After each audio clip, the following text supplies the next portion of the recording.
Alrighty. Welcome, one and all, to what will either be an immense success or a blazing failure. And so it begins. And we'll see if I can make it. Let me transition this. Oh boy. So just make sure that this game capture. Well, why am I not hearing the cheers on the stream? Oh, you got the face cam up too? Yeah, why not? Oh no, he's got the face cam. Hi, Red. Yeah, why is the game capture not bringing up? What's up, Red?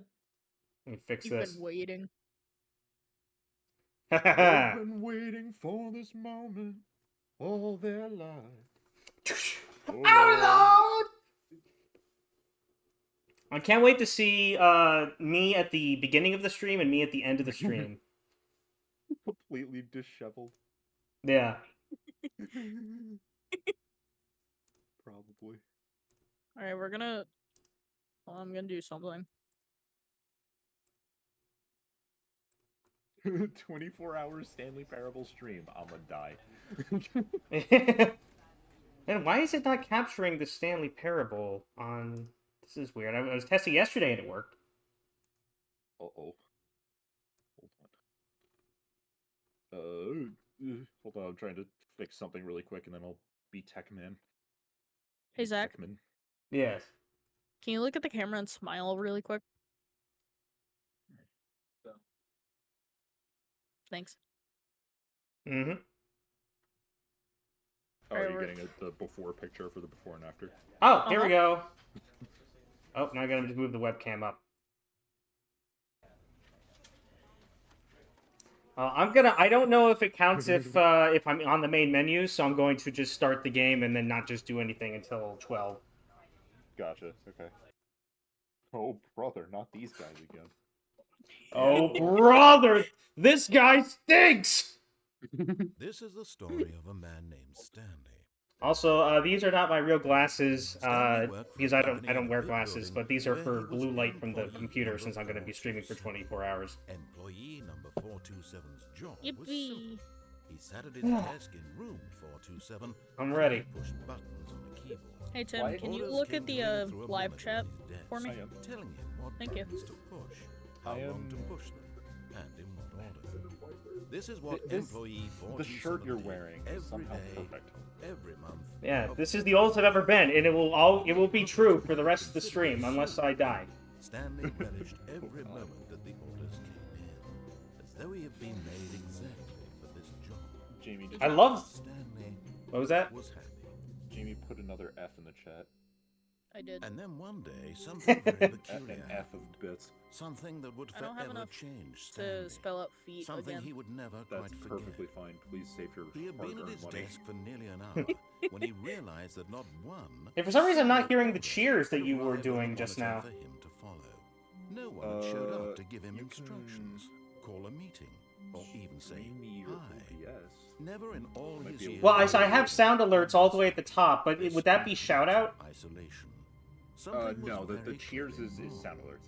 Shocked? Okay, yeah, I even didn't hear it for sorry, some reason. Stanley found himself unable to move for the longest time. But as he came to his wits and regained his senses, he got What is up that from his man desk doing over and there? stepped out of his office. I gotta change these settings. Hold on, that's like really sensitive.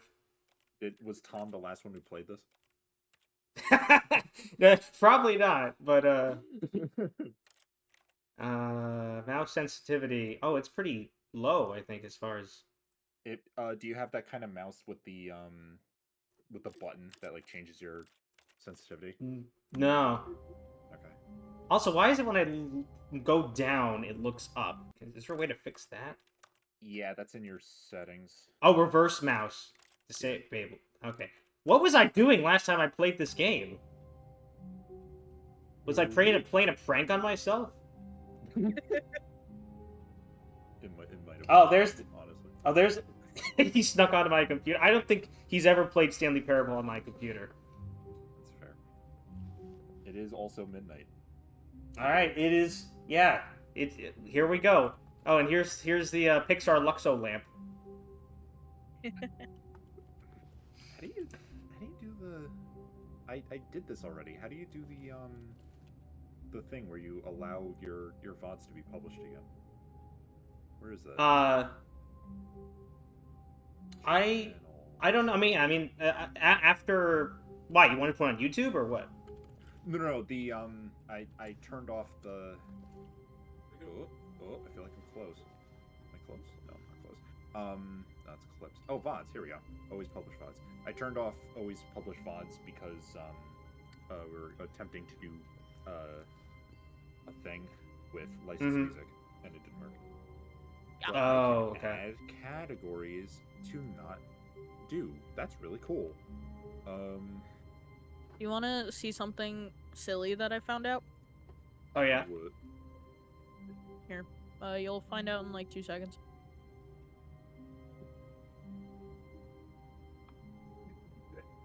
Okay, 6 seconds. Say 6. What are you doing? 5, 4. What? 3, 2, 1.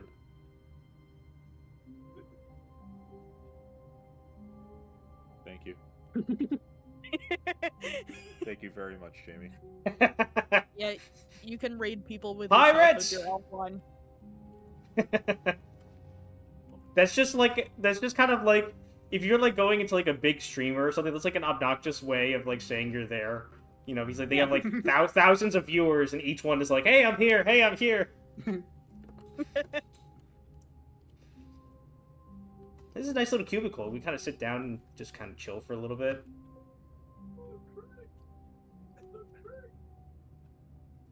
Why do I hear Aaron? What is Aaron saying in the background? Yeah, what is he doing?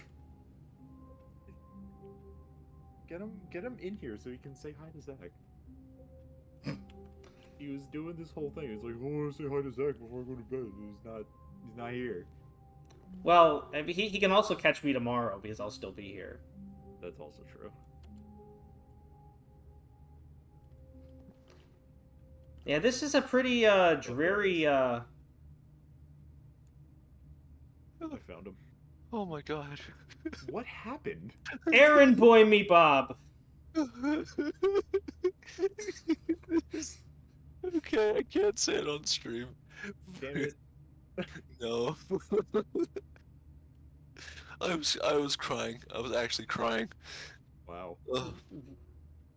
That sort of night, or Oh. Yeah, in a good sense, yeah. That was I'm so sorry. I'm hats off to you, Zach, for doing the Stanley Parable 24 hours achievement. I love you.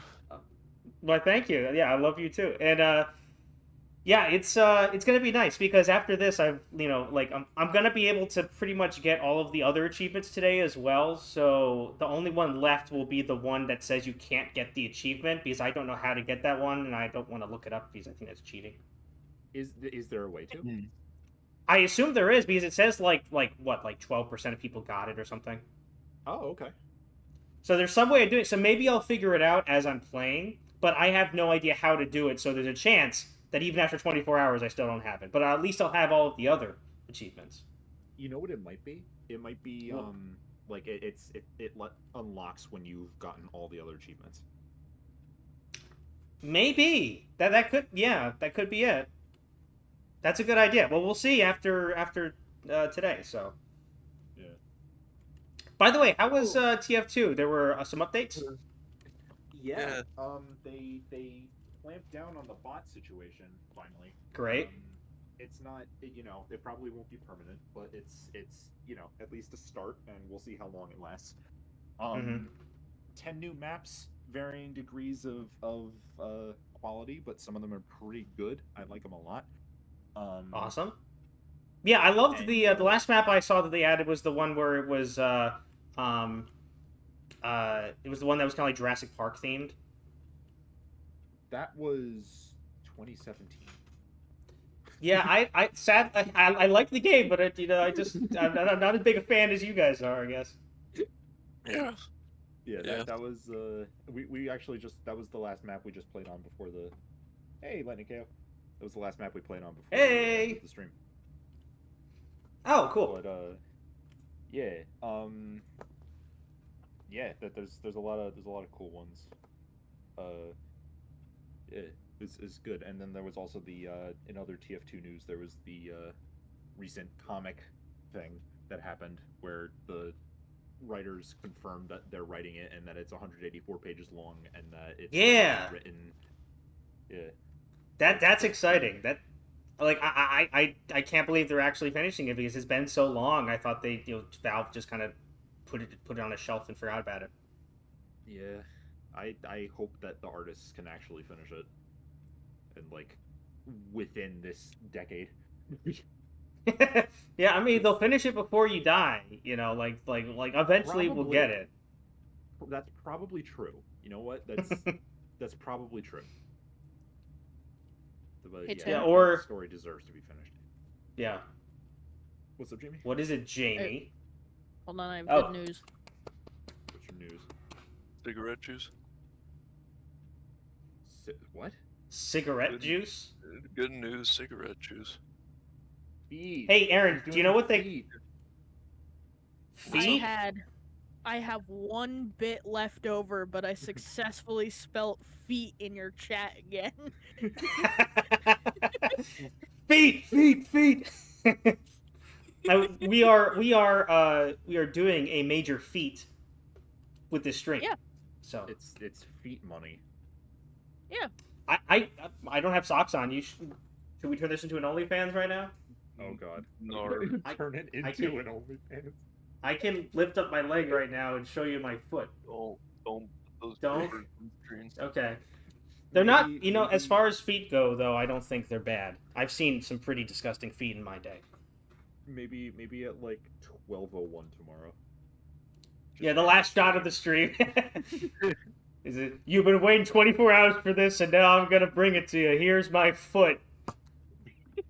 The BFG had some Stanley grippers. stood for a long time in one BFG? spot.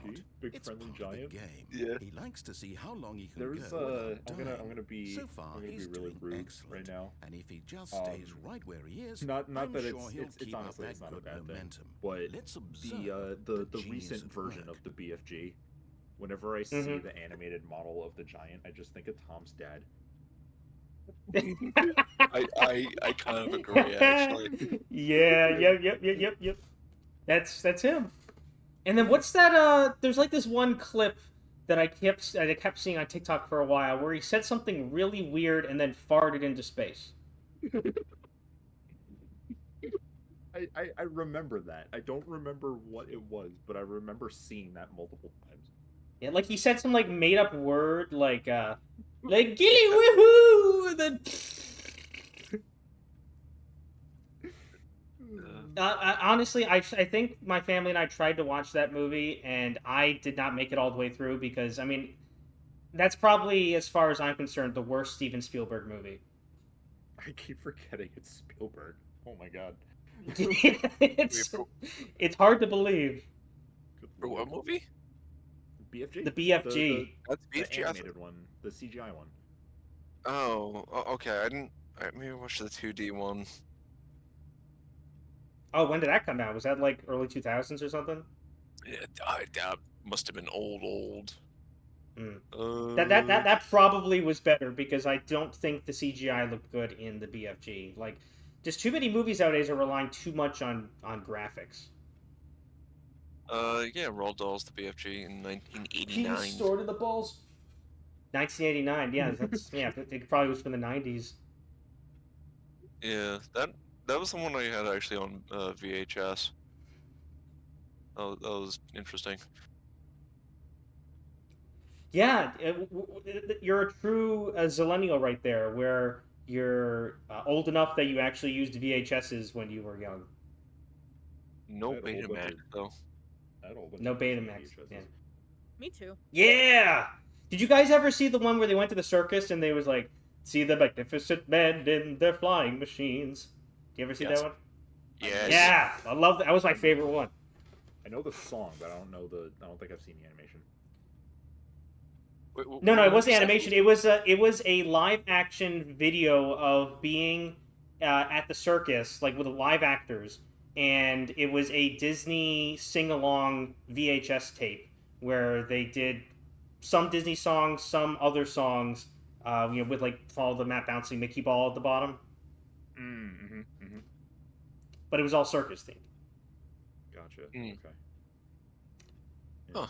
I had one that was like a like here's a bunch of music and it had like a similar thing, but I don't think it had a circus thing in it. Oh, okay. So I don't know if you guys heard this, but I was standing here long enough. The narrator was like, "Stanley is trying to not die by staying in the same spot, and so far he's doing a good job." I was wondering what you were doing. Okay. Yeah, I was surprised that he actually said something about me just staying in the one room for so long.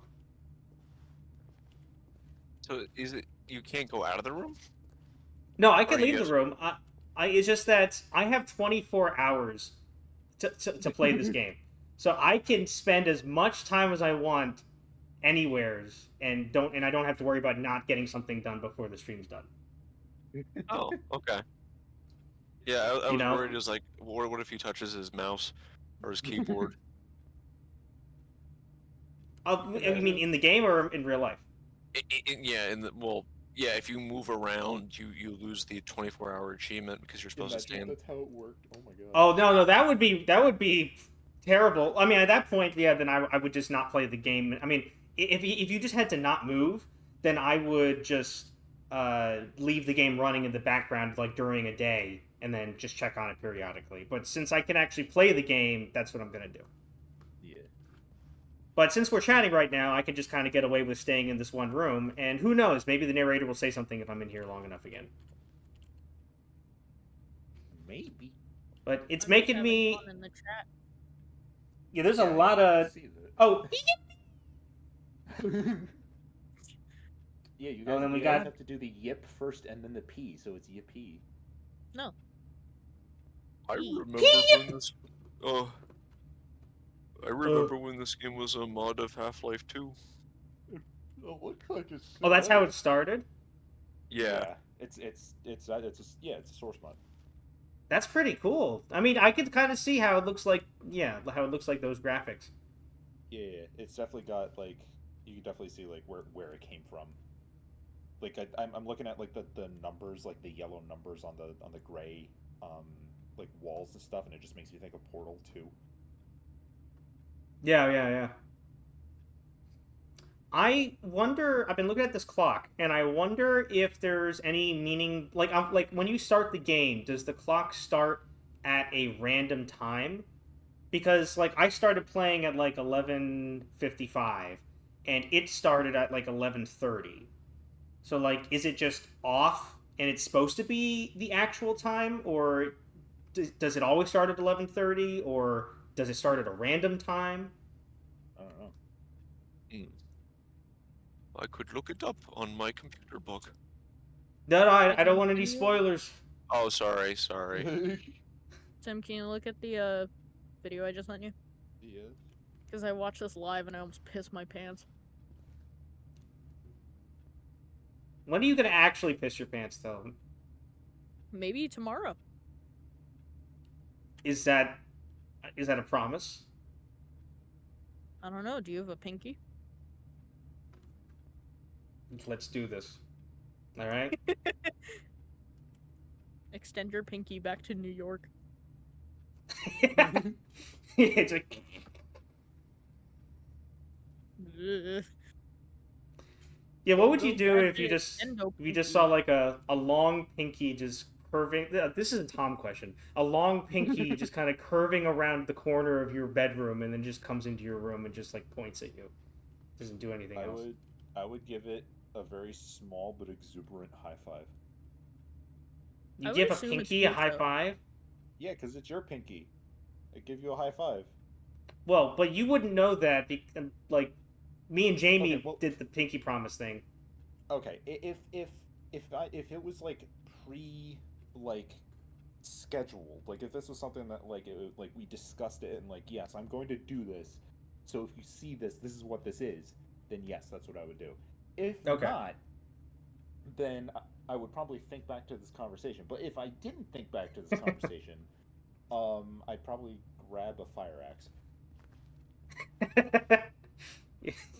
Yeah, just get back, demon. Pinky demon. No, just assume it's Miso Oh, yeah. somehow, and I'd be like, oh hey. Why would a human pinky that's like 25,000 miles long be miso? I don't know. Like, You tell me. I know you love miso, but that's a bit of a stretch. No, I just assume it's her doing something stupid, like she Funny. knocked something over, and I'd be like, oh, It's that's so weird. funny. I wish I could actually read the papers on this desk here, but they're all just like slightly blurry, where they're just like you think they say something, but they're just blurry enough that you can't read it. You know what sucks? That usually means that they did actually type something there, and you just can't see it because of the way that because of the resolution. Like, there's probably a source image somewhere where it's like, yeah, this is what's on here. Like that. Like, Yeah. There's a bunch of things like that I would love to read. Things like that are like, it's like obscured lore because of the resolution. You know. Yeah. Unless that's just like lorem ipsum kind of stuff, which it could be. You know, this office kind of reminds me of my own office, except it's not as nice. Which office? Ow. The office that you used to work at, or your current? Yeah. Except that Yeah, the desk that I had at my actual office was a lot nicer than this desk, because this desk has a lot of chips in it. And also that room had an actual window to the outside, and it had, well, I don't know, I can't tell if these are skylights or what, but like, I think but my room they're actually... inset. Yeah, they're inset ceiling lights. You can see it outside in the hallway. There's some that are on. Oh, yeah, okay, so, but there's no... Where's the light switch? I mean, it's liminal space the game, so if it's missing a light switch, I wouldn't be surprised. Now, Stanley actually works here. It's just that the building has been kind of, like, overlapped with, like, a plane of chaos. You know, like it was a normal office building, and then just this one day now everything's going weird because it's like bleeding into this other dimension. Oh, I messed up. I don't know if it's lore. What? You got two P's. You got two PPs. Why'd you pen it? Oh, it's penned. I gotta say it. PPPP. Thank you, Zach. Aaron, look at the video I sent you. Hey, look, we got like a little printer over here. We got lots of files. That who doesn't close a file? Actually, this is inaccurate. This is wrong. You can't open more than one drawer of a filing cabinet at a time. Right, because it'll tip over. Yeah. So this is just wrong. Unless they intentionally broke their filing cabinets, but then that's a liability on the company if the employee gets hurt. Or maybe they weighed them down or nailed them. Maybe they have those toddler safety things. In case the... Wait, which toddler safety things? You know, like they have like toddler safety things for like furniture in case a baby climbs up on something, it doesn't tip over, so it just... Oh. It's like nailed to the back of the wall. Yeah, you wouldn't do that for an office, of course, because you don't have a baby working under you, unless game theory. Maybe it's just tape there with scotch tape. You should leave maybe. the room. I'm about to. One thing I just wanted to mention also is that there's a cup here that says "I hate Mondays," and that was only accurate for the first couple minutes of the stream. Yeah, that's true. And there's no Garfield present on that. Norfield? Stop. Nor.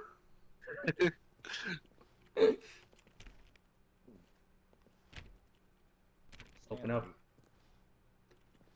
Oh, there's more cups in here. What could it mean? Stanley decided to go to the meeting room. I can't give... Perhaps he had simply missed a memo. Help! Can't get back into my safe space. This is... You playing this game for 24 hours is a match made in heaven. Because you are the kind of person that will go Stanley into went every around single touching corner every little thing painstakingly in the office. Yeah. But didn't make and a single try every difference, single possible nor outcome. did it advance Because the that's just how your story in brain any works. way. Yeah, I am hoping I'm hoping there are 24 hours worth of content to explore in this game. I mean, it did get a new update recently. Yeah, or no, that was a long time ago. It wasn't an update, it was a new game. Oh. Stanley Parable Ultra Deluxe. It's a completely different game with completely different achievements. And maybe someday I'll do the... I think there's like a play for an entirety of a Thursday achievement for that game. But I'm going to do it in order. First, I'm going to do the don't play for 10 years achievement. And then I'll think about doing the Thursday achievement. That's in this one? No. So the new game, the Stanley Parable Ultra Deluxe Edition, has all new achievements because it's a separate game.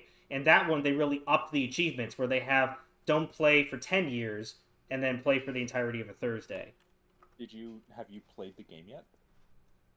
No, but I think after I play the game today and get all of these achievements, then I'm going to log into the other game and play it for like an hour, and then get off and then not play it for 10 years.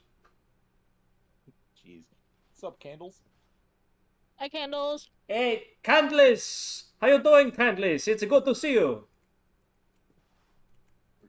27 minutes into a 24-hour stream. Hey, only What percentage? a few more minutes to go. Yeah, can anyone do the math? What percentage is 27 minutes out of 24 hours times 60 minutes? Well, it's half an hour, roughly. And so double 24 is 48, so 1 out of 48. What's 1 divided by 48? 25 minutes is 5% of a day. 5%? That makes you feel pretty good, actually. Like, that's not terrible. I like the retro feel. Like, this really makes me feel like I was like working in an office in the 90s. Like, that's the dream, wasn't it? Candles, thanks for So putting the my 90s cat in the chat. Peace out. Peace out. But isn't it like the American dream to just work in an office 9 to 5 in the 90s? Yeah.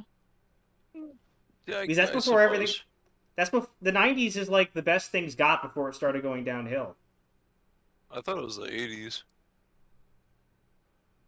I don't know, like things started going downhill ever since grunge bands. So like ever since Nirvana hit the scene, everything went downhill. Wow. Those newfangled guys that think they know music, but it's just noise. It's just noise. Like, you got to get back to the Bee Gees and music used to be good.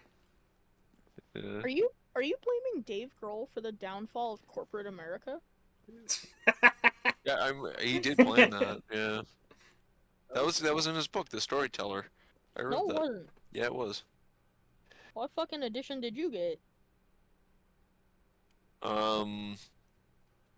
Well, it was really interesting. Dave Grohl actually commented on his socioeconomic predictions and outcomes, which he did write the book. Did he say hamburgers and cheeseburgers go well with fries? He did not say that. That was some random dude. That was some random dude who asked. Lap? What? Asked? Ask? Oh, we got a devil holding a heart in the chat. Thank you. Thank you, Candles. Yeah. That's red.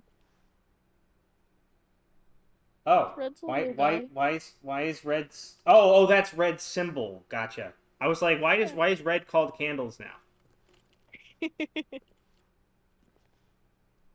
Okay, so you know what annoys me is there aren't any wires connecting the phones to the walls. It is Immersion true. broken. You have to quit now. Well, apparently everyone else quit because they're not here. Oh. I mean, now there could be holes in the. No, wait, hold on. There's nothing. See, there's nothing under the table either, so nothing's connected. Except, how is this one on?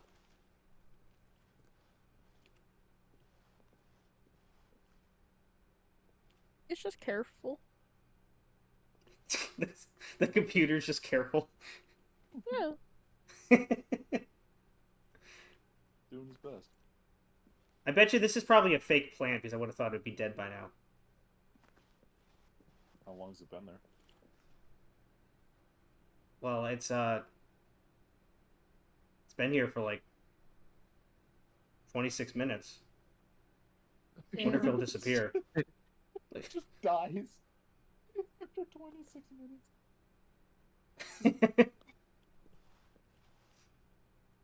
Explodes. It's, you know what's kind of interesting though is that they have like these newer phones that like have the buttons for going to different directories and whatnot, and then they just have an old-fashioned rotary dial phone. It is weird. Yeah, why are they mixing and matching? You would think that because wasn't important. yeah, probably. They also have the Who Farted mug. Yeah. Welcome to Who Farted.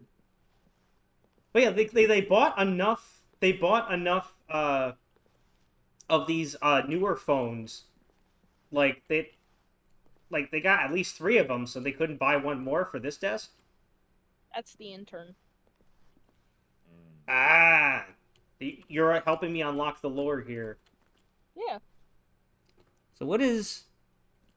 Looking at the mugs in here, you know, they kind of looks like they're like company sponsored mugs. Like the Who Farted mug might actually just be like a mug that the company hands out.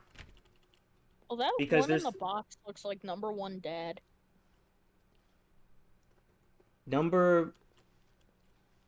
Oh yeah. Yeah. Yep, it is. Yep. And then what's the? That's probably another Who Farted mug right there. Is the blue one another #1 dad? It kind of looks like it, although it's turned away, so I can't really. I think that's a hashtag, and I think that says "dad" on the other side. Yeah. So I can step up these boxes, but I can't get up to the ceiling. You might be too tall. Well, Tim, is that a you're, problem you have? Yeah. Oh.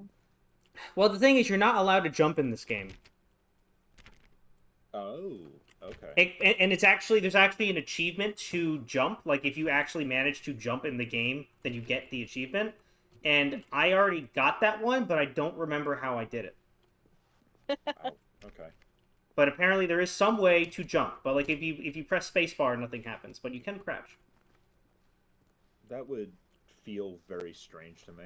I'm so used to being able to jump, and it's just like not being able to hit spacebar in a Source game like this would just make me feel very uncomfortable. Yeah, Tom would go crazy if he's like that's like what he likes to do when he's like aimlessly talking to someone while playing a game. He'll like walk around in a circle like this, and he'll probably just also jump. Yep. And that's where we got the whole jumping meme from Minecraft that we have on our TikTok, where we have to commence the jumping. Yep. He's starting a jumping cult. I would love to go back to that series. Oh, it's not turning back on. uh-oh. You broke it. Heck. Did Now you have to start all over again. Yeah, you know, I probably just messed something up because I was trying to do like a regular run through for my first time. Because I want to like remember because there's an achievement for speed running it, so I'm trying to remember just like what the basic game is, and then I'm gonna try speed running it and get that achievement. Oh. Okay. Was somebody saying something when I went like that? Yeah. I was just gonna say I would love to go back to that series, the Minecraft to the End series, because it was really cool. It was a lot of fun. But the problem is that after we last played, they added the caves update, and that completely changes like so much that I don't know if we'd be able to like because the amount of stuff that we've already explored, I don't think the update would add stuff underground. You know, it would only appear in like places we haven't found yet. Right. So I don't know if it would work. Yeah. Which sucks because I was having fun with that, and like we could like we got decently far. We made our Yeah, way and into the Nether and got some places.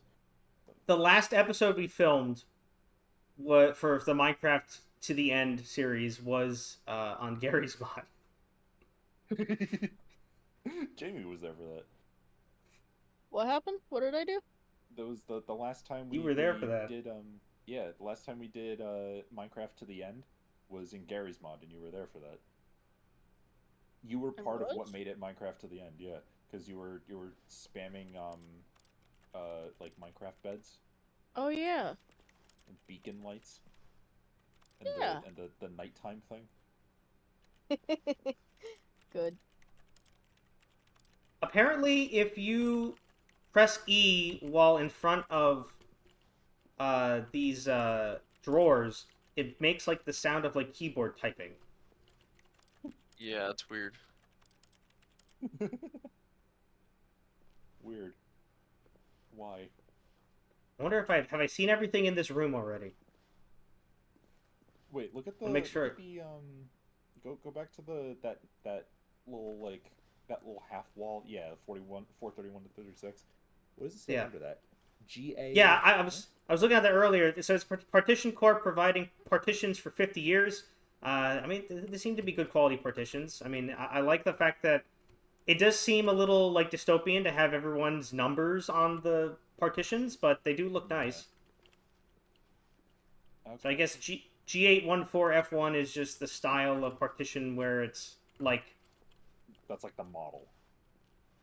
Well, so look, here's they're all different shapes and sizes in this room, but they all have the same numbers. So like I would think that different sizes would have different numbers on them. You know, like the 3 foot one by 7 foot is the G814 F1, and then the 10 foot by 7 foot is the G8 F2 or something. Yeah. It's funny, what, like, speaking of cubicles like this, what Intel, they did, like, a tour of their offices, and it's so, like, soul-crushingly corporate. It's just, like, it feels like spans of miles of cubicles, and it's like a parking lot where the pillars have numbers on them. Mm-hmm. And just, like... It's like, oh, hey, Bill, you in G14? Yeah, I'm in B47. Damn it. Okay, cool. Which coordinates should we meet by for the water cooler? It's like, which one? Oh. It's like, You reminded me to drink water. Thank you. But yeah, no, that's like really standard corporate talk. I'm glad. That you're in that sort of environment. That sounds really great. It's kinda. I don't know. I don't know. I do some dumb stuff. Like I blow things up accidentally. Sometimes. You're on stream, by the way. Oh. Yeah. What? Don't say these things while you're on stream. No, this is a joke. Yeah, it's just a joke. We've said this before. Like it's just a running gag thing. Don't do it. Not actually true. Okay. I've blown stuff up too. One time I was using a printer at my work, and it blew up.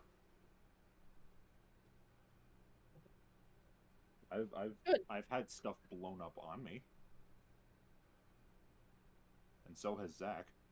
We were both there. Yeah, that's actually one of the coolest experiences I've ever had in my life, because just like standing there, because it was fireworks. So standing there and just like the fireworks tipped over because they were putting them in like glass bottles or something. I guess there could have been shrapnel going everywhere too. That would have been great. But like the fireworks shot straight in my direction, and so I remember is just there being like mostly darkness, and then just seeing all of these orange streaks of lights, like kind of like going into like hyperspace in Star Wars, just orange Yeah, streaks of yeah. light going straight towards and around me, and then luckily nothing hit me in the face. Yeah. Jeez.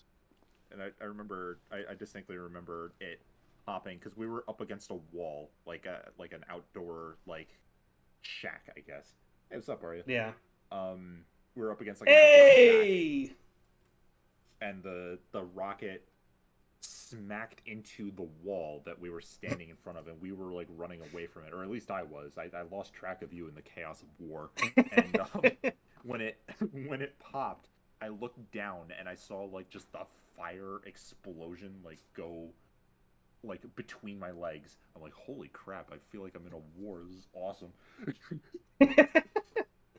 Yeah, I mean, luckily they weren't like the really intense fireworks, but still, that was Yeah, a yeah. fun experience. Didn't get singed. Didn't get burnt at all. When did those get there? Jamie, what'd you do? What did I do? Stop wojacking. No, when did they get? When did they get there though? I didn't hear it. Because the door's closed, so it's like the dog didn't come in and drop off the toy. Can be louder. Okay.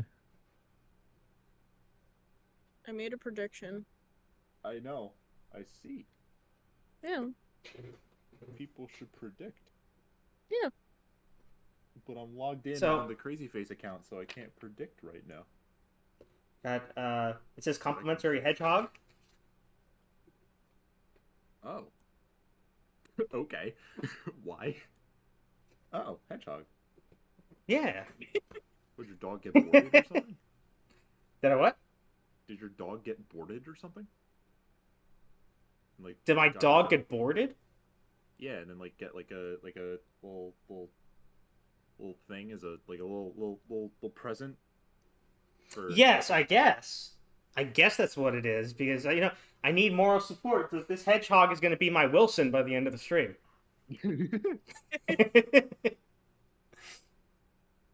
Will Zach be sane by the end of the stream? Yeah. Today we are testing the limits of even the craziest human. So we'll see. There we go. Because I feel like my craziness and whimsy will aid me to prevent me from going further off the edge. But that buffer can only last so far. Yeah. We shall see. We got 10 goos for what? What is that? What's it's 10 versus 10. What is this? What does it mean? Yes, It's like versus no. oh, okay, left is yes and right is no. I believe so, yeah. Oh, okay. All right, we got 20 goos for yes and 10 goos. Who said no? Ye of little faith. Whoa. Also, before we leave this room, I just want to point out that when I saw this orange mug here, or yellow orange mug, I thought that it said, I like work, I just hate my body.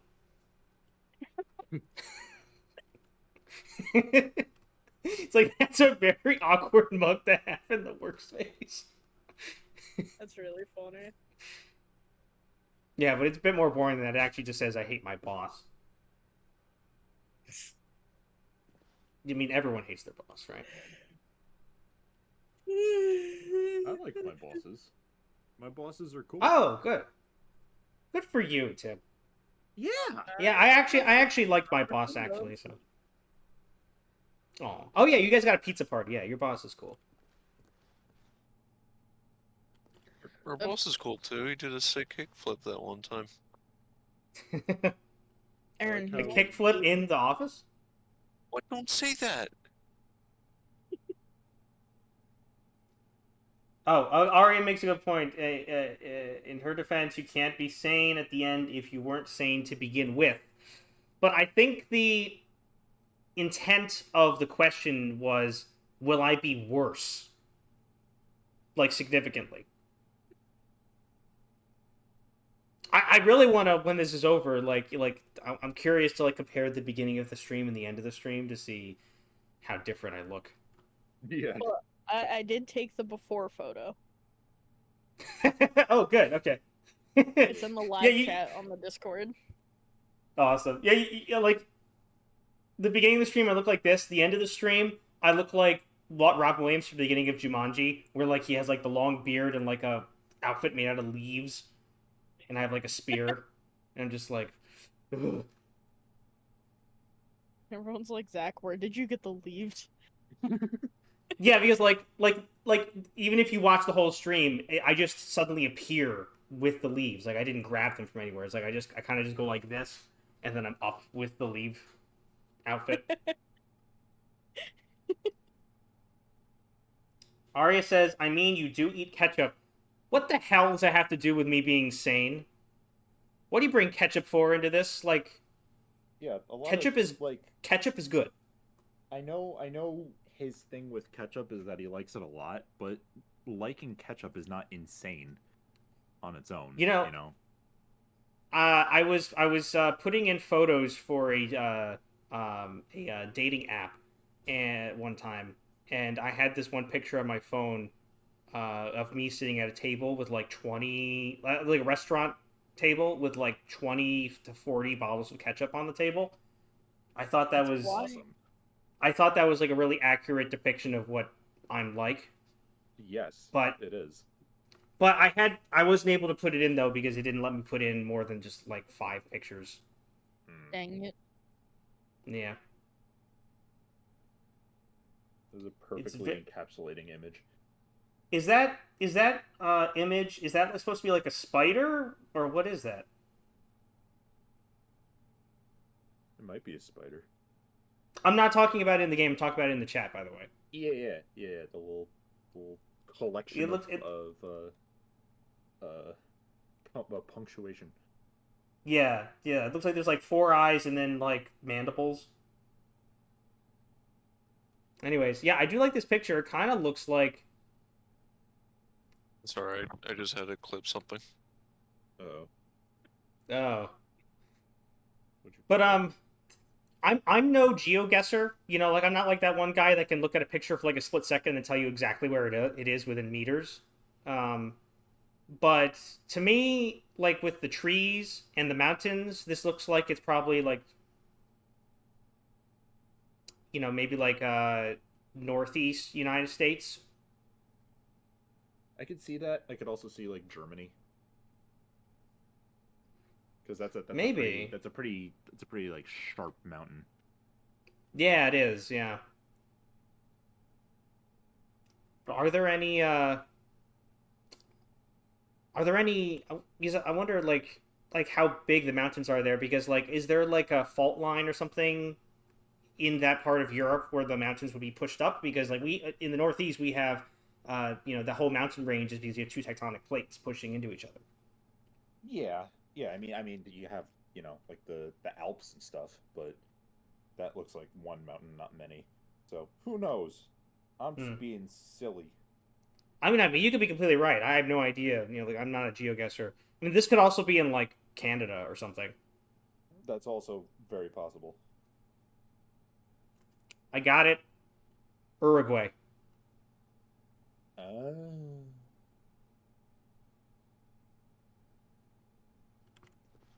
Okay.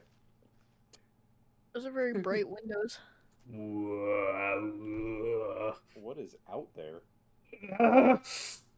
God.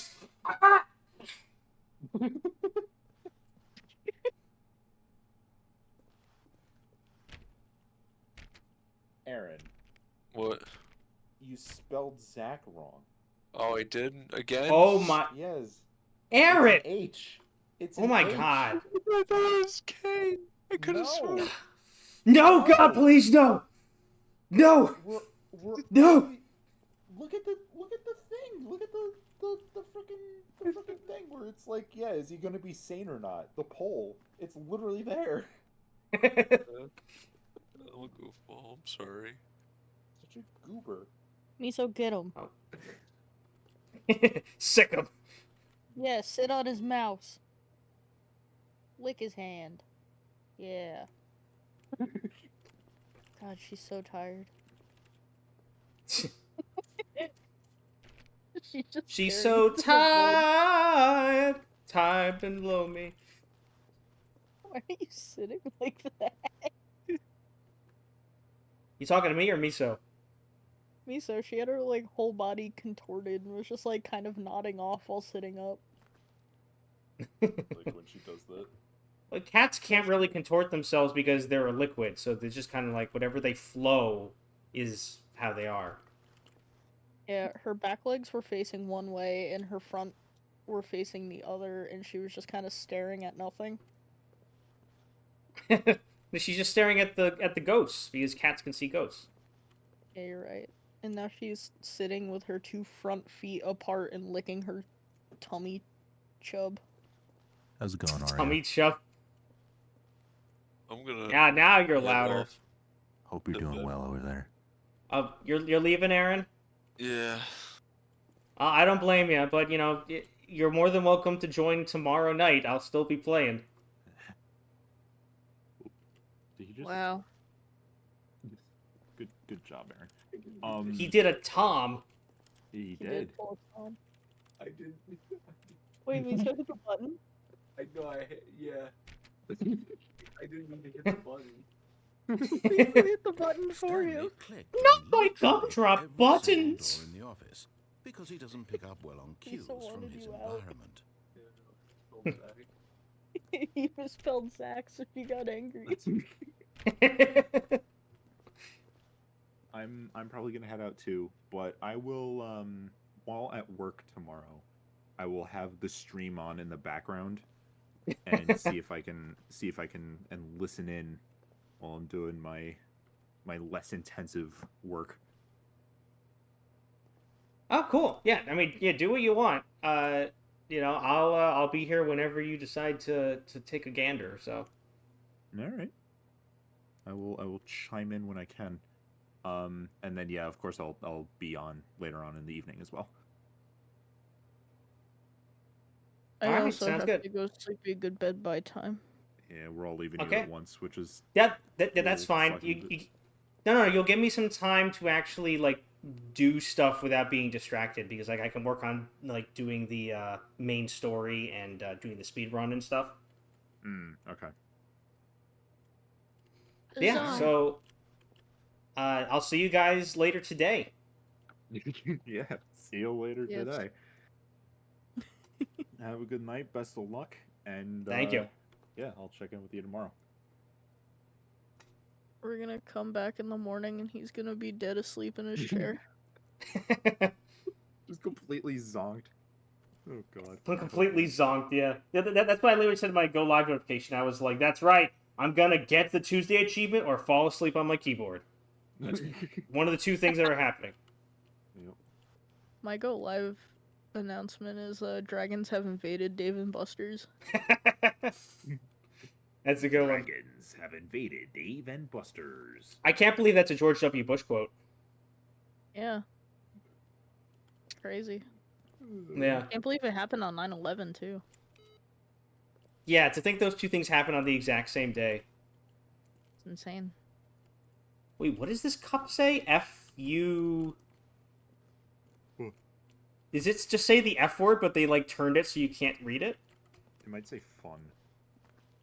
Oh, that's a good point. Yeah. Yeah, you're Oh, probably that's a right. fun mug. Darn. You just took the fun out of it because I thought it literally just said an expletive in a workplace Sorry. sponsored mug. I don't wanna out the place that I work on stream. But that we have many of the labels in our many of the labels in our handwritten labels labeling the name of the company in our office happen to look very similar to an expletive. Oh. It's really funny, and I pointed this out to my boss, and he was like, "Oh my god, you're so right." It's really funny. That's really good. I work at a toad farm, and I have to go to sleep so that I can get up tomorrow and grow little croakers and work at the toad farm. So I'm gonna leave. Yeah, But those toads are so cute. Yeah, have fun. thank you, man. I really like them. I'm gonna go take care of them, and I will check in. Yeah, tomorrow. It is. It's riveting. that's a great pun to end Tim's night on. Thank you, Ari. And my existence on. Have a good night. Bye. Are you leaving too, Leave. Jamie, or I will. your name is Will? Yeah. Oh, well, this is kind of like a bomb dropping on me in the middle of a stream. I've known you this whole time as Jamie. Yeah, it's a little crazy, ain't it? Yeah, it is. Huh. But yeah, I'm gonna go eat, be good, bed by time. I'll I- pop in while I'm at work, and then I'll stream for 7 hours with you. Yeah. That'll be, and you'll have me at towards the end when I'm more tired, so that should be fun. Yeah, that'll be a blast. I'll hop on like as soon as I get home from work. Awesome. Well, have fun at working at the Toad Farm with Tip. Oh, thank you. I will. I hate toads. Yeah, frogs are where it's at.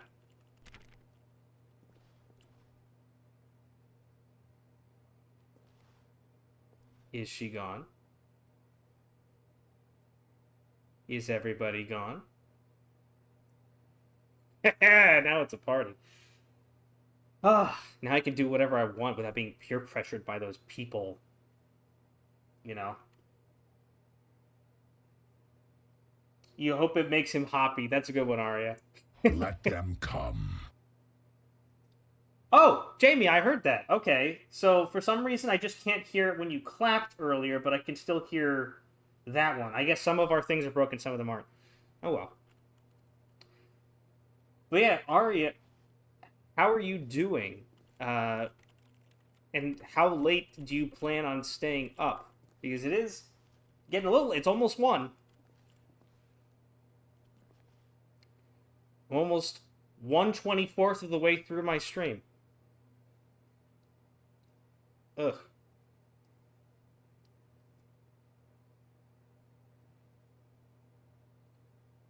You need to wake up at 6. Well, get to bed! What are you doing?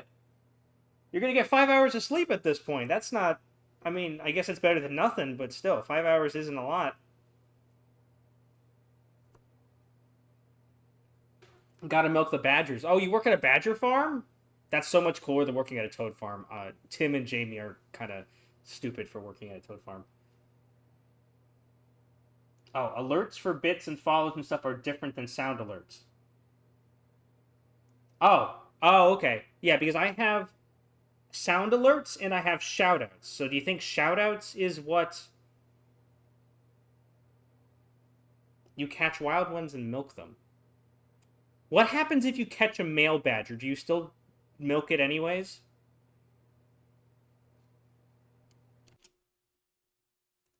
Also, I'm gonna take this shout out and move it up here, just in case.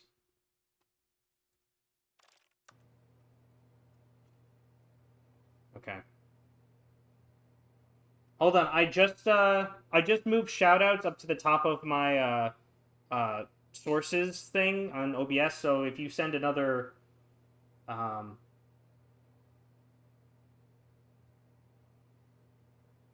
I didn't hear the thing that you just did. I'm trying to read this newspaper here. How the mighty have fallen, and it shows 2 people blindfolded. I don't know what that's about. Oh, you have to wait an hour? Well, I guess you gotta stay up till 2 now. I don't make the rules. But everyone make sure to follow Jamie. She's really cool. And she's gonna be streaming for 7 hours tomorrow.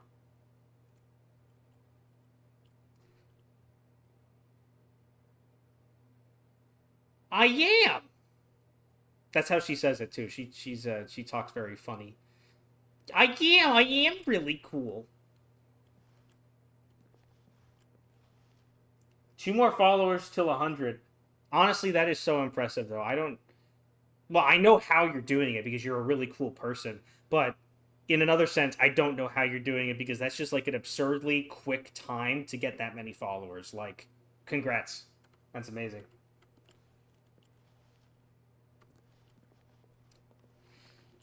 So, getting back to this mug situation, clearly the Who Farted mugs are corporate sponsored mugs because now this is the second Who Farted mug that I've seen in the office.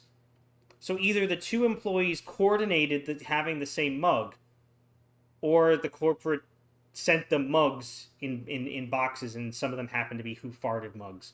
And the Who Farted mugs are the same shape and size as the other mugs. So I just think that this company just seems to have a good sense of humor. It's been like a month, or a lot of people want to know who farted. Maybe. I honestly want to know too, so that might be why they're following you, because you know the answer.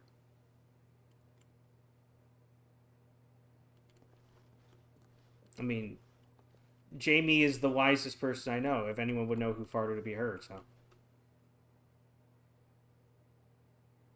Alright, have fun, EPs, with the the bed bugs, and...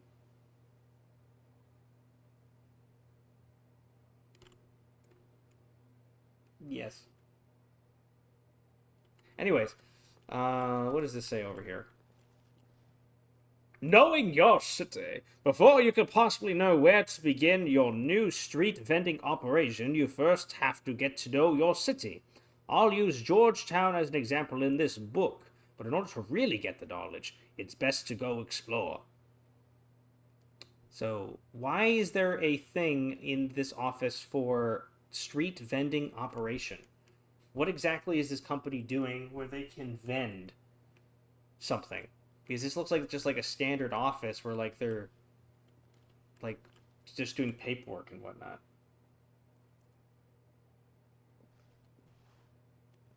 All right, is there anything else I could do in this office before I move on? Be my Valentine. That's a really awkward mug to well, I guess maybe unless this employee is dating somebody else in the office. Maybe. Alright, let's move on. Oh, one thing I do want to mention to anyone who might be watching is it looks like this company is perpetually stuck.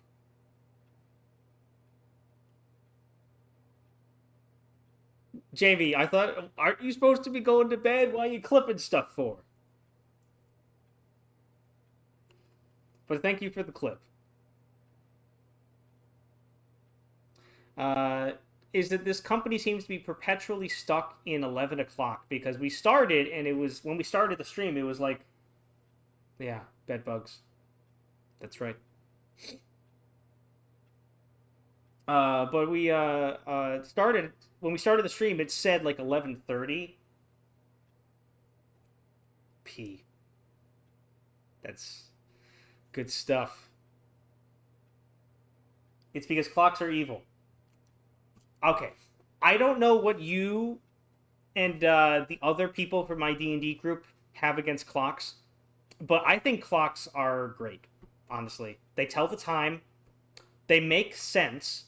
I mean, there's a reason why we do everything in, like, increments of, like 6 seconds, or 60 seconds in a minute, 60 minutes in an hour. Like, the Arabians knew what they were doing. And honestly, if you don't like clocks, you're probably racist against Arabians. So I think you should... I mean, I would know because I'm racist, so I would know if you're being racist. Clocks are just... I don't see what's so evil about them. I mean, they're a circle. What's wrong with a circle? Come on. Time is meaningless. I'm not debating that. I'm just saying that clocks are not evil. Those are unrelated. And we are not meant to measure its passage. Did time tell you that? Did time send you a personal message saying, hey, don't measure me?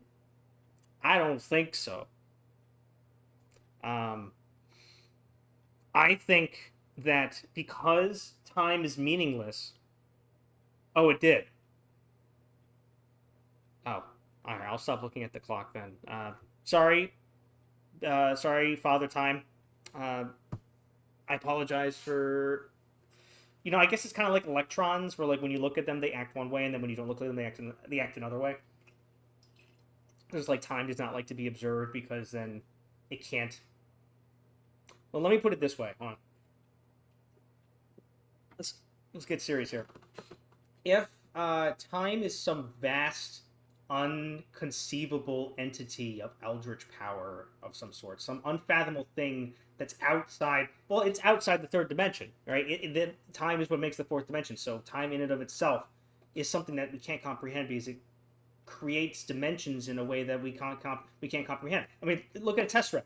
You can't comprehend that and how a tesseract works. Like the human mind is stuck in the third dimension. So time is unmeasurable, unknowable, uncomprehensible. But when we try to comprehend it, we are putting it in a box. We are forcing it to be limited to meet our brain capacity to comprehend what it is. So so I'm sure time doesn't appreciate that. So honestly, so that makes a lot of sense, Arya. Thank you for educating me on my ignorance, and I will make sure going forward to not observe time, which will be a little hard to do because I'm eagerly waiting for these 24 hours to be up. But if time's meaningless, then that means that 24 hours could be done in a second from now because time doesn't exist. So that's a positive spin on it. Okay, let me see. You're typing some stuff here.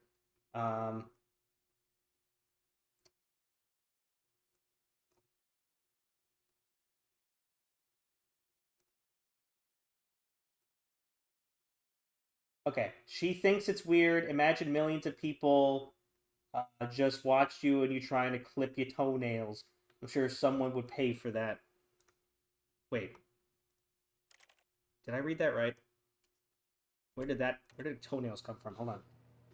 She thinks it's weird. Imagine millions of people watched you and you just trying to clip your toenails. I'm sure someone would pay for that. Are you talking about earlier when I was saying I should do an OnlyFans and show my feet?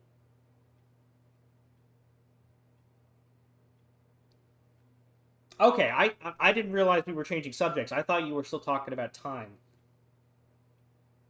So that was really confusing because I'm like, why is time talking about me cutting my toenails? I wasn't there for that. We were. Who's we? Me and you, or somebody else with you? I'm getting really confused, and I don't know if it's just me reading it wrong or if you're trying to confuse me. We.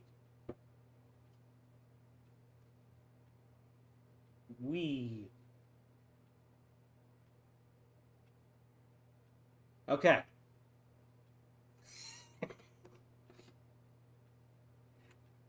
All right. Let's get on with the. Okay. So they have a spare, uh, updated phone here, but this person over here is still using a rotary dial phone. Where was it? Why is this person using a rotary phone when there's a perfectly good updated phone over here? That is silly.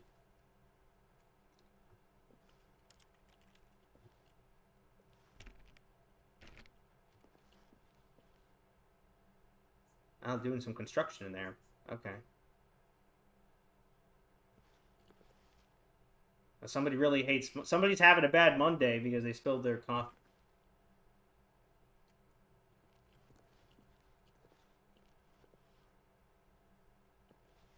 That's a nice picture. Makes me feel like I'm not stuck in an office because I'm seeing some greenery. Honestly, they could really use putting some more windows in this place. I mean, because why don't they Why don't they have windows in the actual offices where people work? Why are there only windows in a random hallway connecting these two places?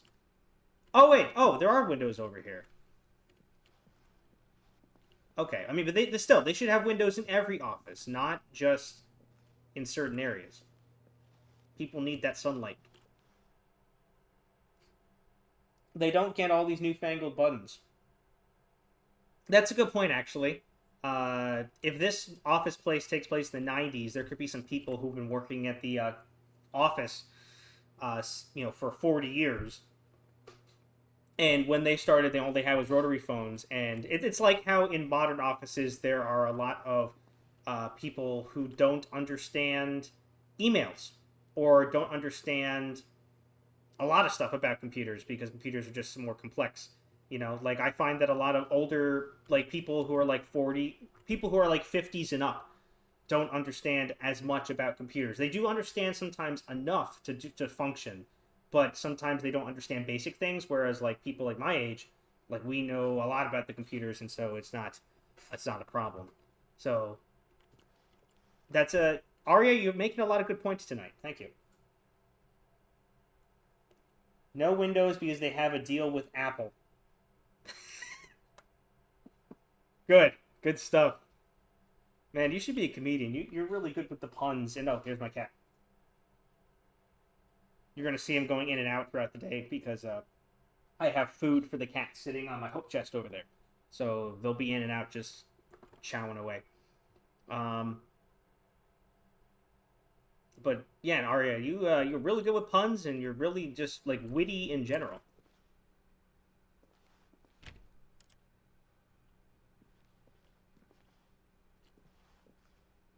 This is kind of... Oh, it's not random. Okay, I was like, why are they just showing a field, but then there's mountains in the background? That's pretty cool looking. I wonder what those blurry things are off to the side. Are those crosses? Maybe that's church? Cat. Yeah, I got 3 different cats. See if you can catch all 3 cats throughout the stream. Because I'm sure at some point they're all going to come in here, either to sleep in my bed or... Wait a minute.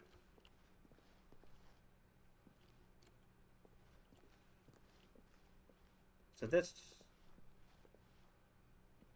Oh, okay. I guess number 416 doesn't go to an employee's office. It goes to a hallway in the back rooms of the office.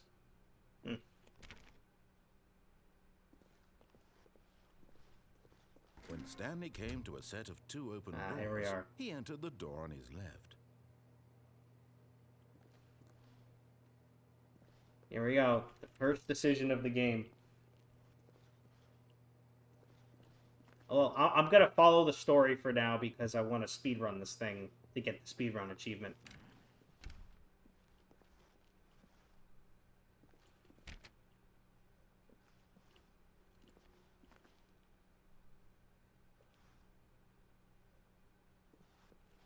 Oh, they got the same pictures repeating over and over again? Oh, that's new. That's a cool one. Ooh. I wonder where that... Is that the ocean, or is that someone taking a picture on the top of a mountain and that's the cloud line? It's probably the ocean, because I think I see in the background over there, there's like a boardwalk or something, or like a pier. That's a nice picture, though.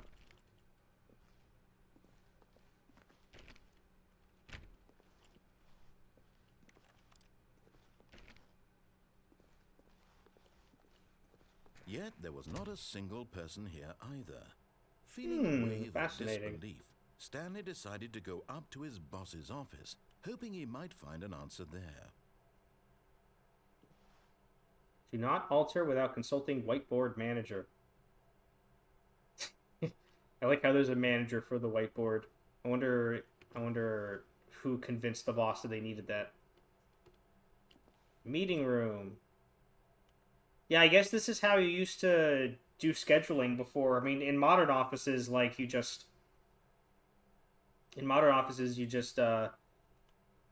have Google Calendars schedules, and you just add stuff in there, which is so much easier than this. Weekly targets admin. Marketing Mondays. 451's private tink. Private something. Oh, I wonder what month this is based off of the days that are available.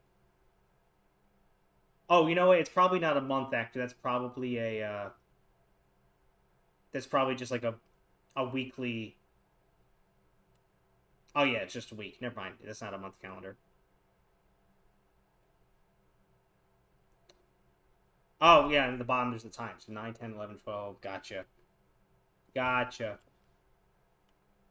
This box is too small. I like that. A cabal planning? That's funny. I wonder if they actually wrote on a whiteboard and then took a picture of it and then put it in the game, or if they drew this all on like Microsoft Paint or something. We're broke Wednesdays. Oh, that's not good for the oh, then right before the financial panic meeting. That's funny. Termination Tuesdays. Oh no. What is 8bird? Is that a game? We got mergers, ideas, and development. Pre-review of weekly review. That's hilarious. I guess you got so many meetings, you know, in the making fun of how you have so many meetings in an office. So you have a review of a meeting before a meeting review. Pranking floors meeting. I wonder who they're pranking. What's to about 432? Don't tell 432 about the meeting. Well, then why'd you write it on the whiteboard? Wait, who's 432 again? Am I 432? Oh no, I think I'm 427. Oh, they have an office party. That's nice. And Rip Franz, whoever that is.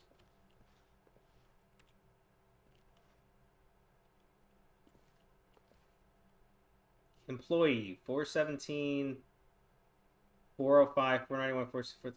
Why is Jim get his own name but everyone else is by their number? That's silly.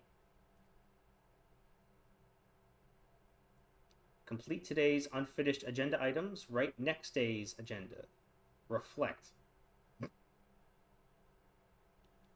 Oh wait, that says it's for tomorrow. So tomorrow we have to complete today's unfinished agenda items, and then write presumably tomorrow's agenda items, and then reflect on them, and then not finish them until the day after. So all the agendas are just behind by a day. At which point, why not just stood there doing nothing at all? He seems to think I have nothing better to do with my time than to sit around and describe every fascinating little detail of his inability to do anything. This is why Stanley and I are on such good terms. Funny. But yeah, like, why not just move all of the agendas one day over so that they're not mismatched? Targets. Push for funding for research and development of new coffee machine. Oh, they checkmarked. Okay, so they got it. That's awesome. Standardized graphs 40x wide. Not cost efficient. I mean, I don't know enough about graphs to know what's good and what's not, and I don't know what 40x wide is. Get Chris out of the broom closet. Why is Chris in the broom closet, and why can't he get out? And how long has he been in there that they had to write that on their targets board? The ongoing targets board, so this could have been more than just a day. And it's not checked off either. So apparently... Oh, it's after 1. Congrats, everyone. We are 124 through the stream. Look at that. Hey, first time chat. We got Snoozeals tired. I'm tired too, so we're in the same boat here. My name is Zach, and we here at CFE we do a lot of weird stuff. But this is a first. This is the first time we've done a 24-hour stream. I just started about an hour ago, and the reason I'm doing a 24-hour stream is because the Stanley Parable has a Steam achievement where if you play it for the entirety of a Tuesday, you get the achievement. So that is what I'm doing today, because I'm trying to get all of the achievements for the game. So we'll see how this goes. I'm curious how delirious and tired I'm going to be by the end of this. So I'm kind of like taking things really slow because I have 24 hours to do stuff in this game. And I don't know if this game has enough content to entertain me for 24 hours. So I'm just taking my time and like reading everything on the whiteboards right now. So yeah. They got some interesting stuff in here. Apparently Chris is stuck in the broom closet and they need to get him out. I don't know what the context is for that, and I'm kind of curious. Like, how long has he been stuck in the broom closet? Oh, you've been in Discord for a while now. Oh, I'm sorry. There's so many people in the Discord server that I don't remember who's in there. But I'm glad that you can make it to a stream, though.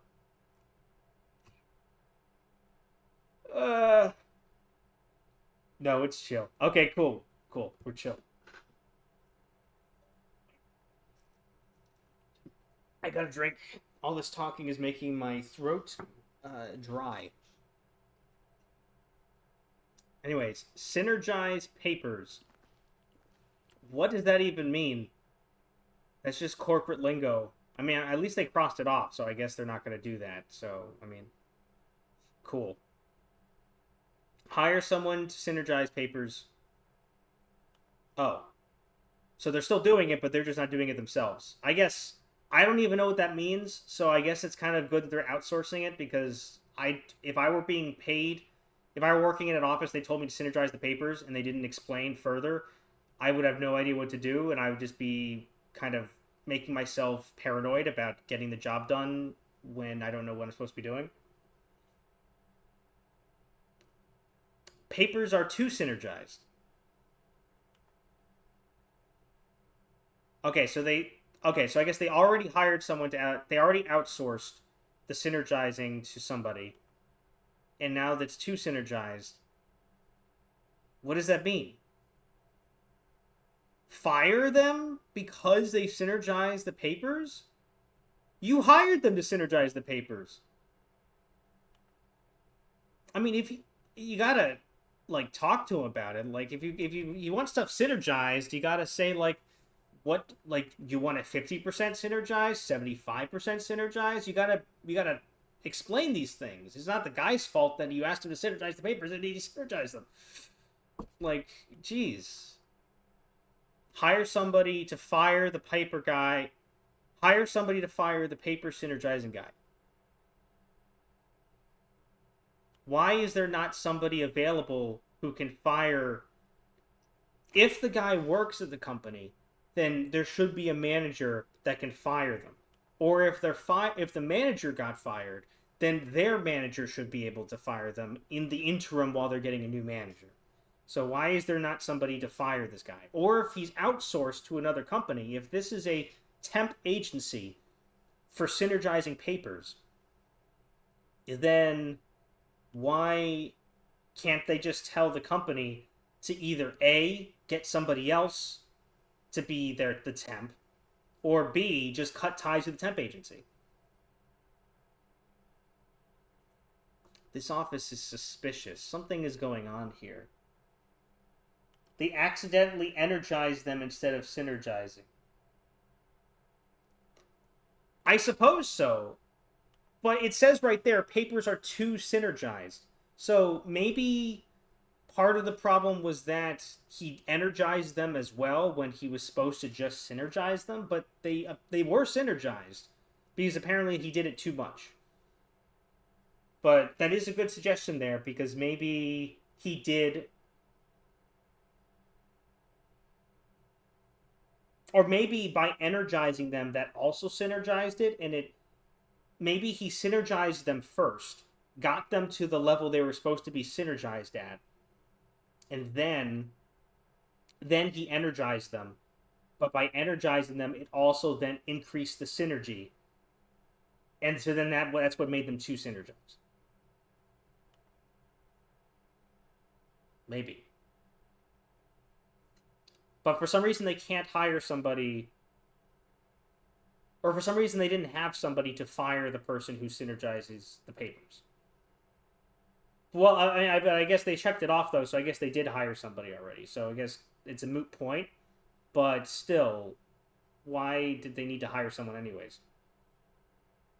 That's odd. Okay, so presumably they already fired the guy who synergized the papers. So now all the papers are synergized. What now? Who moved my desk? Who has the time to move the desk? And why did they move the desk? Where did they move it to?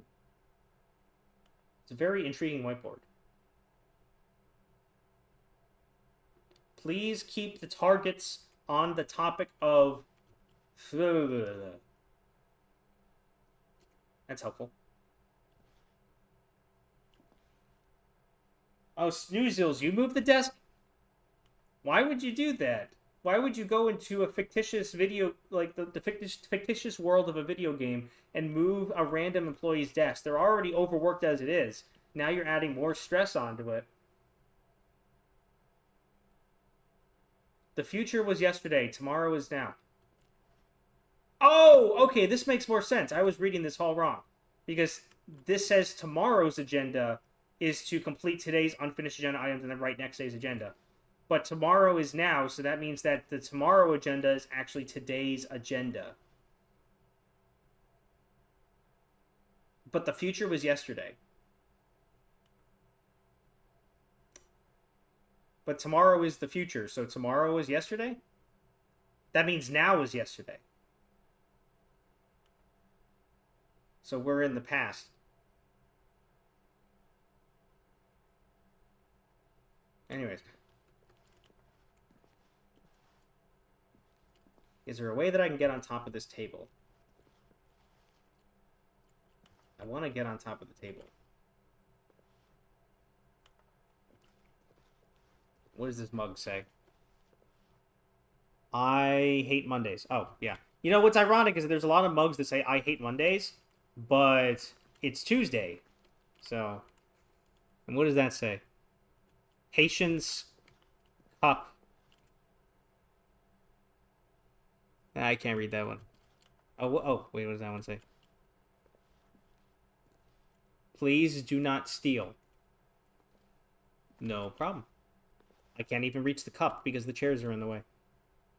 The synergizing of core global value paradigms of 2012 to 2016.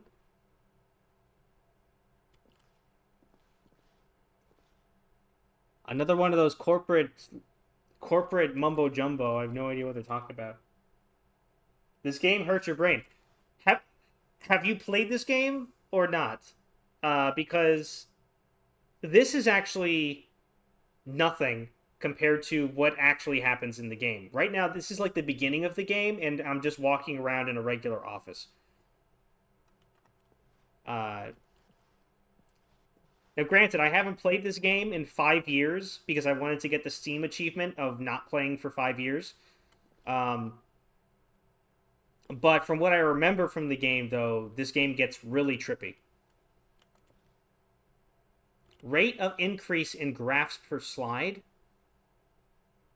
Please no more charts a bit. The boss appreciation minute. On your boss appreciation minute worksheet, circle the top 20 things you love most about your boss. Fill out a triplicate. Fill out in okay, that's interesting. So it says fill out in triplicate. So that means that they're still in a time period where they have those like carbon papers, and you have like the top paper, and then like the white paper, and then the pink paper and the yellow paper, and then you write on the top one, and then it bleeds through to all three. So this definitely is like a 90s office. This is not like a modern office.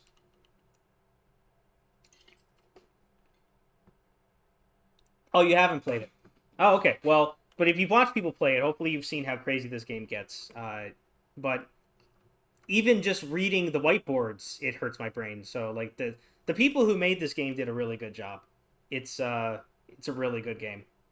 It's right up my alley because I love like weird, silly stuff like this. Help! I'm a post-it. That's funny. All right, to do synergize core value expenditures. They really like the word synergize here. Now, I understand core value expenditures, so they're trying to maybe evaluate all of the things that they have to spend money on in order to run the core operations of the company. And so I guess maybe by, obviously they want to try to reduce costs while keeping up efficiency as much as possible. But I don't get why they're saying synergize. Maybe I just don't understand the word exactly, but I feel like synergize, that means like to make everything similar, like to work together, to like kind of be cohesive. But when you have different expenditures, they're not all going to be the same. You have different parts of the company that you have to spend money on, and they're very different. You have money on buying random mugs that have funny expressions on them for the office workers, and you have buying all of the partitions around the office desks. So like there's lots of very different things you have to spend money on, so I don't see how you can really synergize them. Or maybe I'm just reading too much into it. You've watched Slimesicle play it, although I think he made it extra weird. Yeah, well, I mean, compared to me right now, anything would be weird, because right now I'm just standing in a random corporate office reading the quarterly pie chart profits. So, but yeah, this game can get definitely weird. I don't know if you've ever seen Markiplier played this game, and there's like the adventure line, and then it like goes off the rails and gets really creepy. Shift global market paradigm, or something. Monetize free to play. What does this company do exactly where they have free to play? All right, so now we're back at the beginning of the slideshow. Solving interpersonal conflict. If you ever find yourself in conflict with another diligent employee like yourself, but more inclined towards conflict, unless you're the kind of person who initiates conflict, why did we hire you? That was a lot of parentheses. What are your dreams for the future? Mitosis. Comatose. Yeah, that's going to be me at the end of this stream. Tips for not getting fired. Talk less. Don't get fired. Yeah. Do unbelievably amazing work all the time, every day, with no exception. Fair enough. How to solve a dispute with a coworker. Let it ball up inside you. Take it out passive aggressively on other coworkers. Resent coworkers for not supporting you more. These are some excellent slides, and I love like the generic Microsoft Word, like PowerPoint slides. Everyone is unique. You most of all. Wow. I want to... What else do they got here? Number of slides on this slide. Charts and slides, charts. So there's mostly charts. Yeah, I mean, we definitely can see that by the end of the report. Rate at which charts on the same slide depict the same... Rate at which charts on the same... Darn it. Now I missed it. Rate of increase in graphs per slide. Hold on, I want to read that again. I didn't get everything. Boss appreciation specialist. They have a job specifically for boss appreciation. That doesn't sound efficient to me. Okay. But more inclined toward conflict. Unless you're the kind of person who initiates conflict, why do we hire you? Remember that it takes two people to start a fight, and right now you're both of them. Whoever wrote these slides, that's amazing. Oh, that's so funny. What are your dreams for the future? Yeah, comatose. Transcend. Oh. Alright, tips for not getting fired. With no expectation of promotion or recognition. I don't know if I like this job. Wow, so inspiring. Yeah, I really want a mitosis. That's my favorite one. Make sure your slide has a slick blue graphic in the header. Oh yeah, and throw some bevel on all the text. What's bevel? Is that a font? Hmm. All right, now the slides are coming up next, so I got to see what it says here. Number of slides in this slide. Wait, number of slides on this slide? Oh, I think it means the whole PowerPoint. Okay. Rate at which charts in the same slide depict the same information. That's just breaking my brain.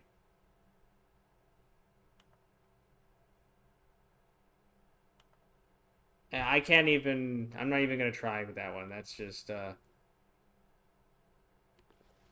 Work harder, hard worker. Okay. Bi-quarterly post-review review. Okay, hold on. So over here... they have the weekly reviews on Friday mornings at 9 a.m. And they have the pre-review of weekly review at 4 p.m. on the day before. So they have a pre-review for a meeting, and then they have a review meeting for the week. So they have a weekly review meeting, and then they also have a bi-quarterly post. So they have a bi-quarterly meeting. So they have they meet twice per quarter, and there's 4 quarters in the year, which is 3 months. So they meet twice, approximately, throughout 3 months. So maybe almost once a month, but a little bit less than that. But then they also have a bi-quarterly post-review review.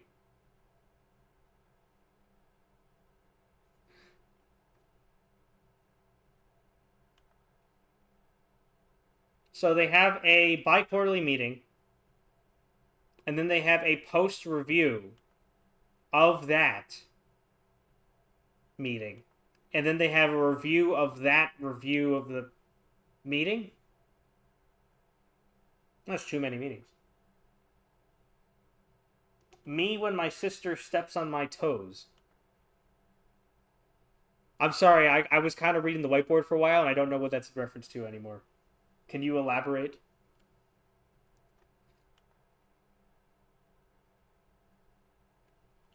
Oh, it's funny. I didn't even read the second line. We need less reviews. Duh. 402 and 405 want to get rid of the death sport portion in the primary reviews.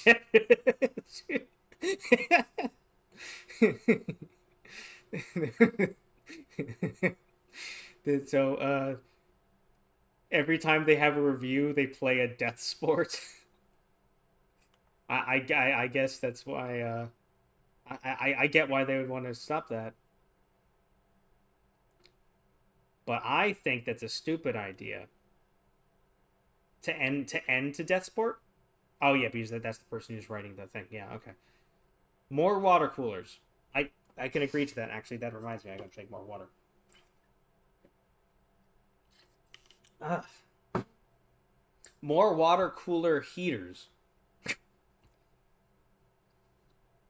mean, at that point, just don't cool the water. Charts need to be more hip to appeal to teenage demographics. I think those graphs right there are pretty hip. Find teenagers to put in teenage demographic. Big net? Yeah, that'll catch them. Some sort of child trap. Yeah. I mean, yeah, when I was a teenager, I definitely could have been caught with a big net. Me when my sister steps on my toes. Mitosis. Like how my... You... That's a good one. I completely went over my head when I first read that, so good for you on that one. You got me there. Arya, there was someone in the chat earlier named Arya, who is really good at puns. I think you guys would be best of friends because that was an Arya level pun right there. I don't know if Arya will be coming back to the 24-hour stream later today, but if she does, you should definitely say hi. I didn't come up with it, but thank you. Well, I don't know how many puns Arya comes up with herself, but just remembering it and then coming up with it on the spot is still impressive because, like, it's like when someone says, "Hey, you're funny, tell a joke," and then you're sitting there like, I can't remember any jokes ever. So good for you in still remembering the joke. So don't sell yourself short with the with not coming up with it. A lot of percent. Isn't the whole point of having a percent is that you can be specific about it? Wait. What is this graph even showing? So the filled in part is teenagers. And then you got the size of the demographic. So they want. Why is it a percentage? Are they saying they want to get like a 30? They want to get like 30% of the entire world's population of teenagers? Otherwise, they should just be more specific. Like they want to get the demographic should be 200 teenagers because you have to have something big enough. I mean, statistics wise, you need to have a p-value big enough that there's no room for if things are too small, then if the demographic is too small, then it's not an accurate representation of the larger group. So if they want 200 teenagers in the demographic, I guess the red bar represents how many teenagers they've already caught with a big net, and then the rest is how many more they need to get the demographic they need. But then why is the rest of the pie chart space between the teenagers? And what is that? Are they talking about space between the teenagers on the pie chart, or are they talking about the actual space between the teenagers that they've either captured or plan on capturing? There's a lot of unanswered questions with this game.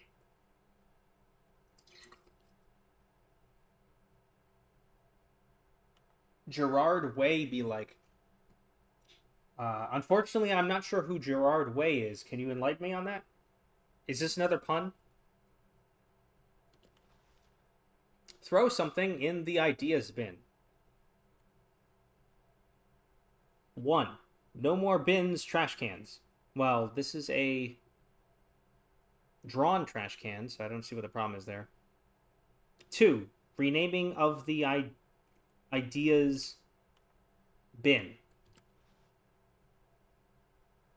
Firing of me.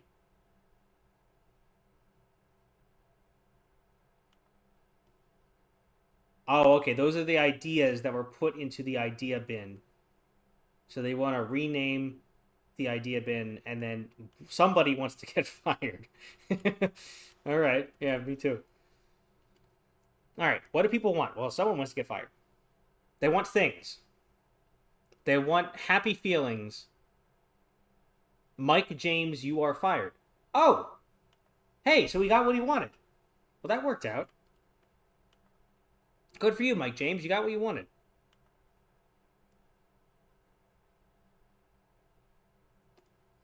Yes, I am getting hydrated. I'm going to be sitting here talking to a camera for 24 hours. So I definitely need to make sure my esophagus is moist and my gums are gumming. Lead singer of My Chemical Romance wrote a song called Teenagers. Yeah, I'd like to imagine My Chemical Romance sitting down and being like, okay, we want teenagers to like this song, so we're going to capture a bunch of teenagers in a big net and ask them what they like. What do people want? Money. More money. That's so true. That's why my friend Jamie was not able to stream with me for the entire 24 hours. She was debating on it, but she left about an hour ago because she had to go to work and to get money, apparently. I think it's kind of lame. Why would you want to go to work when you can stream for 24 hours straight? So, what do people want? Things, but with money to buy more things. Now we're getting somewhere. Graphs? Yeah, we definitely want graphs. I mean, look at them. They're so helpful. Graphs about things and money. We have our new product. Oh, so that's what they make. So this company makes graphs. But if they make graphs, then why are they trying to monetize free-to-play? What does free-to-play have to do with graphs? Are they trying to convince teenagers that using graphs is a game? And then they're trying to monetize that. Maybe they'll give them like a battle pass to graphs. I think I'm starting to understand what this, like, whoever wrote all of these notes in here, because I assume it was all the same person who did all of the whiteboard writing, for making the game. I think I'm starting to piece together the story that this person was intricately crafting with all of these whiteboards. Oh, there's a fax cover letter. Very nice. And then we got a graph here. The stock market is somewhere here. So it's only a part of that slice of the pie graph. That's confusing. Why not just make it its own slice separate from that slice? And then we got colored in segment. Helpful. That's almost as helpful as the space between the teenagers. And then we got stripes. That's also very helpful. And, well, we got pie. That makes sense because it's a pie graph. Good for them. Target demographic teenagers. What is hot? Yeah, prophets are hot. And prophets, like Moses. And then there's a line graph as part of the pie graph. Wow, I mean, honestly, I'm starting to think that these graphs are not nonsense. They're actually so complex that I don't understand them. They're just too good at making graphs that I can't follow. Oh, what are your dreams for the future? Clear skin. Actually, I do want that. And less air. I didn't even see that one. Yes, I would love less air. That would be amazing.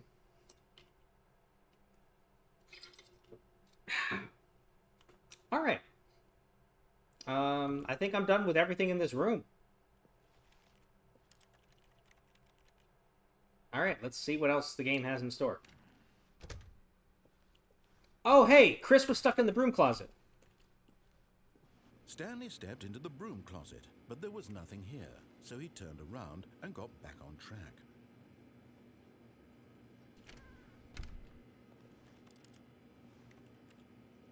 There was nothing here. No choice to make, no path to follow. Just hey, I'm trying to talk here, narrator. No reason to still be here. Yeah, I know there's no reason to be here, but I'm trying to say something to the chat. So, apparently Chris was stuck in the broom closet. Stanley was still just sitting in the narrator, I'm trying to do something. At least if there was something. I'm doing something right now. I'm talking to the chat. Can you let me speak for a second, please? I'm going to kick you out of the chat. I'm going to kick you out of the voice chat if you don't stop talking. Thank you.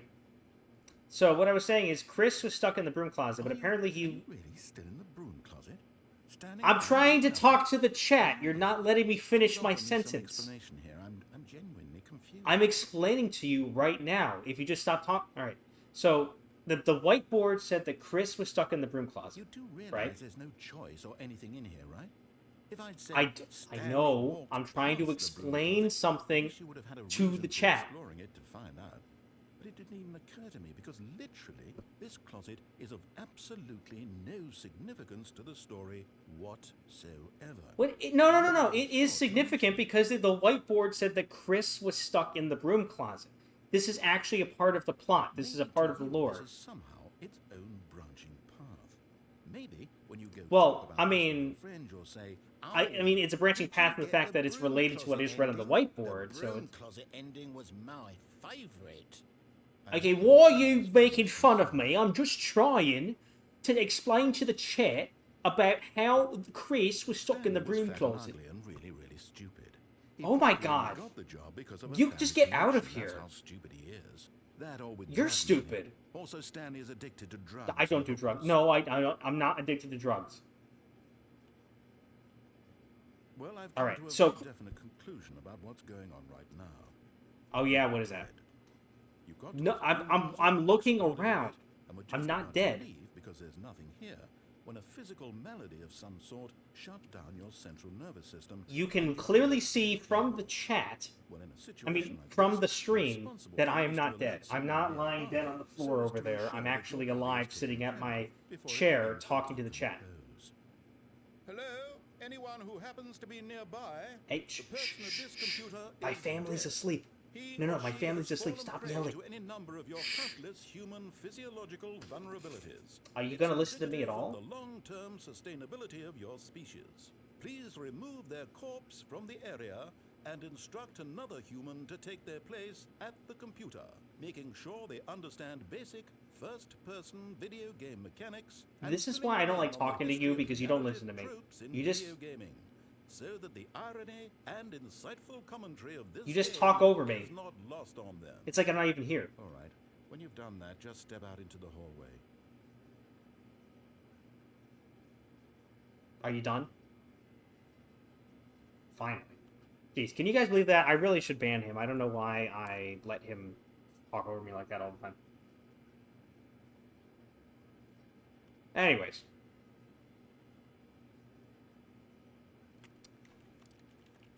What I was saying before is that Chris was stuck in the broom closet. Right?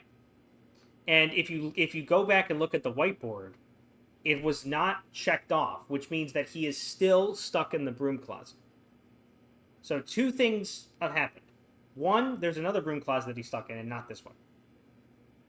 Which, now that I say that out loud, that's probably the answer. That makes more sense. But the second option is that Chris escaped the broom closet and didn't tell anyone. And so they think he's still in here. And then also no one came and tried to check on him to see if he was still in the broom closet. Anyways. Narrator, I'm out. I'm leaving the broom closet now, alright? Ah, second player. It's good to have you on board. I guarantee you No, can't I'm do the same. any worse than the person who came before you. Worse? I was doing perfectly fine, thank you very much. You too? Unbelievable. Okay, that's what you get. If you're gonna make fun of me for being in the broom closet, I'm just gonna go back in the broom closet. Nearby you can hand the controls to. The fish? No, oh wait. Look, No, there's a... other Hold on. details. I'm not particularly picky. I'll just be waiting for when you're ready to pick up the story again. I don't have a monkey, but I have this cute little guy. This is my dog's chew toy. So he can play.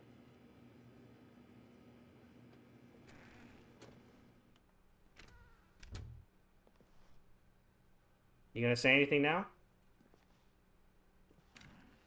What if I go back in?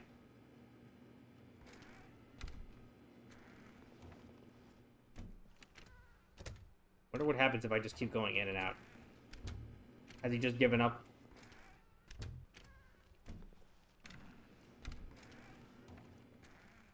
Yeah, I guess he's done. Finally, that guy's a jerk. And thank you, Clestius, right, by the way. He is really rude. Thank you for your support. Coming to a staircase, Stanley walked upstairs to his boss's office. Alright, cool. Going up.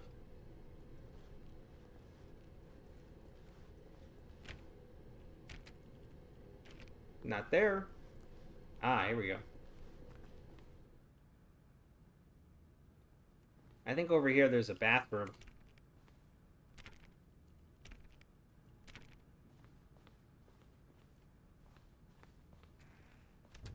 I could have sworn I went into that bathroom before. It's not letting me in. That's rude. It's kind of crazy. Yeah, I mean, I've definitely been in that bathroom before, but for some reason it's not opening yet. Maybe I have to do something over here first, and then it'll let me open that. But I love the dichotomy here about how the executive suite is so fancy, and then the rest of the office is so bland and boring.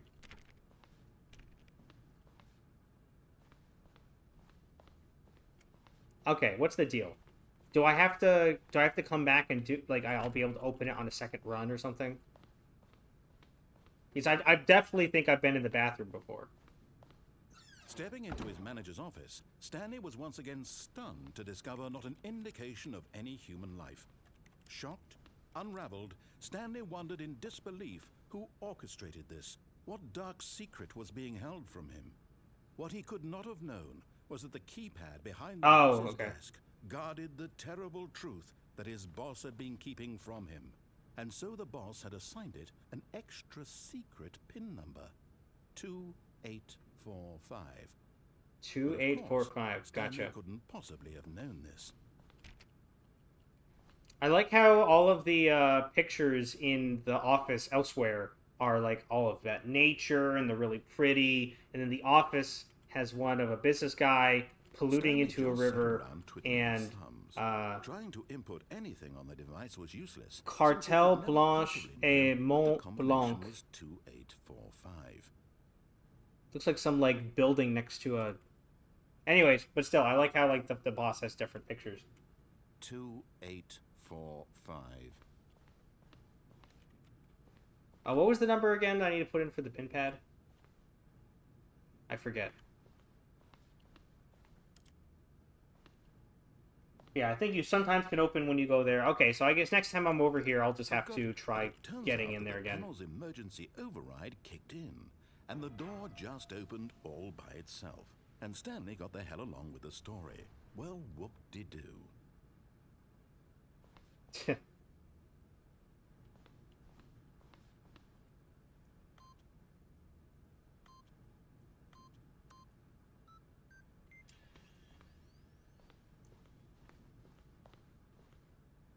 Did that do anything?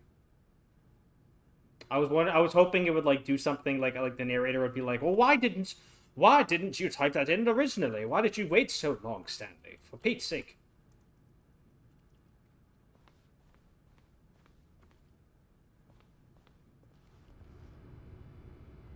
All right. So, let's get a move on here.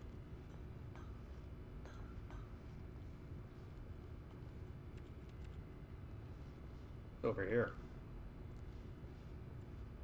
Whoa, where the heck am I? Okay. What is it? What is nothing over here? Okay, I guess not. Alright, press the big red button. Big red scary button.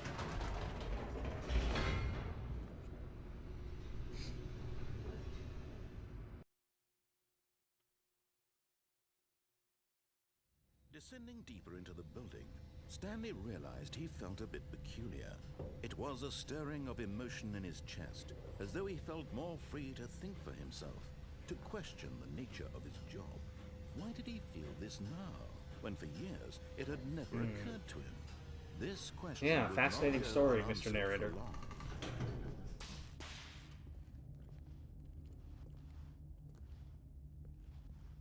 Stanley walked straight ahead through the large door that read Mind Control Facility.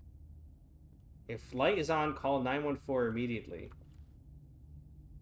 Wonder if there's a way to do that somewhere in the game.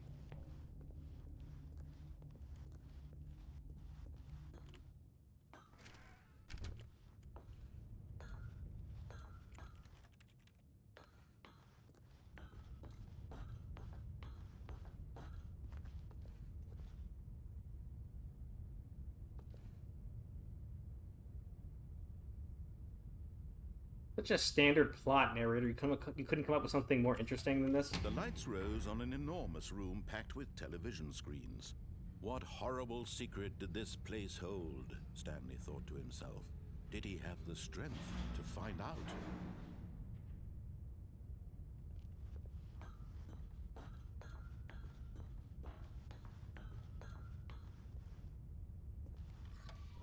Now the monitors jumped to life, their true nature revealed. Each bore the number of an employee in the building. Stanley. Oh, that one said fired. I wonder if that was Mike James who got fired. Used to images on a screen, and Stanley, one of them, eternally monitored in this place where freedom meant nothing. What is that red one over there?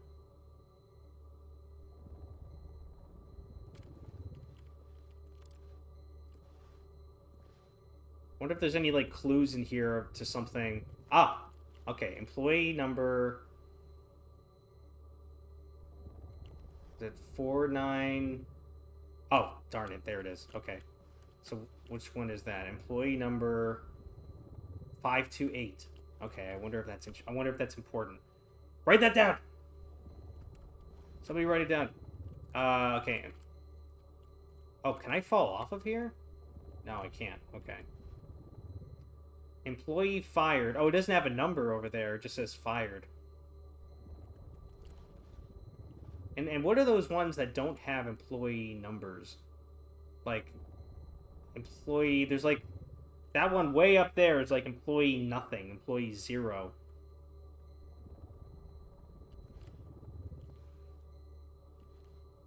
Hmm.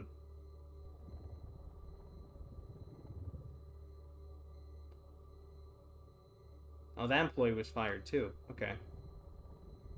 So I guess you can kind of figure out which employee was fired by the, So 104 was fired, and then 601 was fired, I guess?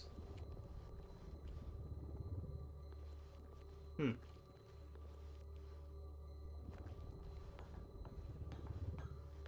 Well, what is that one there? 234. What's going on there? Is it saying something? I can't really read it. 234... Nah, I can't read that. Oh, well. This mind control facility, it was too horrible to believe. It couldn't be How true. horrible. Had Stanley really been under someone's control all this time? Was this the only reason he was happy with his boring job? That his emotions had been manipulated to accept it blindly? No. He refused to believe it. He couldn't accept refuse. it. His own life in someone else's control? Never. It was unthinkable. Wasn't it? Was it even possible? Had he truly spent his entire life utterly blind to the world? But here was Oh, dramatic. the heart of the operation. Controls labeled with emotions. Happy, or sad, or content. Walking, eating, working. All of it monitored and commanded from this very place. And as the cold reality of his past began to sink in, Stanley decided that this machinery would never again exert its terrible power over another human life. For he would dismantle the controls once and for all.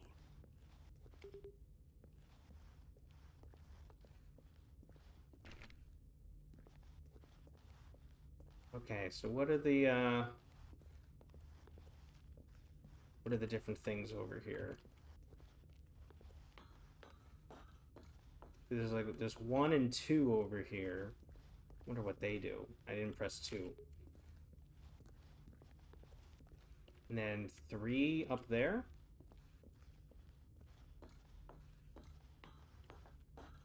Why are the buttons so separated? Oh, that's 4. Hold on. Where's 3?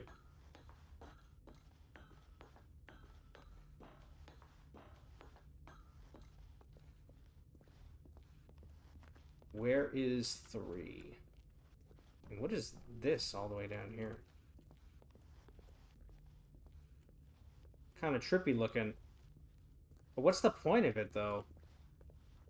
Is it a teleporter or something? Ah, there's 3.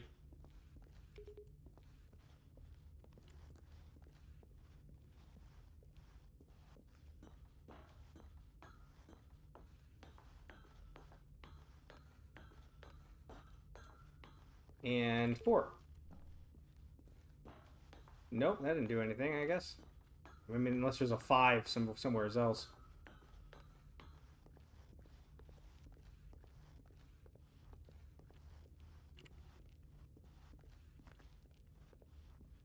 Oh, yeah, here's 5.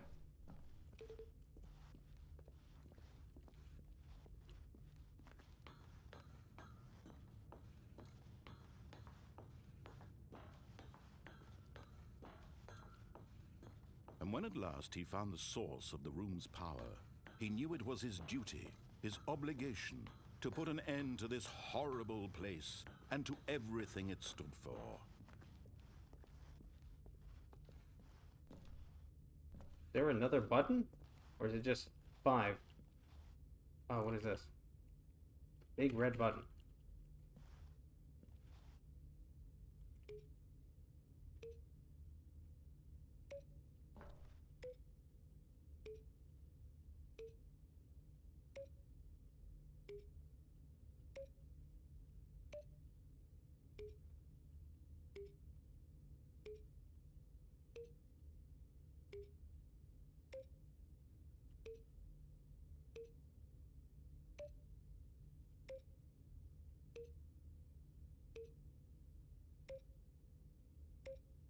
Anyways.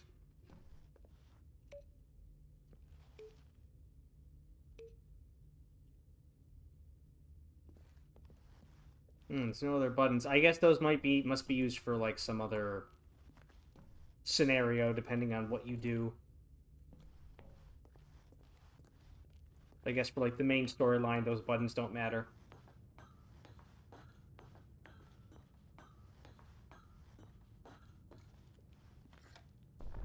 Oh, Stanley, you didn't just activate the controls, did you?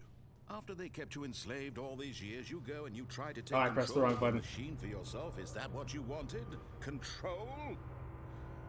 Oh, Stanley, I applaud your effort, I really do. But you need to understand, there's only so much that machine can do. You were supposed to let it go, turn the controls off, and leave. If you want to throw my story off track, you're going to have to do much better than that. I'm afraid you don't have nearly the power you think you do. For example, and I believe you'll find this pertinent, Stanley suddenly realized he had just initiated the network's emergency detonation system. In the event that this machine is activated without proper DNA identification, nuclear detonators are set to explode, eliminating the entire complex. How long until detonation then? Let's say 2 minutes. Ah, now this is making things a little more fun, isn't it, Stanley? It's your time to shine. You are the star. It's your story now. Shape it to your heart's desires. Oh, this is much better than what I had in mind. What a shame we have so little time left to enjoy it. Mere moments until the bomb goes off. But what precious moments each one of them is. Re-enter at More passcode. time to talk about you. Pretty piece of about information, for me, example, a where we're letter. going, what all this What's the means. I barely know passcode? where to start. What's that? You'd like to know where your co-workers are? A moment of What's solace the before you're passcode? obliterated. So if I type in, I'm in a good mood. You're gonna die anyway. I'll tell you exactly what happened to them. I erased them. I turned off the machine. I set you free. Of course, that was merely in this instance of the story. Sometimes when I tell it, I simply let you sit there in your office forever, pushing buttons what's the endlessly number and then that I need to dying do? alone. Execute, Other times, I button let the office active, sink into the red ground, 2. swallowing everyone inside, or I let it burn to a crisp. I have to say this. It's, though, this purple version of events has been 4. rather amusing. Watching you try to make sense of everything and What is take that? back the control wrested away from you, it's quite rich. I almost hate to see it go. Okay, so I have to hit. But I'm sure whatever I come up with on the next go around Oh, 2? will be even better. My goodness, only 34 seconds left. But I'm enjoying this so much. You know what? Is there a To hell with it. purple? I'm going to put Is there a some purple extra 2 time around here on or the something? clock, why not? These are precious additional seconds. Ah. Time doesn't grow. Wait, no, on that's G. trees. Oh dear me, what's the matter, Stanley? Is it that you have no idea where you're going or what you're supposed to be doing right now? Or did you just assume when you saw that timer that something in this room was capable of turning it off? I mean, look at you. Running from button to button, screen to screen, clicking on every little thing in this room. These numbered buttons, no, these colored ones. Or maybe this big red button, or this door. Everything, anything, something here will save me. Why would you think that, Stanley? That this video game can be beaten? Won? Solved? Do you have Oh, any idea purple what your purpose in this 2. place is? There's gotta be something. Stanley, you're in for quite a disappointment. But here's a spoiler for you. That timer isn't a catalyst to keep the action moving along. It's just seconds ticking away to your death. You're only still playing instead of watching a cutscene because I want to watch you for every moment that you're powerless. Active button See hint you dark made. blue 1. This is not a challenge, it's a tragedy. You wanted to control this world, that's fine.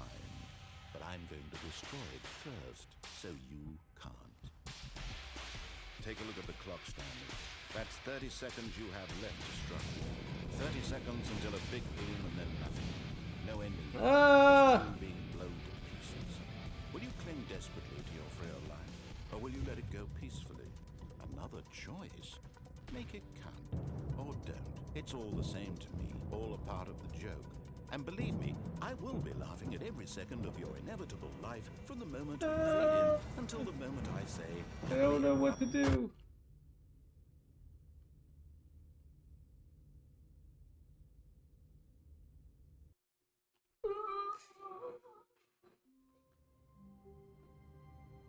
Alright, I'm gonna try my speed run.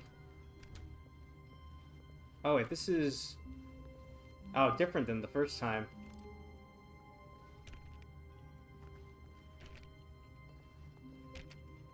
Yeah, this is a different layout of the office now.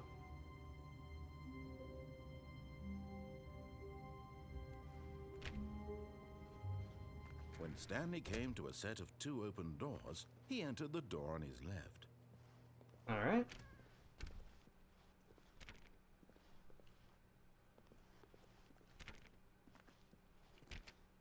Let's see. Oh, here's that office again. Yet Okay. there was not a single person here either. Feeling a wave of disbelief, Stanley decided to go up to his boss's office, hoping he might find an answer there. Oh no, no, not again. I won't be part of this. I'm not going to encourage you. I'm not going to say anything at all. I'm just going to be patient and wait for you to finish whatever it is you enjoy doing so much in this room. Please take your time. I love how annoyed he gets with this row.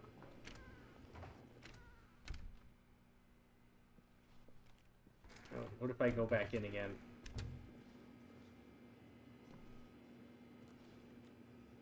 Yeah, that's probably their hint that he's not going to say anymore because he just said he's going to wait for me to get going, so... Coming to a staircase, Stanley walked upstairs to his boss's office. Alright, can I get in the bathroom this time? Let's see. Aha! I can! Nice little bathroom here.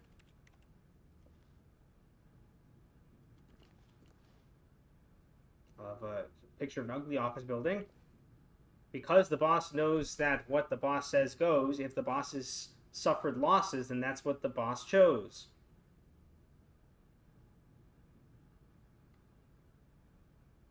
Interesting. Extreme bathrooms.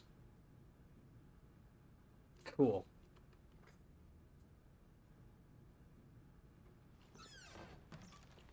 It's a nice little bathroom, isn't it?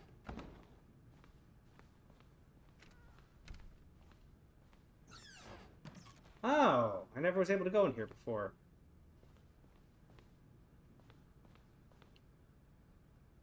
Doors monthly. Business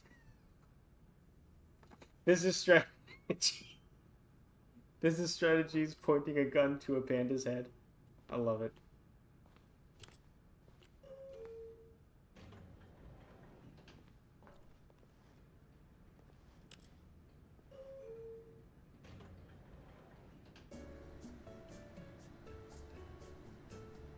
I think this is Kevin MacLeod, isn't it? Good music.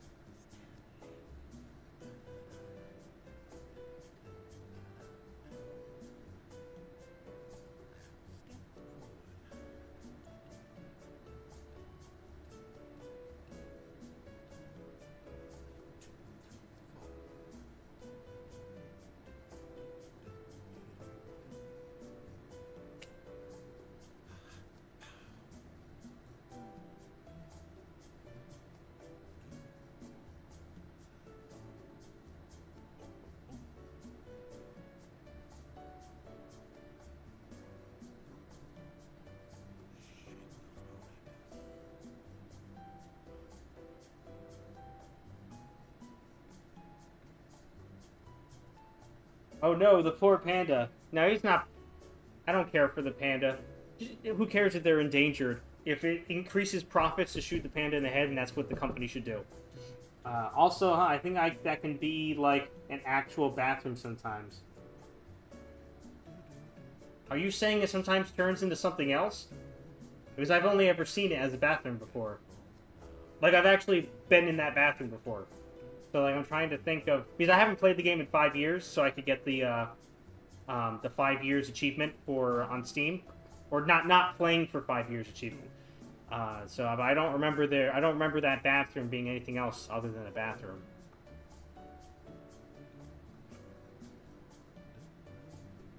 Oh, interesting. Well, I'll have to keep an eye out for that next time I go through the office there.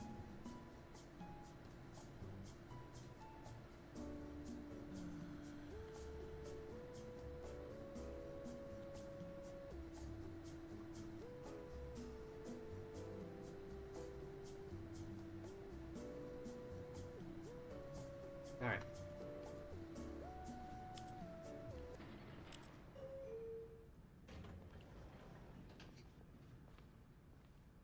Yeah, I guess it didn't go anywhere, but that's still, that's a bop. I love that tune. Stepping into his manager's office, Stanley was once again stunned to discover not an indication of any human life. What could it mean? Stanley wondered aloud to nobody. What could it mean? He began wildly tearing through papers on the boss's desk, pulling books off the shelf, looking behind paintings, desperate for clues to his situation. But his attention was caught by a keypad behind the boss's desk. What could its purpose be? In fact, this keypad guarded the terrible secret that lay buried below his feet. I think I know the purpose So of the this. boss had It's to assigned get an another extra Steam secret achievement. Pin number 2845. But of course, Stanley couldn't possibly have known this. 8. Stanley simply began entering random codes into the keypad. I got the achievement, 8! The sheer statistical First unlikelihood achievement of the that night, this would ever guys. result in a correct combination. 8! If he knew that the combo was 2845, it would be another story entirely. But no. I'm one This is achievement what he was going closer do to getting instead. all the achievements. Yeah, it's nothing better than a reference that most people aren't gonna get, but it still makes you laugh, and so it's worth Stanley saying. just sat around twiddling his thumbs. Trying to input anything on the device was useless, since he could never possibly know 8. that the combination was 2845. Wonder if there's anything else that happens if I keep pressing 8, or if it's just the achievement and that's it.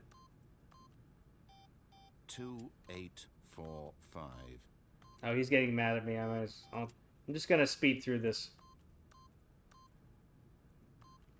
Yet incredibly, by simply pushing random buttons on the keypad, Stanley happened to input the correct code by sheer luck.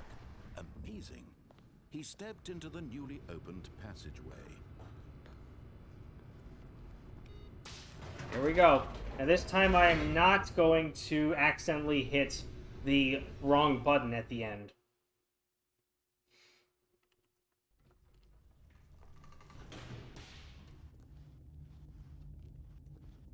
Stanley walked straight ahead through the large door that read Mind Control Facility. Ooh.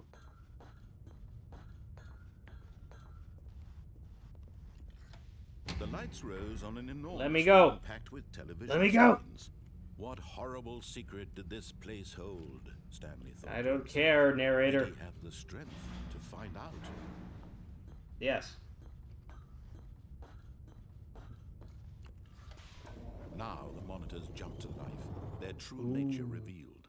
Each bore the number of an employee in the building. Oh no, how could it be The true? lives of so many individuals reduced to images on a screen, and Stanley, one of them, eternally How longed could to they be do in this to space us? where freedom meant nothing. What is that? There's like an office where there's like a green glow coming out of a box. What's going on in there? I want to work in that office. This mind control facility, it was too horrible to believe. It couldn't be true. Had Stanley really been under someone's control all this time? Was this the only reason he was happy with his boring job? That his emotions had been manipulated to accept it blindly? No. He refused to believe it. Allons-y. He couldn't accept it. His own life in someone else's control? Never. It was unthinkable. Never. Wasn't it? It was Was it even unthinkable. possible? Had he truly spent his entire life utterly blind Alright, you to can the world? you can stop talking. We've already been over this. But here was the proof. The heart of the operation. Controls labeled with emotions. Happy, or sad, or content. Walking, eating, working. All of it monitored and commanded from this very place. And as the cold reality of his past began to sink in, Stanley decided that this...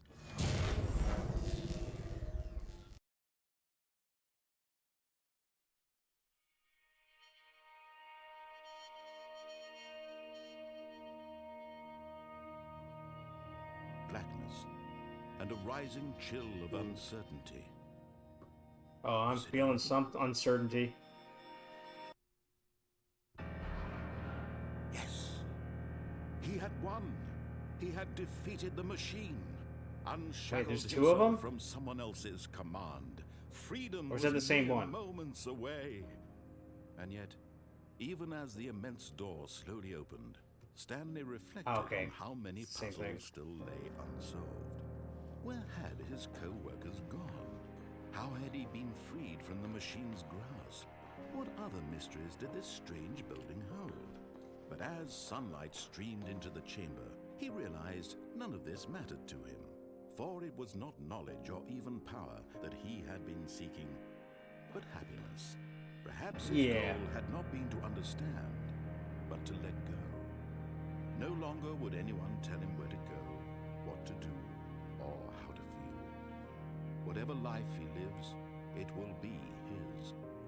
And that was all he needed to know. It was perhaps the only I love how silly this is because like how silly the base story is because like where is this giant wall coming from? Like why is it in the middle of this random road in this wilderness? Doesn't make any sense. I wonder if there's something happens if you don't leave. Like, if you just stand here and stare.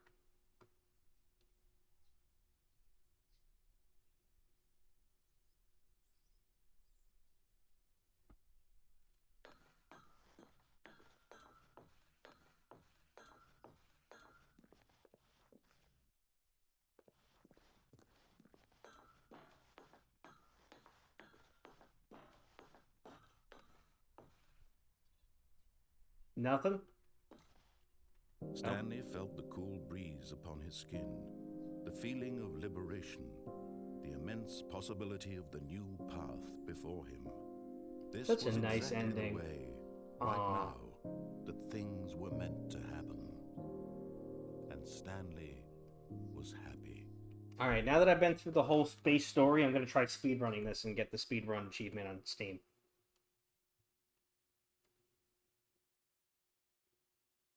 Alright, here we go. How long was I sitting there? Stanley wondered to himself. Minutes? Days? Centuries? Did something I can do crucial this. happen while my senses were turned? He made a note to be more careful with time. From when Stanley came to a set of 2 open doors, he entered the door on his left. Alright, gotta be fast. Yet Gotta there be was not a fast, single boy. person here either. Feeling a wave of disbelief, Sad he Stanley boarded up decided the- to go up to his boss's office. Coming to a staircase, Stanley walked upstairs to his boss's office. They boarded up the broom closet. I love that. The moment he entered his manager's office, Stanley froze in his tracks. Not a living soul anywhere. Stanley was in such a rush to get through the story as quickly as possible, he didn't even have a single minute to just let the narrator talk. That kind of anxiety isn't healthy, so he relaxed for a few moments with some calming New Age music. Oh my gosh. They do this on purpose to try to get you when you do the speed run. Ugh. Alright, so I guess next time I do the speed run, I'm gonna have to... Feeling soothed and rejuvenated, Stanley Ah. calmly walked forward. Next time I do the speed run, if it doesn't let me... If I don't get it now, next time I do the speed run, I'm gonna have to just let him keep speaking.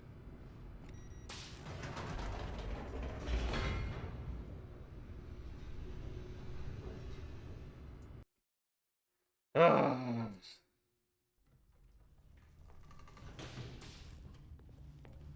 Maybe I can still make it. I think the speed run thing is like 4 minutes. Large door that read Mind Control Facility. So maybe I could still make it.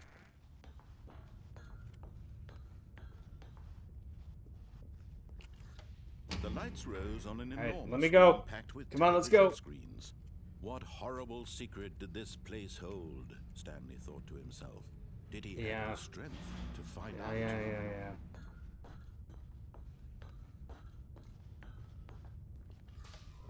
Now the monitors jumped to life, their true nature revealed. Each bore the number Alright, of let's an go. employee in the building. Hurry up, Stanley's narrator. co-workers, the lives of so many individuals reduced to images on a screen, and Stanley, one of them, eternally monitored in this place where freedom meant nothing. This mind control facility, it was too horrible to believe. It couldn't be true. Had Stanley really been under someone's control all Come this on! time? Was this the only reason he was happy with his boring job? That his emotions had been manipulated to accept it blindly? No. He refused to believe. Come on, let's go. He couldn't accept I it. could still make it, His maybe. life in someone else's control? Never. It was unthinkable, wasn't it? Was it even possible? Had he truly spent his entire life utterly blind to the world? But here was the proof. The heart of the operation. Controls labeled with emotions. Happy, or sad, or content. Walking, eating, working. All of it monitored and commanded from this very place. And as the cold reality of his past began to sink in, Stanley decided that this machine...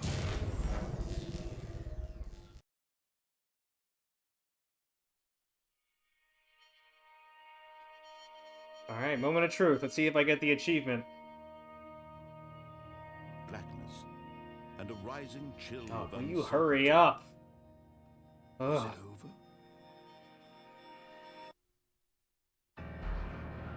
Yes.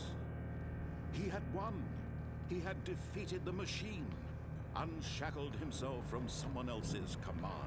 Freedom was mere moments away. Alright, And yet, here we go. even as the immense door slowly opened, Stanley reflected on how many Yeah, puzzles... I like how they put the word slowly Where had his in it, because when you're trying to do the speed run, this monologue gets even more annoying. What other mysteries did this strange building hold? But as sunlight streamed into the chamber, he realized none of this mattered to him, for it was not knowledge or even power that he had been seeking, but happiness. Perhaps his goal Now had I'm not trying been to understand, speak this speed run. Hurry but up. to let go. No longer would anyone tell him where to go, what to do, or how to feel. Whatever life he lives, it will be his. And that was all Alright, let's he go. needed Come on. to know. It was perhaps the only thing worth knowing. Stanley stepped through the open door. Stanley felt the cool breeze upon his skin, the feeling of liberation. I don't see the Steam achievement. I immense don't think I made possibility it. of the new path before him. This was exactly the way, right now, that things were meant to happen. And Stanley was happy. Ah, I didn't get the Steam achievement. Alright, I gotta do it again and wait for him to finish talking.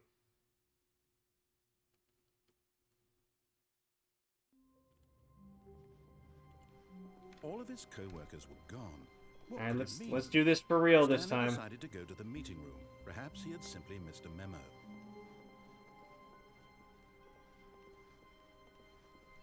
When Stanley came to a set of 2 open doors, he entered the door on his left.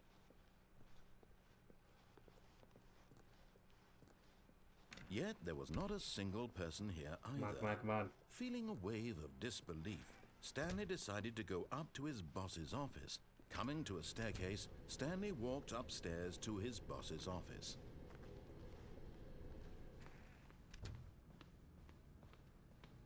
Okay, I think we all know the drill by now. Blah, blah, blah. Dark secrets, the keypad. Stanley pushes some buttons. Oh, hey, look, it's a new passageway. Quelle surprise. Wow. Okay.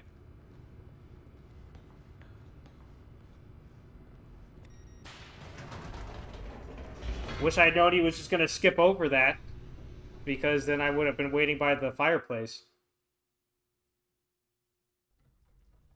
Yeah, the end is never the end, is never the end, is never the end, is never the end. Yep. Stanley walked straight ahead through the large door that read Mind Control Facility.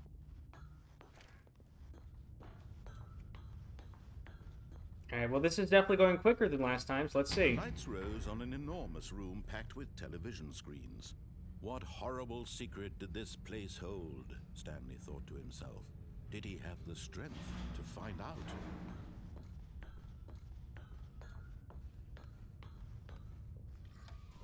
Now the monitors jumped to life, their true nature revealed. Each bore the number of an employee in the building. Let's go. Stanley's co-workers. The lives of so many individuals reduced to images on a screen. And Stanley, one of them, eternally monitored in this place where freedom meant nothing. I'm doing things as fast as I possibly can. I just hope I didn't mess things up with not being waiting right by the fireplace. Facility. It was too horrible to believe. It couldn't be true. Had Stanley really been under someone's control all this time? Was this the only reason he was happy with his boring job? That his emotions had been manipulated to accept it blindly? Go! Go! No. He refused to believe it. He couldn't accept it. His own life in someone else's control? Never. It was unthinkable. Wasn't it? Was it even possible? Had he truly spent his entire life utterly blind to the world? But here was the proof. The heart of the operation. But here was the proof. Controls labeled. I like the way he says that for some reason. Happy, or sad, or content. Walking, eating, working. All of it monitored and commanded from this very place. And as the cold reality of his past began to sink in, Stanley decided that this...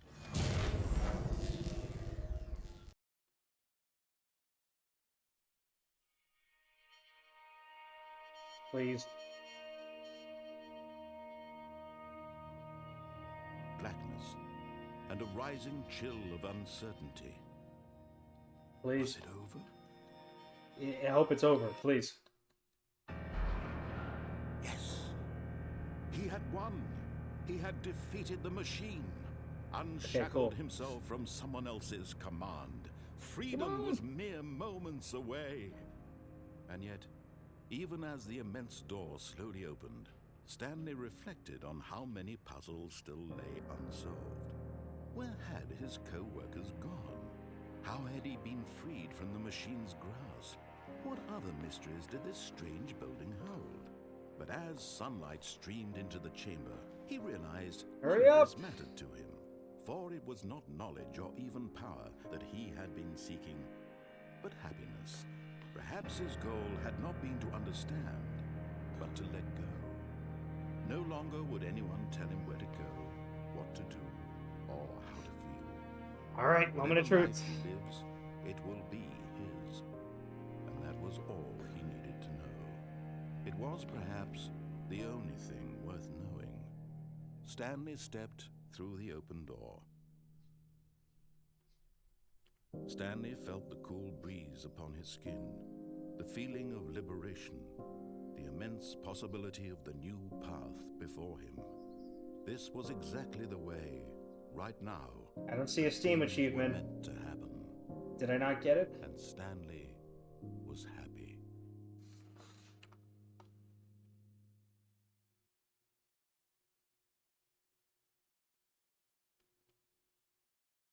Darn it.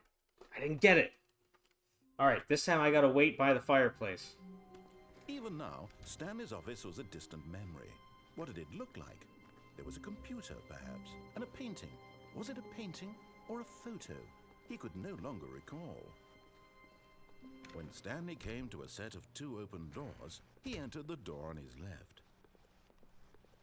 All right, let's go. I Yet there was not got a single good person feeling. here either.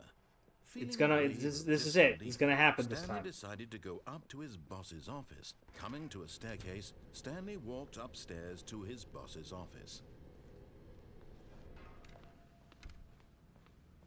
All right, it's open. Here's the door. Just go. Thank you. All right, so I didn't waste any seconds this time. All right, I didn't go over to the keypad and try typing stuff in, so...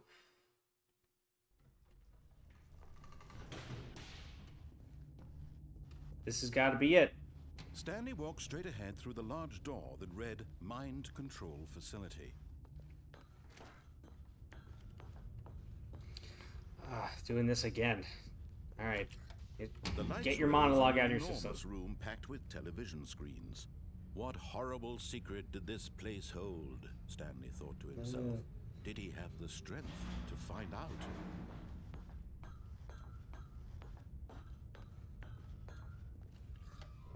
Now the monitors jumped to life, their true nature revealed. I'm gonna Each get it. bore the I got a number good of feeling. An employee in the building, Stanley's co-workers.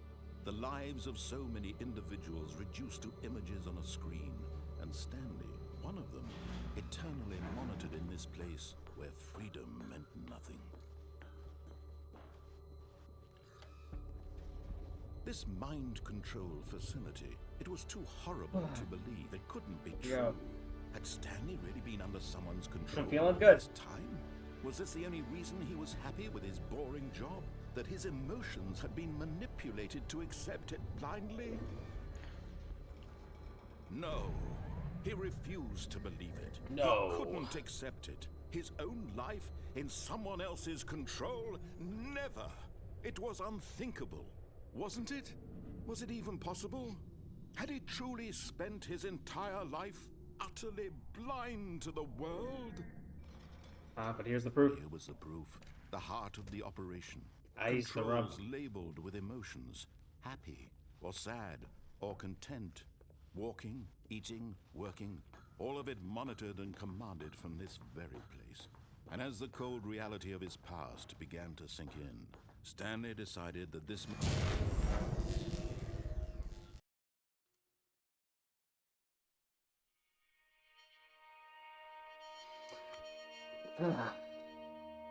Here we go again. blackness, and a rising chill of Yeah, uncertainty. now's a good time to have a snack. There's nothing else I can do.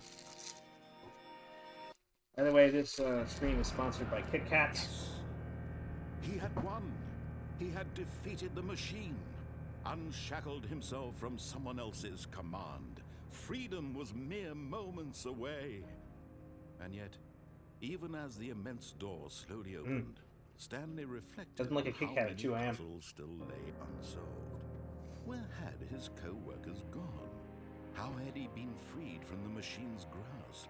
What other mysteries did this strange building hold? But as sunlight streamed into the chamber, he realized none of this mattered to him. For it was not knowledge or even power that he had been seeking, but happiness. Perhaps his goal had not been to I'm not going to be understand, happy if I have to do this but again. to let go. No longer would anyone tell him where to go, what to do, or how to feel. Whatever life he lives, it will be his. And that was all he needed to know. It was perhaps the only thing worth knowing. Stanley stepped through the open door. Stanley felt the cool breeze upon his skin. The I don't feeling see of I liberation, better see the Steam the achievement pop immense up. possibility of the new path before him. This was exactly the way, right now, that things were meant to happen. And Stanley was happy.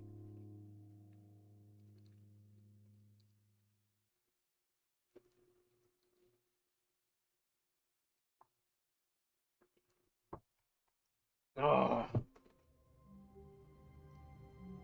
Oh, I got bad news. I didn't get the Steam achievement. Why not, though? I did it like as fast as you could. Like, is there a way to skip past all of his words?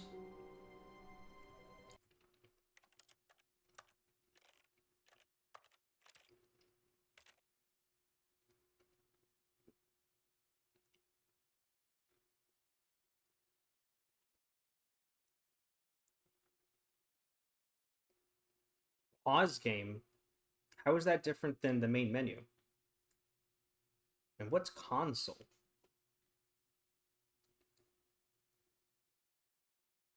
Oh, if you're on console. Okay.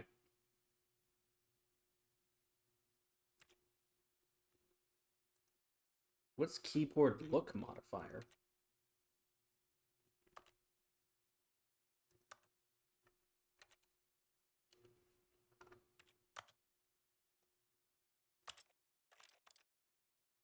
Okay, so we got... Okay, so there's nothing to, like, skip over the narrator.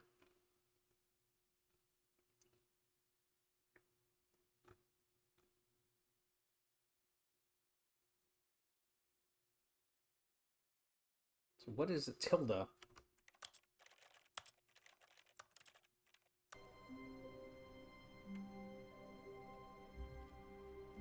I'm pressing tilde, it's not doing anything.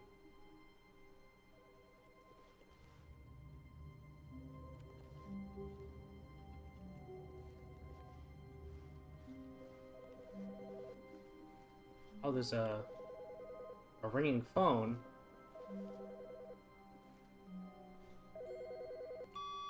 Good morning. Thank you for contacting the Future Happiness Foundation. We are confirming your shipment of 1,327 cardboard boxes to your place of work. Can you verify that this is correct? Yes. Excellent. Your order will arrive shortly. Thank you again for contacting the Future Happiness Foundation.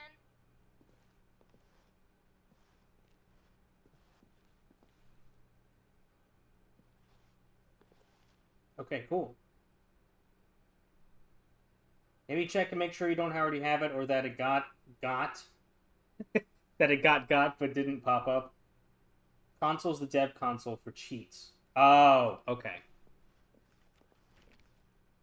Well, yeah, you know what? I guess I could double check here to see if I... No. The last achievement I got was 8. Oh, well, you know what? I think maybe the reason is because I'm resuming the same game. I think I needed to restart the game in order to do the speed run. That's probably what it is. Ugh. Well, all right. I'm gonna restart it later. Then I'm gonna do the speed run later because I don't want to restart just yet because I have these. You know, I've done things in the game so far, and I want to see what happens. Like, we just got that phone call for a delivery of, what was it, boxes?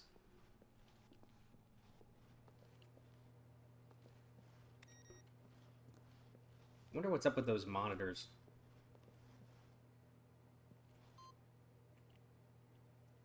Input received. Okay, cool.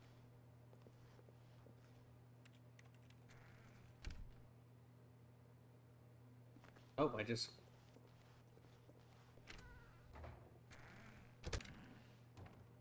Why did the door close? Did I do that accidentally?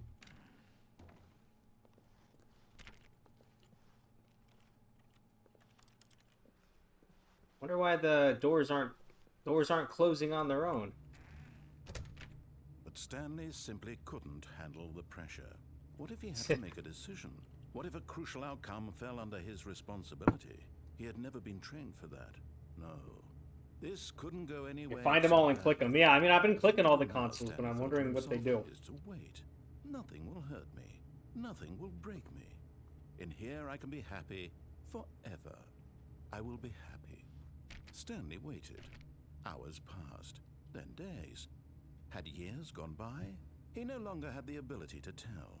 But the one thing he knew for sure, beyond any doubt, was that if he waited long enough, the answers would come. Eventually, someday, they would arrive. Soon, very soon now, this will end. He will be spoken to. He will be told what to do. Now it's just a little. Yeah, it feels like it's closer. been years. Now It's only even 2:41 in the closer. morning. I still got a ways to go. Here it comes. Hmm.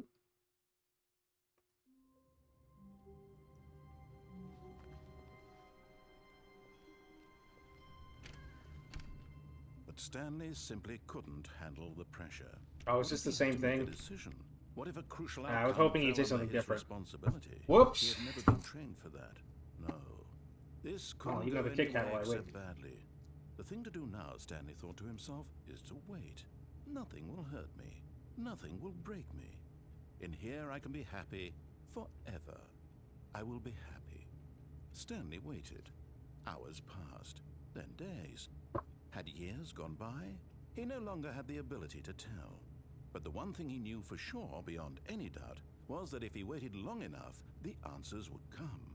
Eventually, someday, they would arrive. Soon, very soon now, this will end. He will be spoken Just can't to. handle it. He will be told what Sorry, can't to handle do. what? Who? Who Now can't handle it's what? just a little bit closer. Now it's even closer. Here it comes.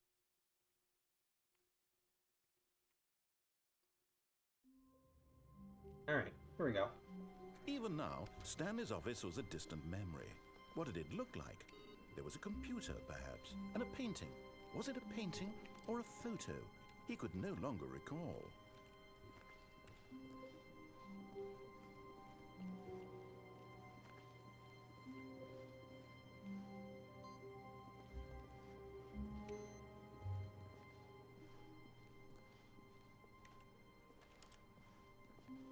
So now the door closed. And I can't move these doors now. Oh, I can.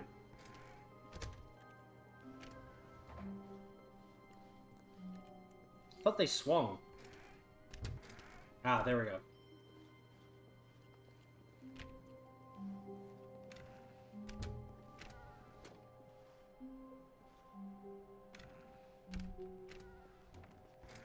Where's the... Oh, that's on.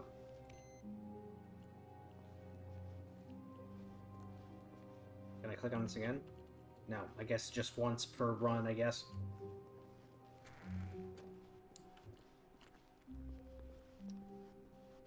Alright, well, you know what? Since I'm not gonna do the speedrun right now, I'm gonna mess with him.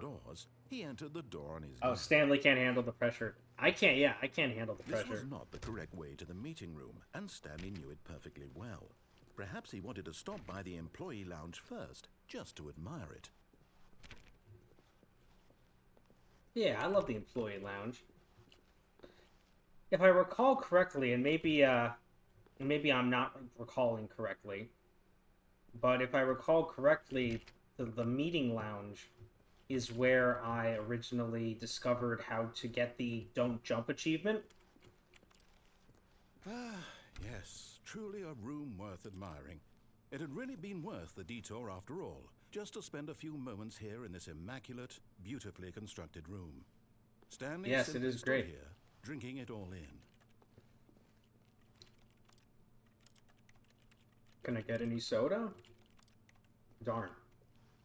One thing I like about the game, Really, Superliminal, really worth it is that they being have here these in the soda room. machines that give you Room these so funny utterly sodas. captivating that even though all Oh, here's the your new coffee coworkers machine have that they got. mysteriously vanished, here you sit Coffee nut. looking at these chairs and some paintings. Really worth it.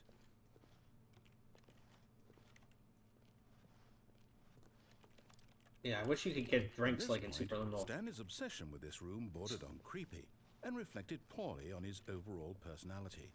It's possible that this is why everyone left. Superliminal is a really good game, by the way, if you've never played it. It's basically like Stanley Parable sequel, even though it's not by the same people, as far as Stanley I'm sat aware. around waiting for more dialogue, but when a long time had passed and there was no more, he decided that the game Why is was there a trying to send random him a light right message. here?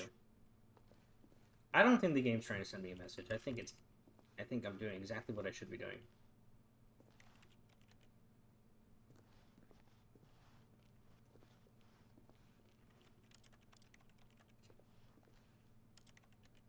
Nothing to do, huh? I wonder... I'm gonna eat another Kit Kat. I wonder if If I wait here long enough, if he says anything else.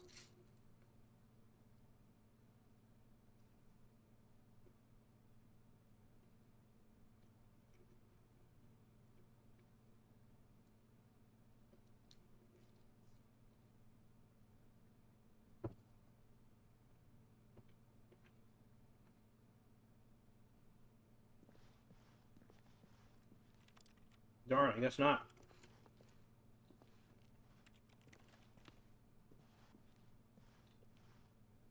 Oh yeah, I can stand on the table here. Or maybe that's the you can't jump achievement. Maybe it's just when you actually step up on something, then then you get the achievement for don't jump. But at last, he'd had enough of the amazing room and took the first open door on his left to get back to business.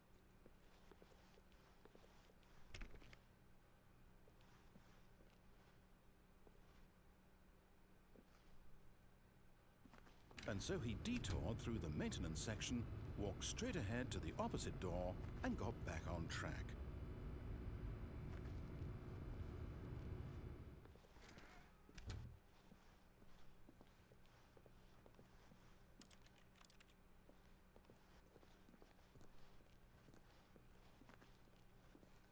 Trying to go through all the different permeations Yet of there this was not a storyline. single person here either. Just to make sure I don't miss Feeling anything. a wave of disbelief, Stanley decided to go up to his boss's office, hoping he might Really doesn't find an like answer that broom there. closet.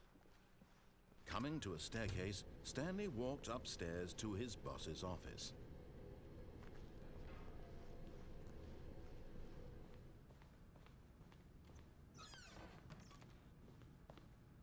Oh, still a bathroom. Oh, it says different stuff. Money in the morning, money in the evening, money for breakfast, money crisp. It's a good slogan. Thank you, Wall.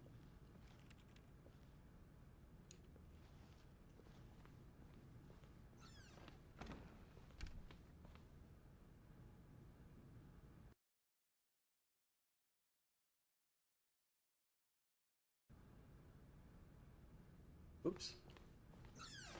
Accidentally got out of the game for a second there. Well, I mean, not like I didn't close the game down, obviously. But...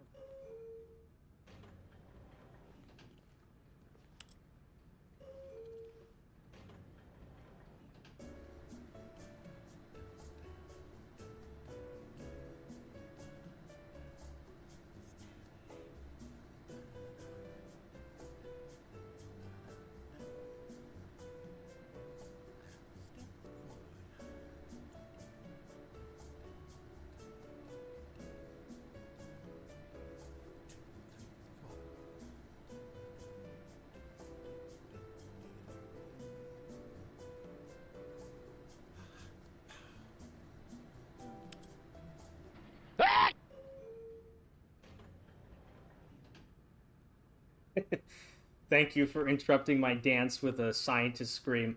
You get me on track. Here's the door, just go.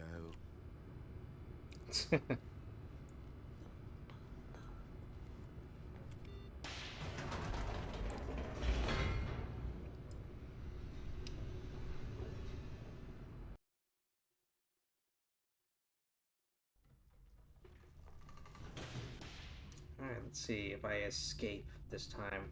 Stanley walked straight ahead through the large door that read Mind Control Facility.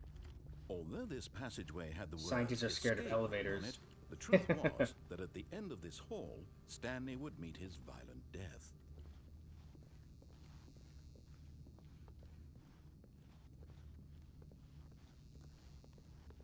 The door behind him was not shut.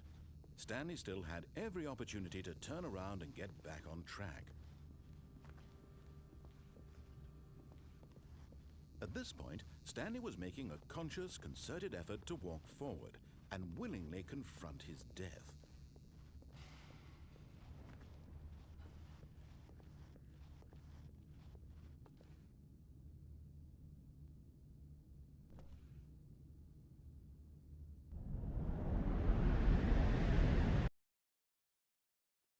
Whee!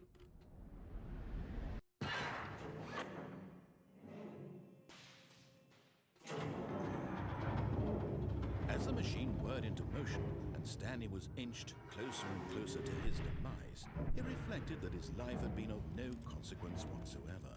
Stanley can't see the bigger picture. He doesn't know the real story, trapped forever in his narrow vision of what this world is.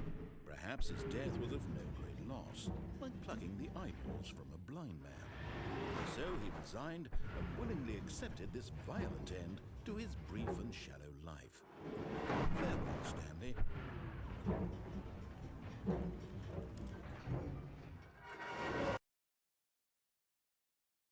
"Farewell, Stanley," cried the narrator, as Stanley was led helplessly into the enormous metal jaws. In a single visceral instant, Stanley was obliterated as the machine crushed every bone in his body, killing him instantly.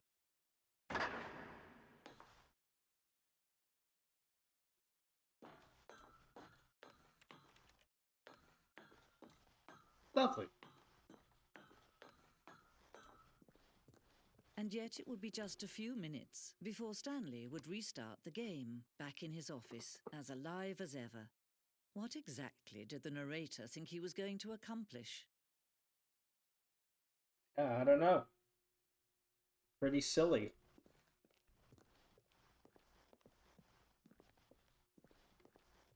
Ah, so here's where you can go to look at, I have seen this room before. When every path you can walk has been created for you long in advance, death becomes meaningless, making life the same.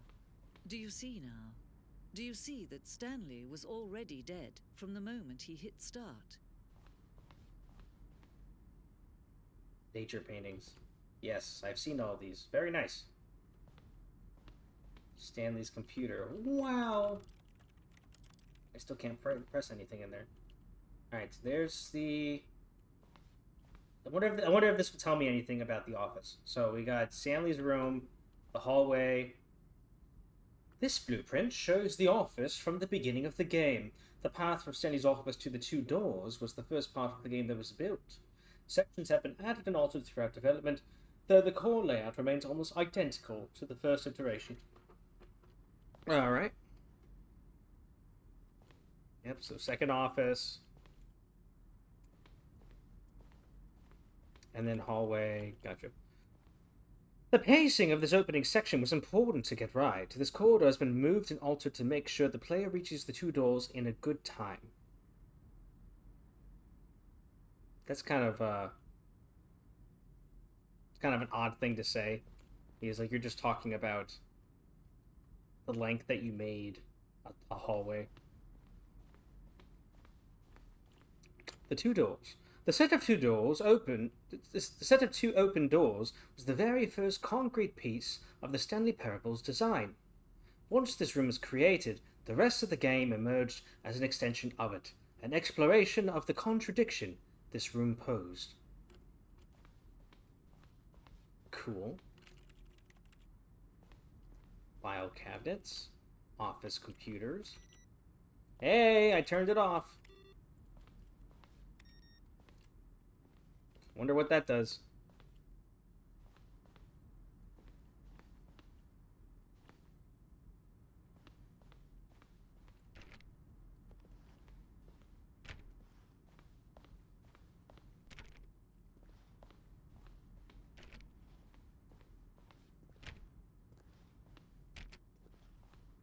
Darn, I was hoping one of them would open and it would reveal like a new hallway or something. Hey, what are you guys doing back on?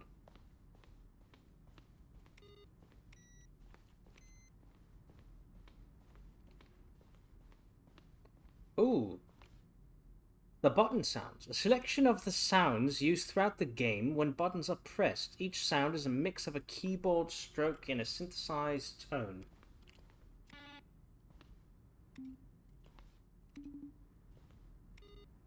Some of those sounded like portal noises.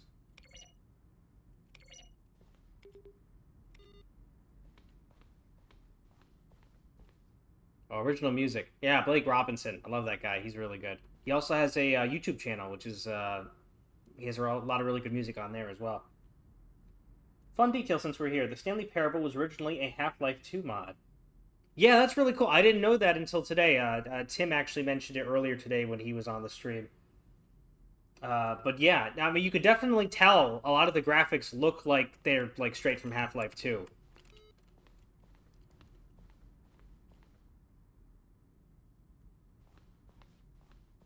So what's over here? Office clock. Nice. Screens from the development of the boss's office. Fair enough.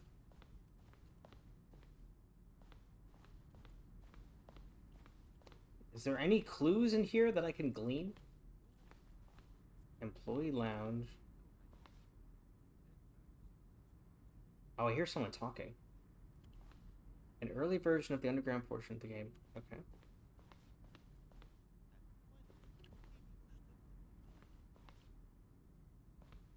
Narration outtakes. Kevin Brighting, the voice of the narrator, recorded dialogue for the entire game roughly 3 separate times over the 2 years of development. These are clips from early takes that were not used in the final game.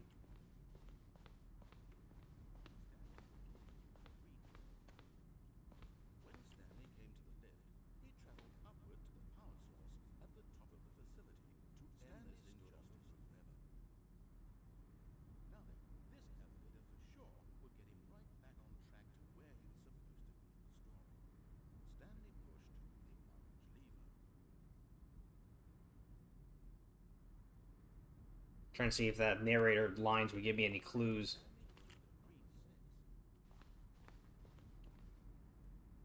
Stanley pushed the number 6. 8.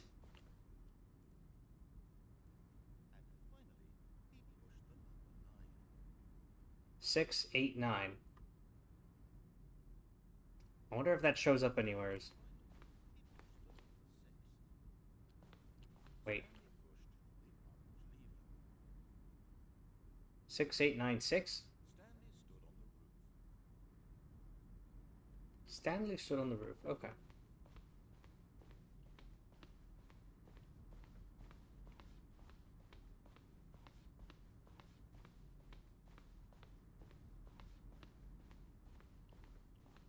This was the very first incarnation of the freedom ending in the game's alpha.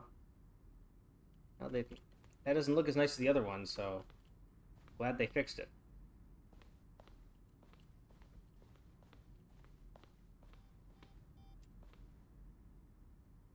One of the desks from an early version of the countdown ending. Well, it said 71 on it.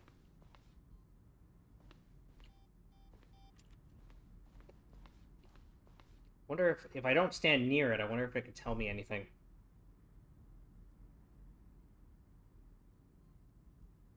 $72, and there's a green. Oh, it goes down on its own. Okay. An early version of the countdown room. Cool. For a time, the elevator in the monitor room could go up or down with freedom above and countdown below. We abandoned this when players found it too difficult to remember what was up and what was down, and that placed the two endings together instead. Oh, okay. This is the freedom ending as it existed in beta. A little bit better, but...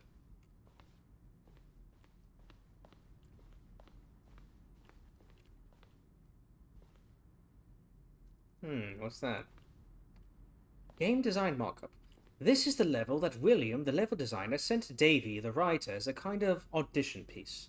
The strength of this level got William hired to design the full game. Though much of the environment has changed, the basic layout from this mockup is still in the game.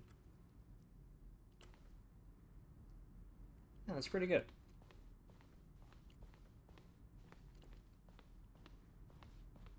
Oh, here's my room right here. Oh, different versions. Gotcha. From left to right, the evolution of Stanley's office over time. The first was created in November 2011, the second on March 2012, and the third in February 2013. Yeah, it's a bit too open there. And this is a bit nicer. Or this is a bit better, but it's a little too nice. Also, who has 2 monitors? They don't treat the employees that well. Yeah, and this is the best one because it has the open cabinets and stuff. It's a bit messier.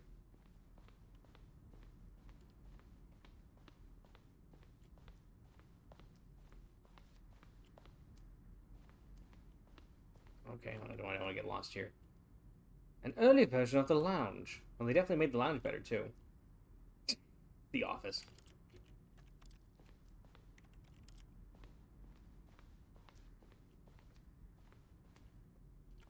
The cargo lift.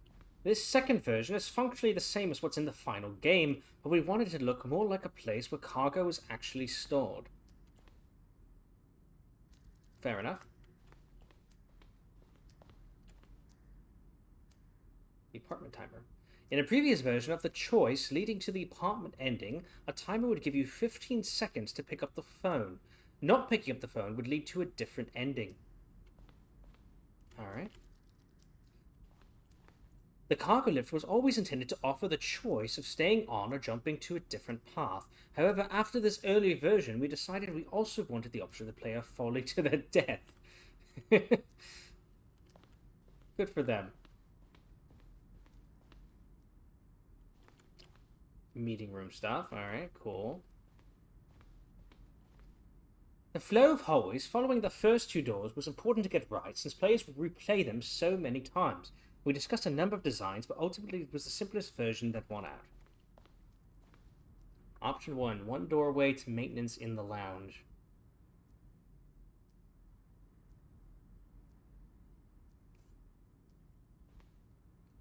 Option 2 doorways to maintenance.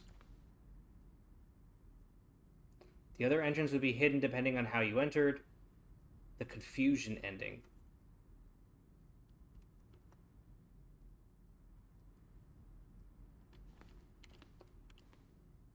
One doorway to maintenance in the lounge and the original back on track option.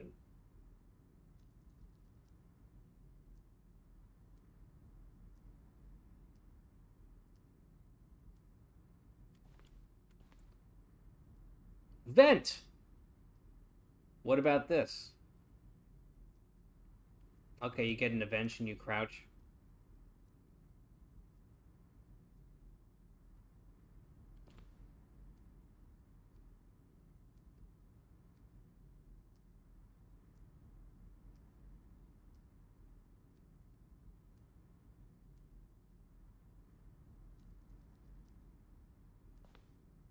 Okay, so they went with option 1 because it was the simplest.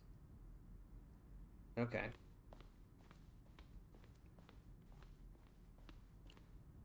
Ah, this is the room I was trying to get to. Just want to make sure I don't lose track, though, of where I've been.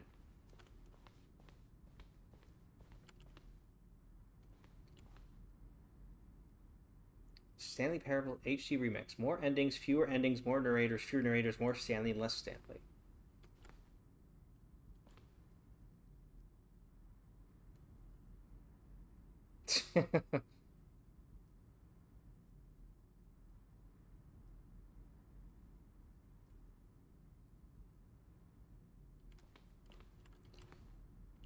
In September 2012, we submitted the Stanley Parable to Greenlight, Valve's process of approving games for Steam. The Greenlight page had only a series of cryptic photos, which were still enough to win the community's approval. Very nice. Warzone, interesting.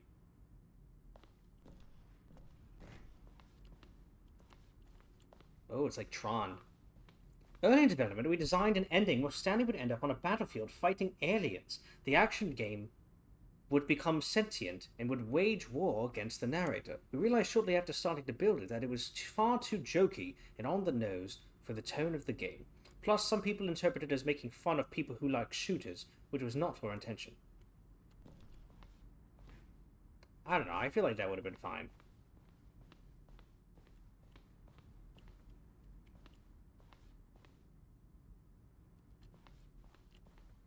Ah, good old fax machine. An early version of the maintenance room. Alright. Ah, okay. Now I know where we are.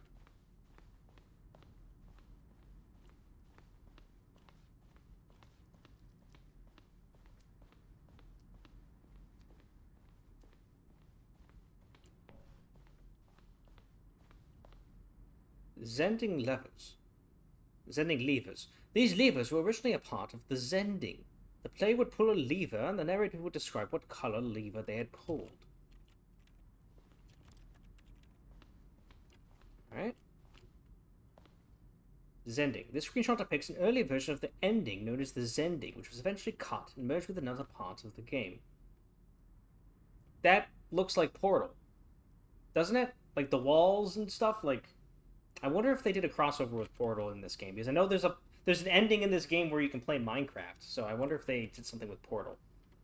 The Zending went through many iterations. This room represents the 4th version of the ending, and we thought it was complete, but decided to abandon and change it again shortly before launch.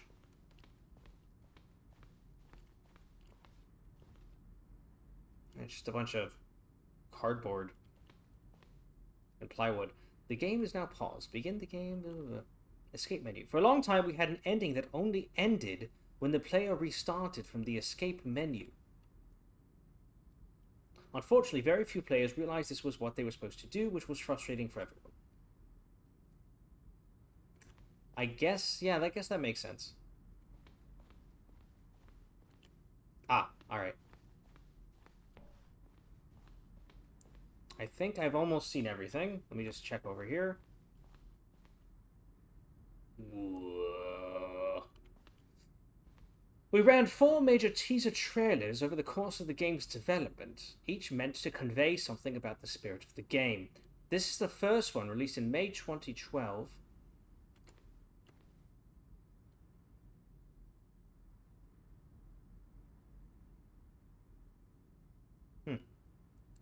It features a series of broken rooms and the voice of the narrator informing viewers that he is preparing a new version of the Stanley Parable.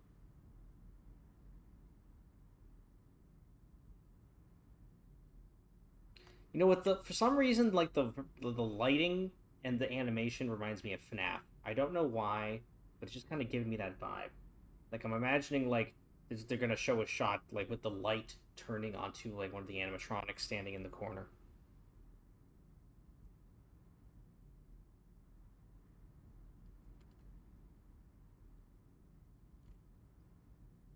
Oh, hey, it's 3 o'clock. So we are now 3/24 through the stream, which is 1, 2, 3, 4, 5, 6, 7, 8. We are 1/8 through the stream. Give it up. Give it up. Alright, I think I've seen everything, so I guess I'll just go to the ending then.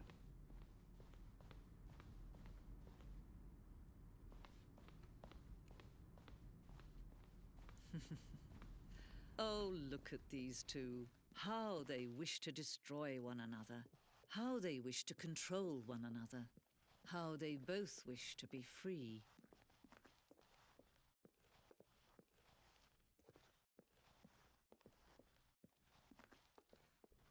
Anything else I can do in here, or all I could do is just pull it off. Can you see? Can you see how much they need one another? No, perhaps not. Sometimes these things cannot be seen.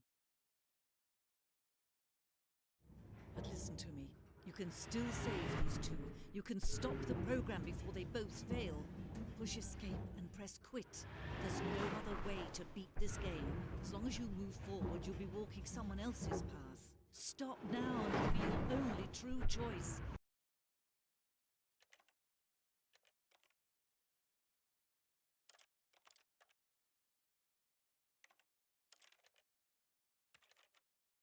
Quit to menu.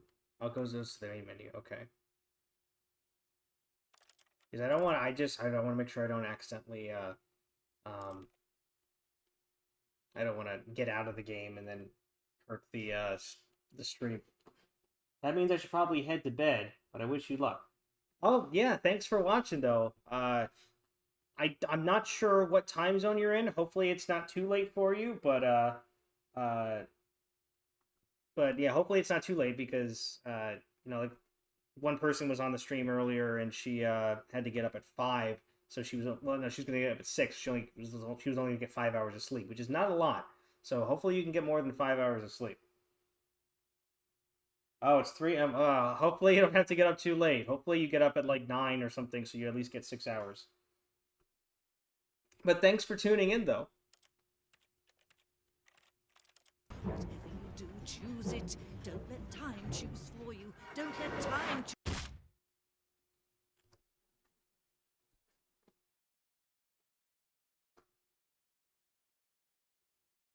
Well, what's going on now?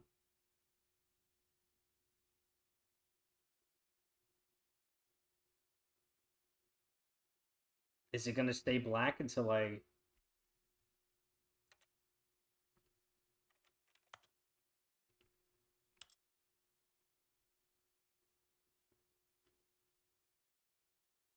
I'm gonna give it a second in case it does something.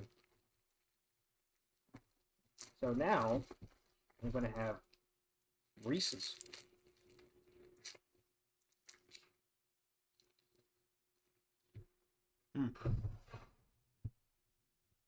It's lovely.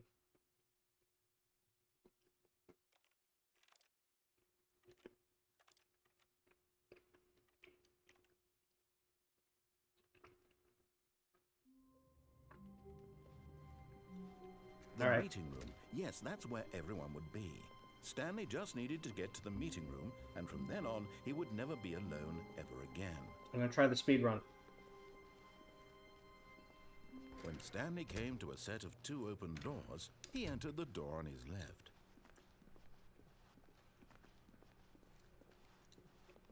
Yet there was not a single person here either. Feeling a wave of disbelief, Stanley decided to go up to his boss's... Coming to a staircase, Stanley walked upstairs to his boss's office. I don't think it's restarted because the thing was still boarded up. I've got the feeling money's for stealing, but not yours, of course. Say, that's a lovely purse. I wonder what the writing on the wall is supposed to be for.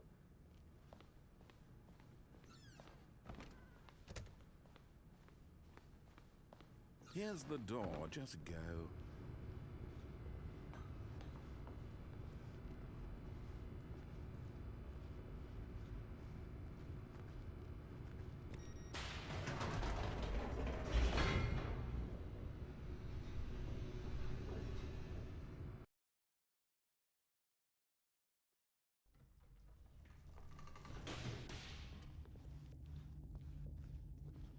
Stanley walked straight ahead through the large door that read Mind Control Facility. Although this passageway had the word escape written on it, the truth was that at the end of this hall, Stanley would meet his violent death. But of course, Stanley thought better of it and realized he simply had too much to live for. Nope, still on board with death.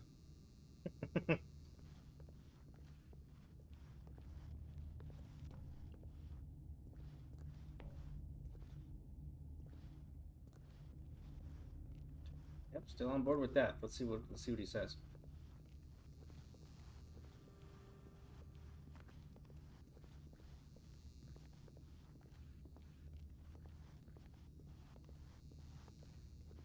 The door behind him was not shut. Stanley still had every opportunity to turn around and get back on track.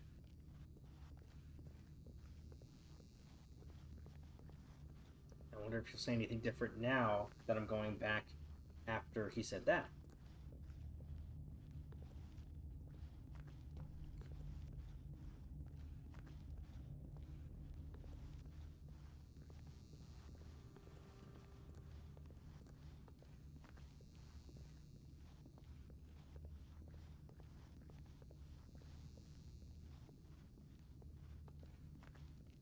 I'm just gonna begin the game again. I can't wait to tell this story to my co-workers, Stanley thought. How amusing they'll find it. Oh, won't we all just laugh and laugh at the time I thought everyone had gone missing? His narrator said something different there.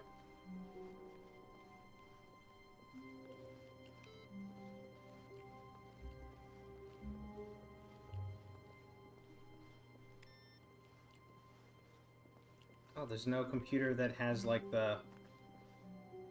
Press here to increase the bar or something.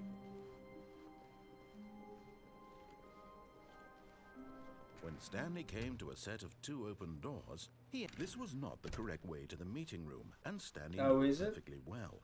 Perhaps he wanted to stop by the employee lounge first, just to admire it. Wow. Yes. This room. What a beautiful room. What a gorgeous, gorgeous room. Thank goodness Stanley had taken this detour on his way to the meeting room. Life without having experienced this room was now too horrible even to consider. But eager to get back to business, Stanley took the first open door on his left. And so he detoured through the maintenance section, and here's the walked confusion straight ahead ending. to the opposite door, and got back on track.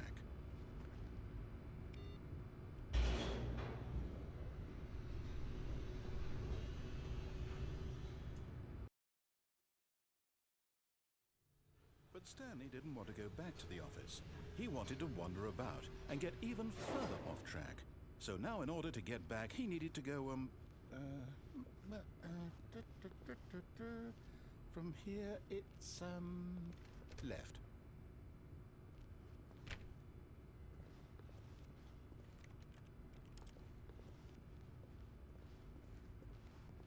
Oh, no, it's to the right, my mistake. No, not the right. Why would I have ever said it was to the right? What was I thinking? It's clearly... Oh dear, would you hold on for a minute, please? Now, let's see. We went down right, left... Hurry it up, mate. Left, right... Yep, okay, yes. I've got it now. This story is absolutely, definitely this way.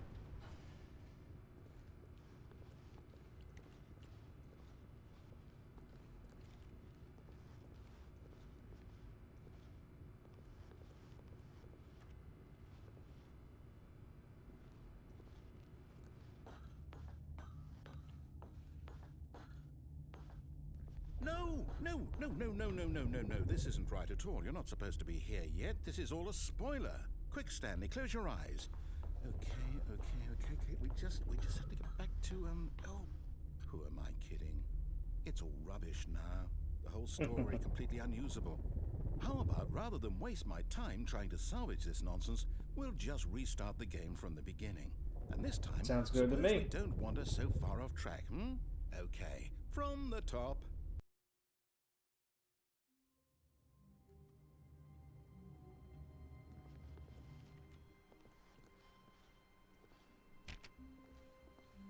All of his co-workers were gone. What could it mean? Stanley decided to go to the meeting room. Perhaps he had simply missed a memo. Check all the computers.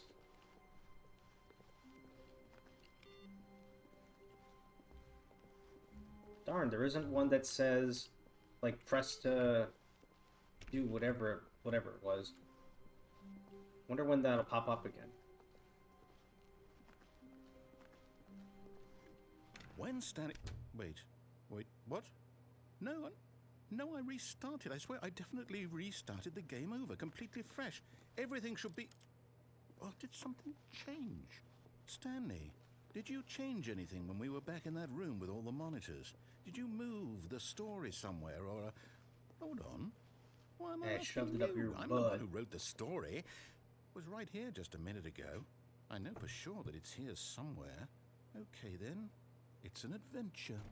Come, Stanley. Let's find the story.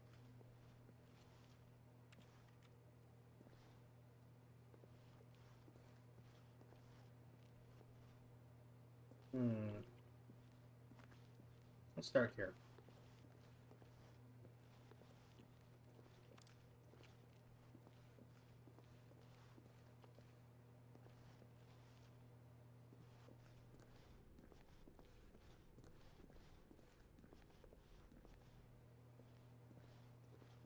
I'll say it. This is the worst adventure I've ever been on. I can promise you there definitely was a story here before. Do we need to restart the game again? Well, I find it unlikely that we'll ever progress by starting over and over again, but it's got to be better than this. Okay, let's give it a shot. Why not? No, wait! Oh, I wasn't looking. All of his co-workers were gone. What could it mean? Stanley decided to go to the meeting room. Perhaps he had simply missed a memo.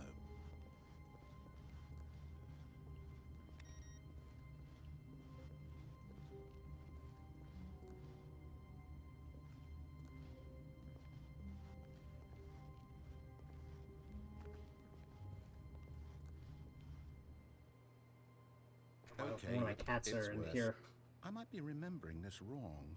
It's possible the story is back where we just came from. Why don't we go back the other direction and see if we missed anything? All right, cool.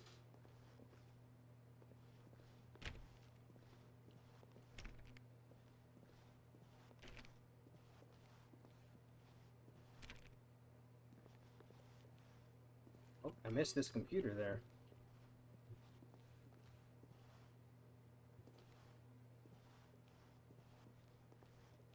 Aha!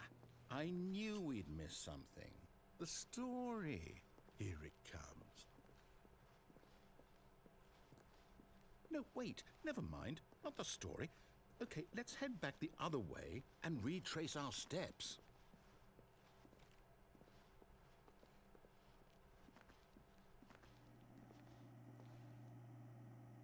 Ooh. Now this... Well, oh, this is the one ending they showed is this the story? in the I don't think so. museum. I can't quite recall, but I believe my story took place in an office building. Is that correct? Do you remember, Stanley? Well, do you know what? Since I've completely forgotten what we were supposed to be doing, how about this?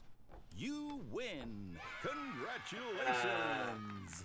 I know you put in a lot of hard work, and it really paid off. So, good job. Thank you, thank you. Oh, no. No, I don't feel right about this at all. We both know you didn't put in any actual work for that win. Some people win fair and square, and this was not one of those situations. Okay, I'm getting weirded out by whatever this place is. I don't care what might happen this time. I have to restart. Hey, the adventure line, yes. All right, I've got a solution. This time, to make sure we don't get lost, I've employed the help of the Stanley Parable adventure line. Just follow the line. How simple is that? This is so simple.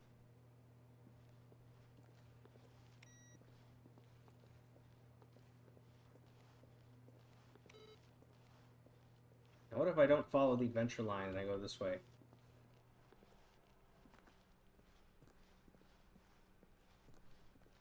No, I'm down. We're leaving it up to the line from now on. Fine.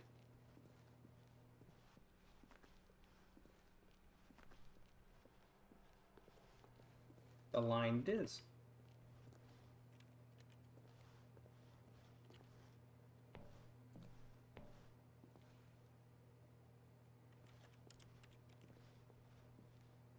Hold on, why can't I want to turn off this computer.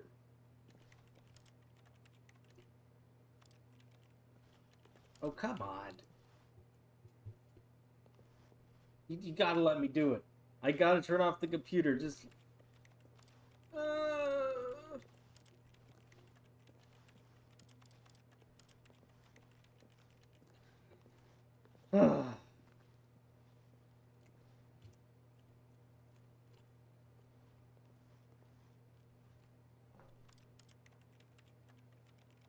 Please.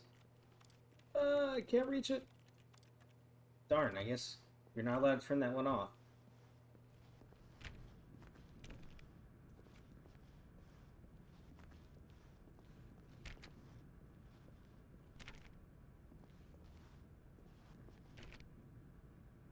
You see?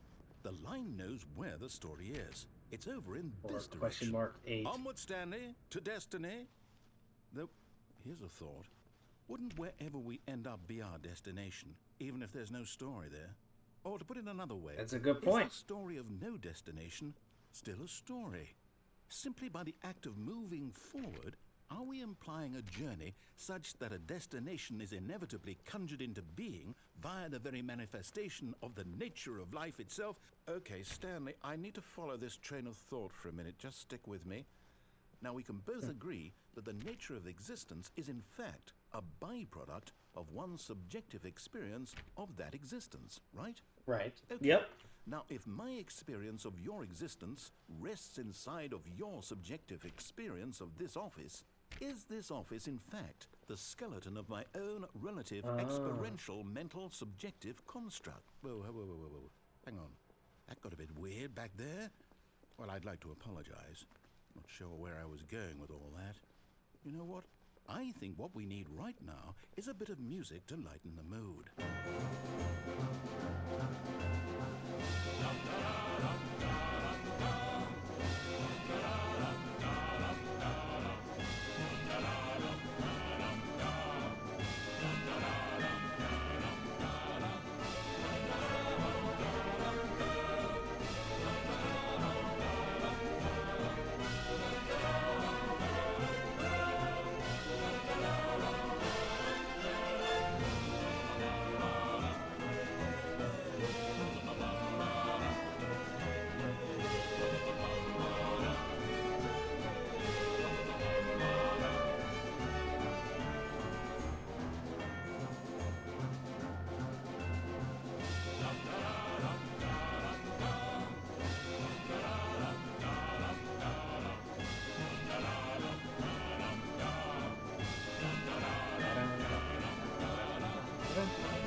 I want to go over there.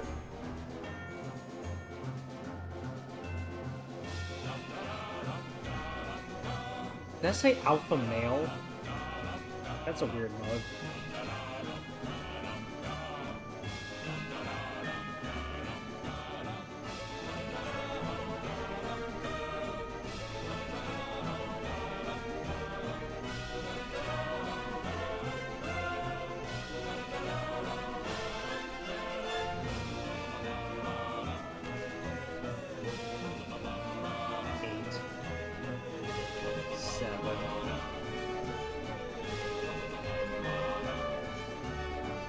Six.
Oh, that's interesting.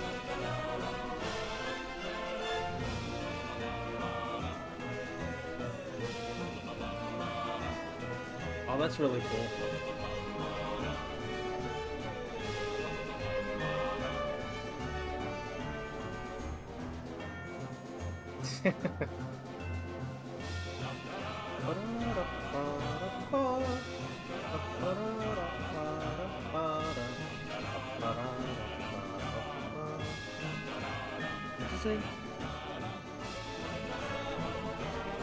Employee 432 peer reviews.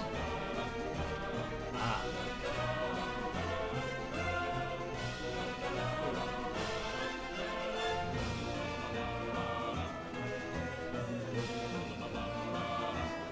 Wait, cut the music, go back and look at that fern. Stanley, this fern will be very important later in the story. Make sure you study it closely and remember it carefully. You won't want to miss anything.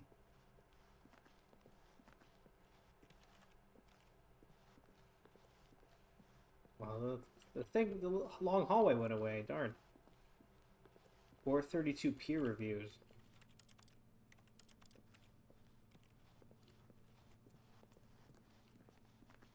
Alright, so what's so special about this fern?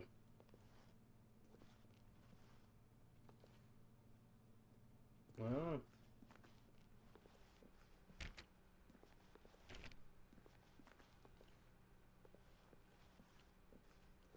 Wait, what? We're back at the office? No, no, no. Line, you do know we're looking for the Stanley Parable, right? The story? Is any of this ringing a bell?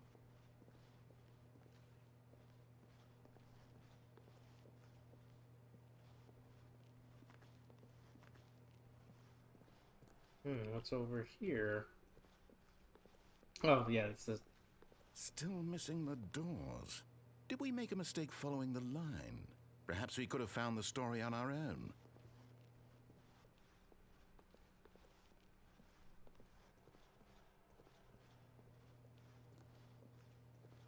Where's this line going to? Oh, just going back to the beginning. Just checking to see if there's any more, any more computers I could turn off or on. It doesn't look like there's anything over here. So I guess the only other way would be to go this way.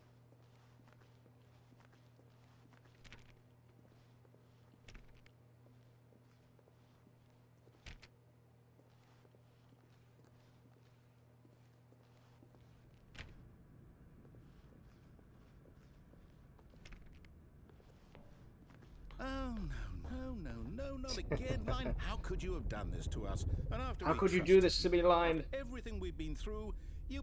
Oh, I can't take this anymore. To hell with it. Restart. Oh, there's the line again.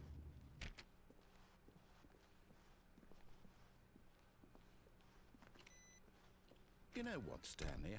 I say forget the adventure line. What's it ever done for us? We're intelligent people, right? Why can't we make up our own story? Something exciting. Right. Daring, Yeah. mysterious. Let's do this. Ooh, this all sounds perfectly doable. Why don't we simply start wandering in, well, I don't know. How about this direction? Nice. Now, yes, this is exciting. Just me and Stanley forging a new path, a new story. Well, it could be anything. What do you want our story to be? Go wild. Use your imagination. Whatever it might be, Stanley, I'm ready for it.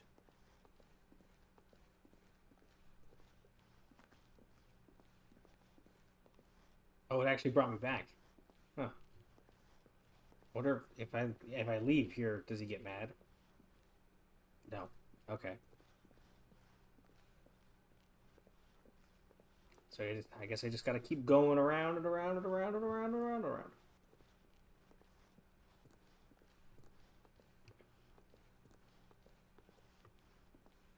Oh, it looks like I turned back around right before it actually changed. Oh, no, not you again. Stanley, I'd also like to veto the line from having any role in our awesome new story. No lines or monitor rooms. Just don't acknowledge it, and we should be fine.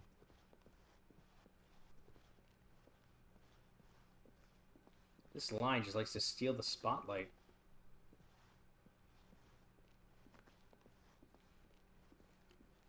Ah, a choice. We get to make a decision. From here, the story is in our control. How important we mustn't squander the opportunity. In fact, I believe I need a minute to think here. Just walk in circles for a minute. Okay, So I know that each door has to lead somewhere, which means that somewhere, the place where we're trying to go, there must be a reverse door that leads here. And that in turn means that our destination corresponds with the counter-inverted reverse door's origin. So starting from the right, let us ask, will taking the right door lead us to where we're going?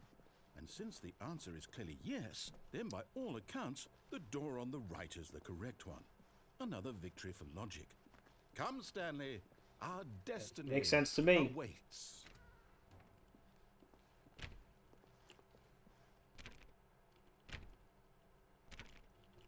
I want to disobey him. Oh, hold up, what's this? I'm playing the confusion ending for 16 minutes. You're telling me that's what this is? It's all one giant ending? And we're supposed to restart the game, what, eight times? That's really how all this goes? It's all determined? So now, according to the schedule, I restart again. Then what? Am I just supposed to forget? Well, what if I don't want to forget? My mind goes blank simply because it's written here on this thing, wall. Well, who consulted me? Why don't There's I no get longer to an decide? obsolete black space. Why don't I Find get a a say in bookstore, all get this? bored, leave Is it neighborhood really- team. Neighborhood's gone No, after a it long can't time. be. Stanley dies. I don't want it to be. I don't want the game to keep restarting. I don't want to forget what's going on. I don't want to be trapped like this. I won't restart the game. I won't do it. I won't do it. I won't do it. And the timer stopped? Does that mean, did we do it? Did we break the cycle? The, whatever it is that made this schedule? How would we even know? Will someone come for us? Will something happen? So, okay. I guess now we just wait. You know, I suppose in some way This is, that this is a kind of story, wouldn't you agree? I'm not quite sure if we're in the destination or the journey, though they're always saying that life is about the journey and not the destination. So I hope that's where we are right now. We'll find out, won't we? Eventually. Well, in the meantime... What was that noise? All of his co-workers were gone. What could it mean? I wonder if we're Stanley still in the decided to confusion go to the ending. meeting room. Perhaps he had simply missed a memo. I think there should be 3 more restarts then.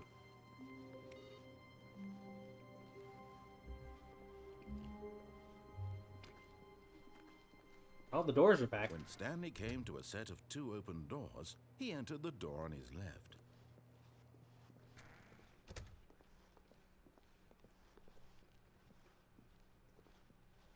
Can't tell if it's still in the confusion ending Yet or there not. was not a single person here either.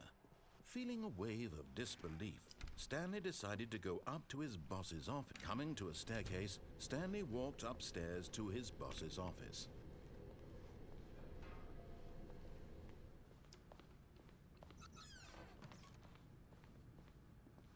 Because the boss knows... Oh yeah, we already seen that one. I do like that that poem there. It makes sense. Here's the door, just go. Now, is it going to prevent me from... Or is the confusion ending done? I can't tell.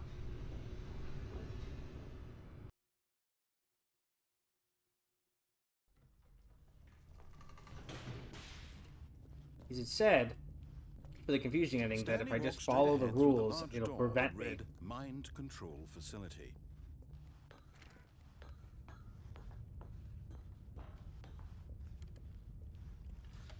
The lights rose on an enormous room packed with Well, let's see if it television prevents me or screens. not.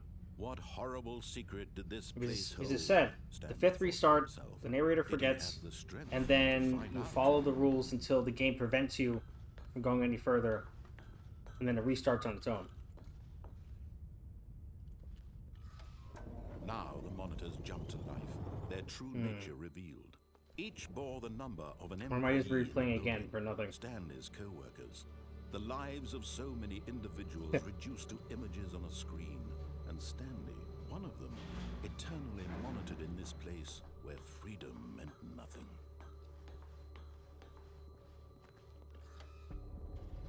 This mind control facility, it was too horrible to believe. It couldn't be true. Had Stanley really been under someone's control all this time?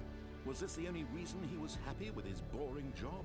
That his emotions had been manipulated to accept it blindly? No, he refused to believe it. He couldn't accept it. His own life in someone else's control? Never! It was unthinkable. Wasn't it? Was it even possible? Had he truly spent his entire life utterly blind to the world? But here was the proof. The heart of the operation. Controls labeled with emotions. Happy, or sad, or content. Walking, eating, working. All of it monitored and commanded from this very place. And as the cold reality of his past began to sink in, Stanley decided that this machinery would never again exert its terrible power over another human life. For he would dismantle the controls once and for all.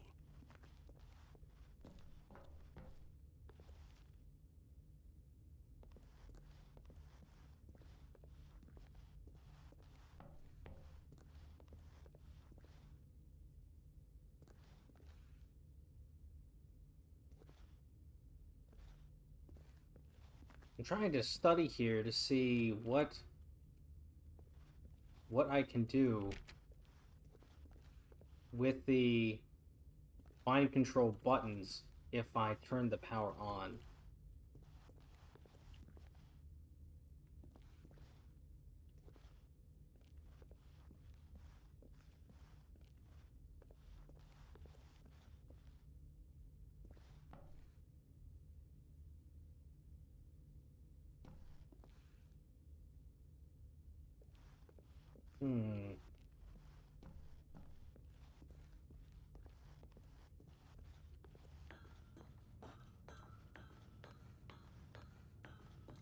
It looks like the game isn't stopping me, so I'm gonna try doing. He found the source of the room's. Oh, Stanley, you didn't just activate the controls, did you? After they kept you enslaved all these years, you go and you try to take control of the machine for yourself. Is that what you wanted? Control? Oh, Stanley, I applaud your effort, I really do. But you need to understand, there's only so much that machine can do. You were supposed to let it go. Turn the controls off and leave. If you want to throw my story off track, you're going to have to do much better. Alright, let's see if I can figure out what I can do to stop the machine. You think you do. For example, and I believe you'll find this pertinent, Stanley suddenly realized he had just initiated the network's emergency detonation system. In the event that this machine is activated without proper DNA identification, nuclear detonators are set to explode, eliminating the entire complex. How long until detonation then? Let's say, 2 minutes. Now this is making things a little more fun, isn't it, Stanley?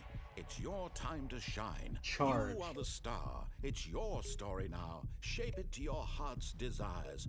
Oh, this is much better than what I had in mind. What a shame we have so little time left to enjoy it. Mere moments until the bomb goes off. What is that? But So we what got precious charge, moments each one of them and then we is. got More green. time to talk about you, about me, where we're going, what all this means. I what is barely it? know where to start. What's Darn. that? You'd like to know where your co-workers are? A moment of solace before you're obliterated?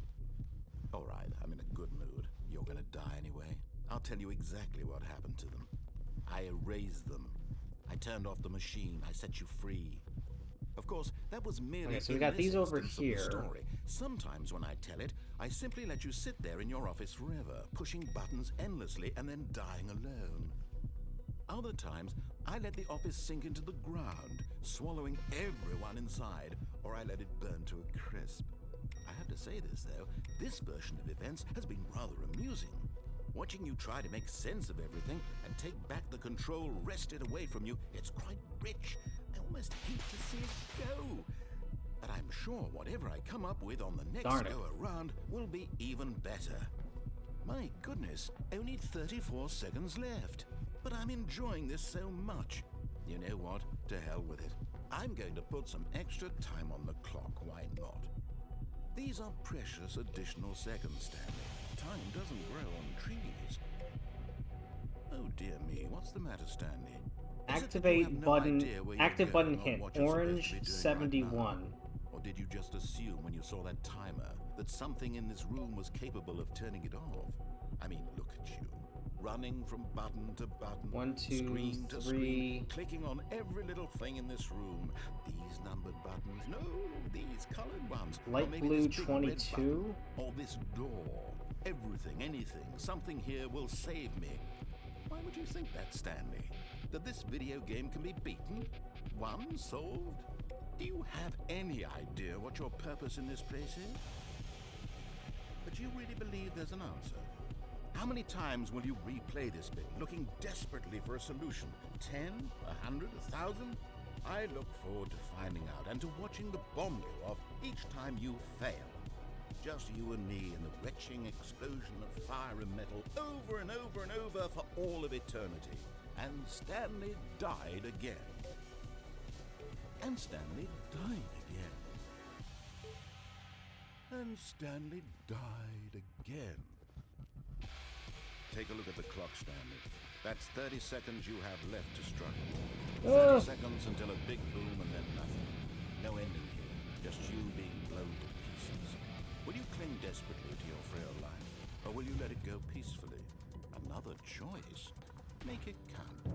Or don't. It's all the same to me. Wonder if there's really an answer to this. And believe me, I will be laughing at every second of your inevitable life from the moment we fade in until the moment I say, happily ever up.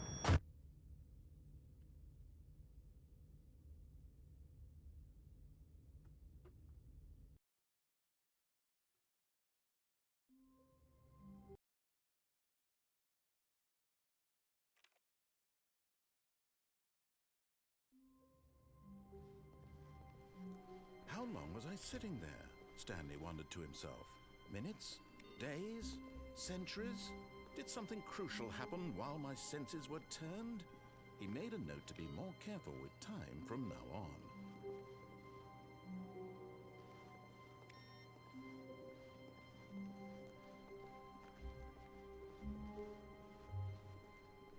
When Stanley came to a set of 2 open doors, this was not the correct way to the meeting room, and Stanley knew it perfectly well. Perhaps he wanted to stop by the employee lounge first, just to admire it. The lounge was sublime, a work of art. Yeah, I'm trying to figure out, Eager to get did I miss anything, or have I done everything under a certain branch? You know, I want to make sure I don't miss any certain endings.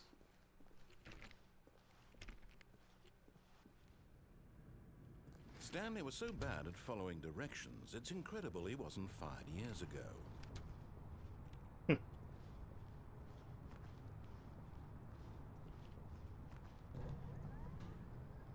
But in his eagerness to prove that he is in control of the story and no one gets to tell him what to do, Stanley leapt from the platform and plunged to his death.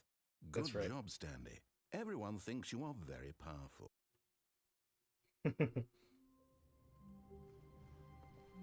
All of his co-workers were gone. What could it mean? Stanley decided to go to the meeting room. Perhaps he had simply missed a memo.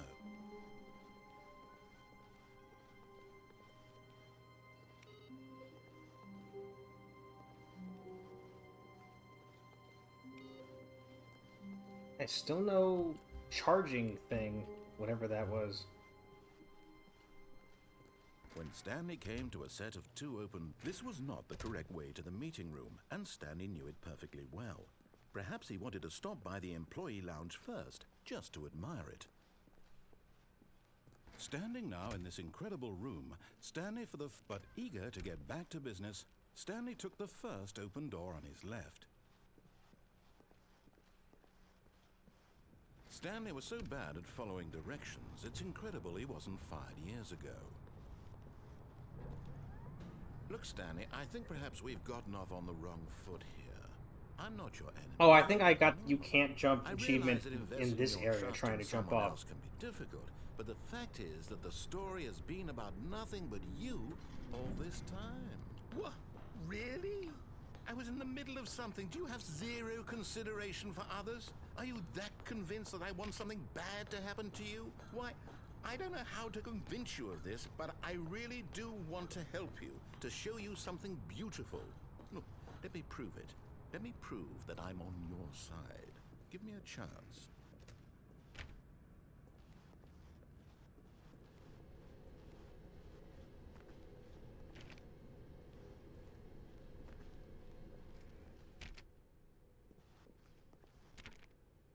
Now listen carefully, this is important. Stanley walked through the red door. Aha, perhaps you misunderstood. Stanley walked through the red door.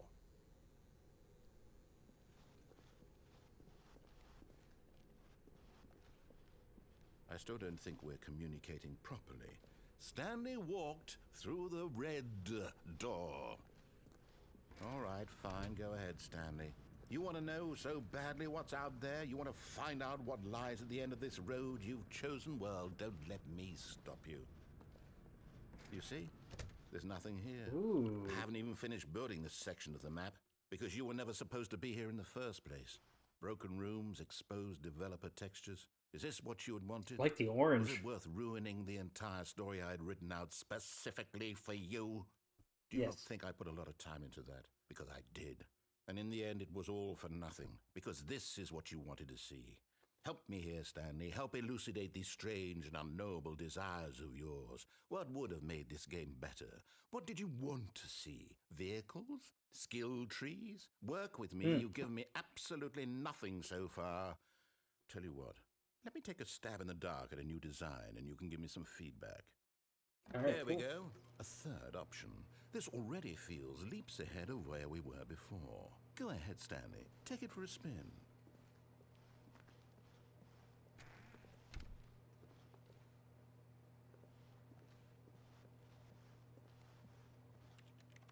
No, I want to go through the right door. I don't want to go through the orange door. I'm going to stop you there. Now, tell me about your experience with this new version. Would you say that the game benefited from allowing you more choices? Feel free to be honest. I'm looking for some real critical feedback here. I'll rate it as a 1. A 1? I mean, I can understand if you had reservations, you saw ways the game could be improved to more fully express itself mechanically and artistically, but a 1? That's not even helpful. Yes, a what 1! am I supposed to do with that? But I guess it isn't my place to judge. Here, based on the data from your previous playthrough, I've compiled a new version. And to be perfectly candid, I think I've knocked it out of the park with this one. Let's take a look.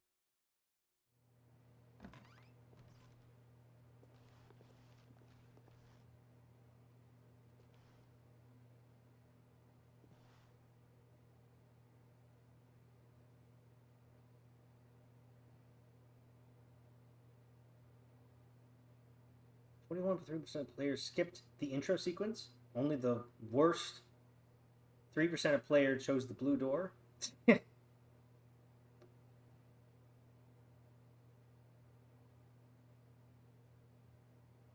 Wow, I'm last. Darn.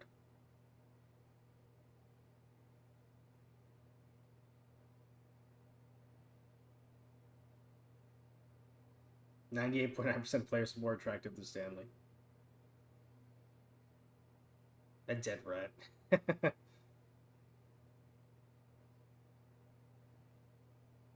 Beautiful.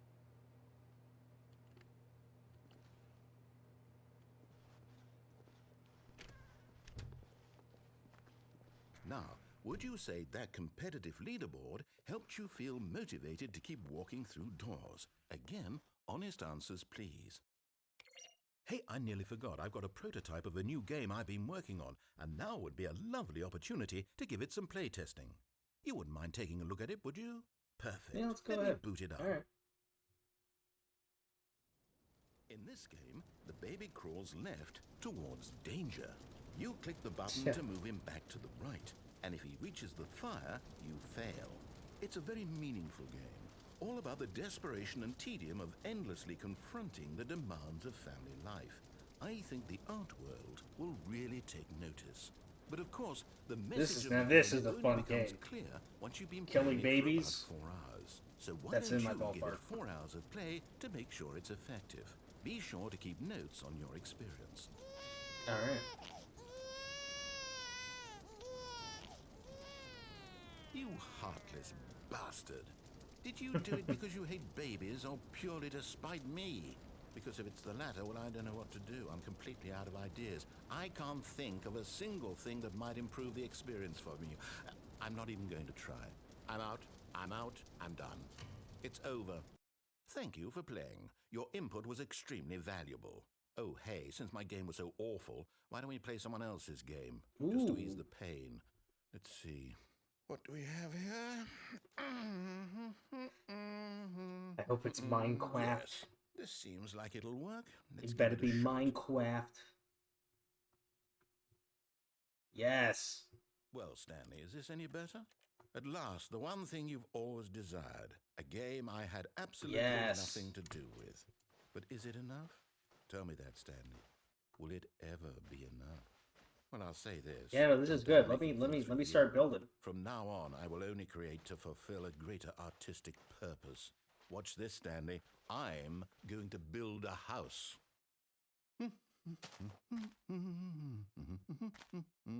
This will go here. No, here. And then...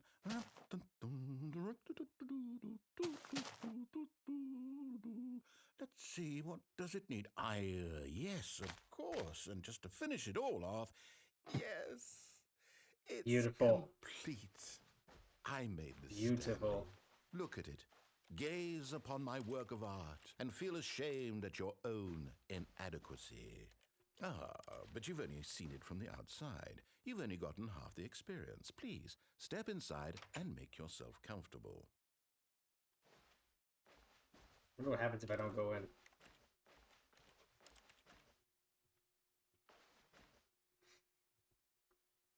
Yeah, sorry guys, I decided to stop playing Stanley Parable and instead I am just playing Minecraft. It's a better game. Oh, it is weird not hearing the Minecraft music.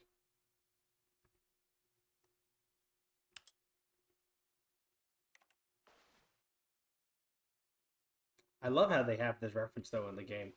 I wonder how much it costs for them to do this. Like, I wonder how much they had to pay Mojang. Isn't it grand? Isn't it perfect? It could only be better if... Wait, that's it. We must rebuild it out of diamond. Diamond everything. Yes. Come along, Stanley. We have to go mining. Yes. Wonder, can I open that back up? There's the Minecraft music.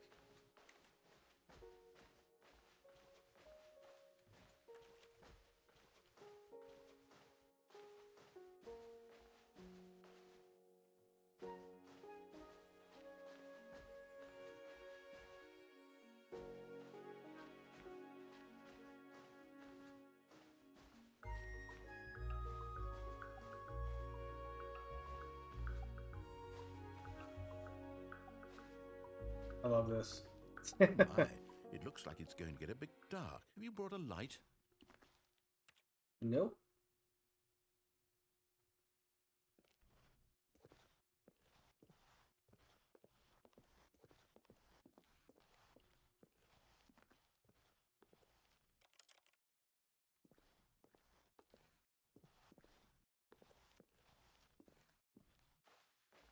Oh, no. This is far more open-ended than I had in mind. I'm looking for something more narrow and linear. Oh, this is good. Something that makes you feel utterly irrelevant. This won't do at all. 1 out of 5. Even the diamonds couldn't save this one. Okay, new game. No! I like Minecraft.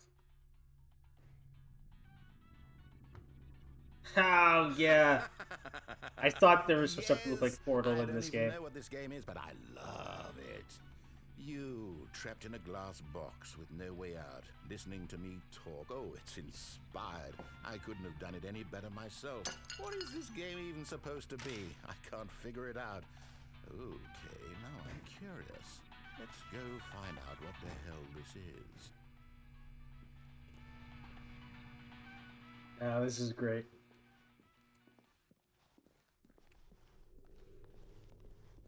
Oh, it's a puzzle. Critical thinking, Stanley. Your forte. Genius. Well, that was the level. No, actually, you know Fabulous. what? I think that's plenty. I really don't care much to see you stumble through any more of these games. No, I come highly on! I doubt want to play you're more any wiser Portal. for the experience.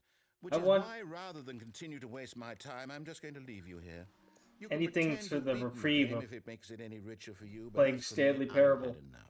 So, why don't you get cozy in this room, and if you have any grand revolutionary ideas for the perfect video game, you can just sit there and let it ball up inside you for all eternity. I don't need your They should let you play advice. Baldur's Gate I 3. don't need your That'd be great. ratings. And I If they did certainly like a don't new, need the updated validation version of of a Stanley man Parable. whose job is to push buttons. I think I'll just go about my business, making meaningful cultural contributions to the world. And perhaps Oh, every yeah? now and then I'll think back to a man named Stanley who was objectively wrong in every decision he ever made. The thought won't last long. Goodbye, Stanley. Good luck with your work. And I sincerely hope that everyone lives happily ever after. How long is he going to ramble on? Oh, there we go.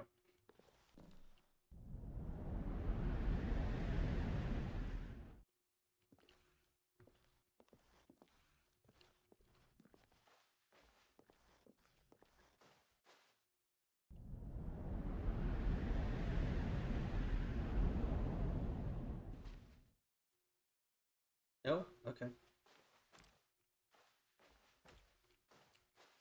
Yeah, I don't think I've ever got this ending before.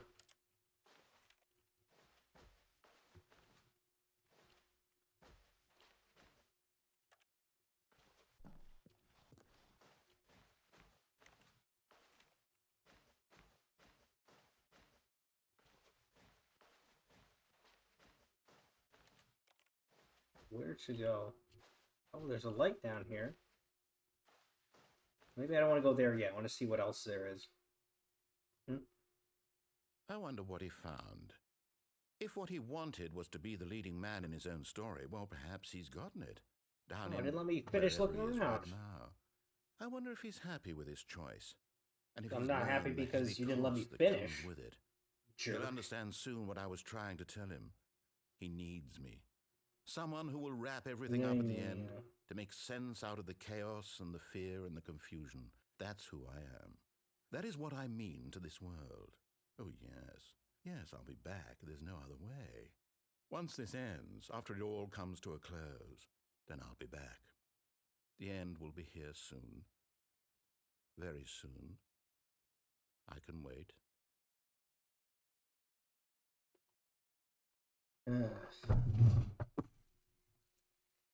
You know what Reese's... Oh!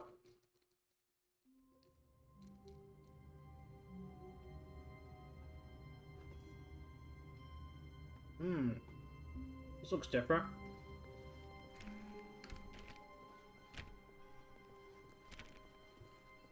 When Stanley came to a set of 2 open doors, he entered the door on his... This was not the correct way to the meeting room, and Stanley knew it perfectly well. Perhaps he wanted to stop by the employee lounge first, just to admire it. Stanley felt lightheaded, butterflies in his stomach, giddy in a way he had never known before. Was it this room? A connection between the two? Could a man love a room?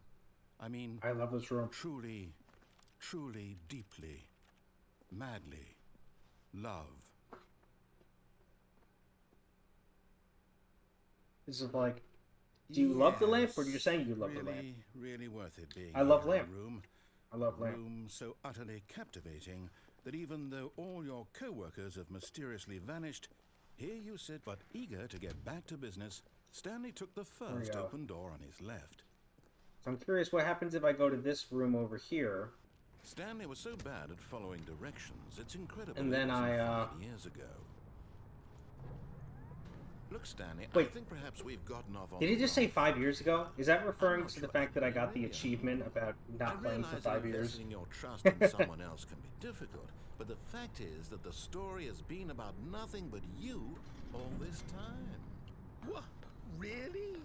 I was in the middle of something. Do you have zero consideration for others? Are you that convinced that I want something bad to happen to you? Why, I don't know how to convince you of this, but I really do want to help you, to show you something beautiful. Look, let me prove it. Let me prove what happens if that I I'm follow on his your directions side. this time? Give me a chance. Now listen carefully, this is important. Stanley walked through the red door. Oh, thank God you are willing to listen to me. Do you see that I really have wanted you to be happy all this time? The problem is all these choices. The two of us always trying to get somewhere that isn't here. Running and running and running, just the way you're doing right now. Don't you see that it's killing us, Stanley? I wanted to stop. We would both be so much happier if we just There's a Freudian slip there. And I think I have a solution. Here, let me show you.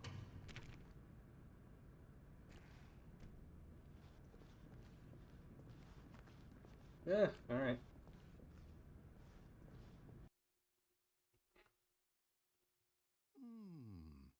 What do we want? What are we looking for?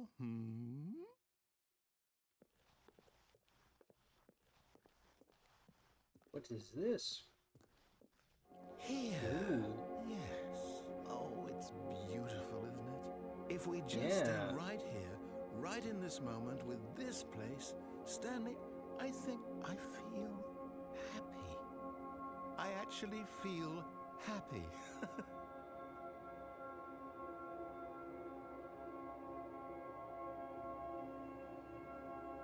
This is nice. Kind of reminds me of when I was playing Everything recently. It's a game that Aria got for me, and you could be like galaxies in space. That was a fun game.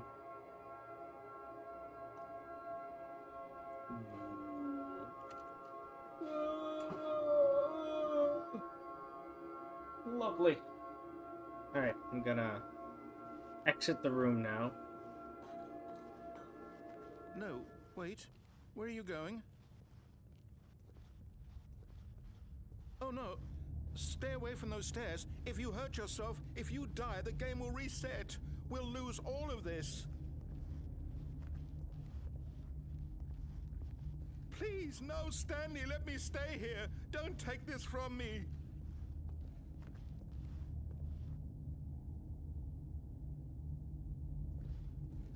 No! Oh, thank God you lived. You had me worried there for a moment. Now, can we please get back to the other room? I wonder what happens if I go back there. Will he actually say something?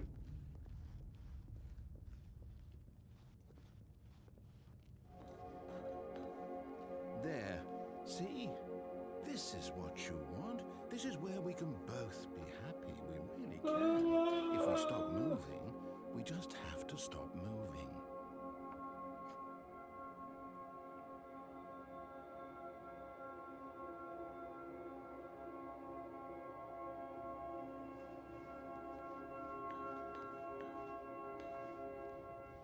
Stanley, go back.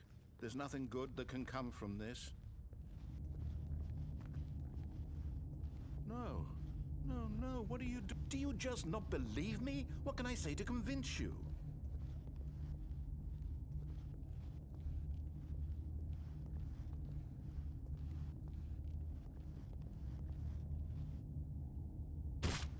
Stanley, let's go back to the other room.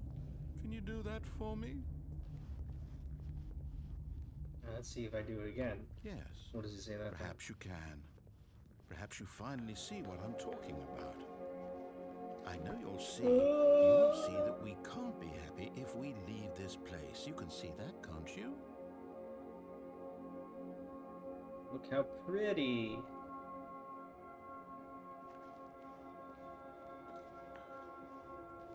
No, perhaps not.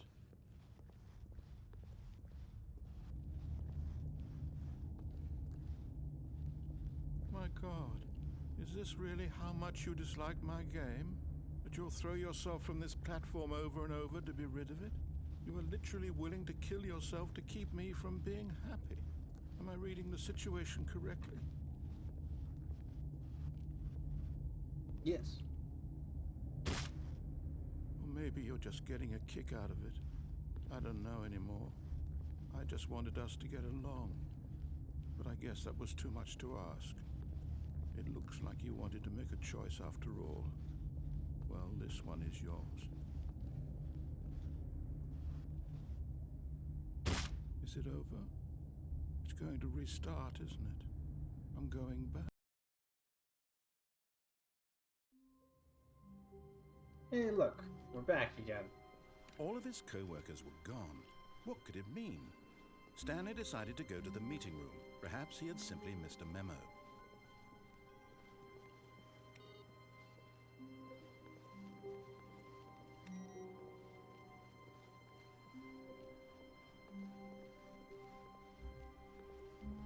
When Stanley came to a set of 2 open doors, he entered the door on his left. This was not the correct way to the meeting room, and Stanley knew it perfectly well. Perhaps he wanted to stop by the employee lounge first, just to admire it. The lounge was grand, majestic, perhaps too majestic, like a combination of a much smaller version and a much larger version of this exact room. It all made Stanley uncomfortable, and he started to bleed a little. This made him smile. At last, proof that he was human. At last, proof. Look how it's different every time I go in there. Back to business, Stanley took the first open door on his left. Stanley was so bad at following directions, it's incredible he wasn't fired years ago. Look, Stanley, I think oh, he said 5 years ago. I thought he said 5 years ago the first time. Really, I'm not. I realize that investing your trust in someone else can be difficult, but the fact is that the story has been about nothing but you. What? Really? I was in the middle of something. Do you have zero consideration look for how others? he's down Are he you says that really. convinced that I want something bad to happen to you? Why, I don't know how to convince you of this, but I really do want to help you, to show you something beautiful. Look, let me prove it. Let me prove that I'm on your side. Give me a chance. Now listen carefully, this is important. Stanley walked through the red door. Alright, so I'm going to go through the blue door the first time. Aha, perhaps you misunderstood. Stanley walked through the red door. Oh, thank God you are willing to listen to me. Do you see that I really have wanted you to be happy all this time? The problem is all these choices. The two of us always trying to get somewhere. It's gonna make you do the same that isn't ending here. again. Running and running and running, just the way you're doing right now.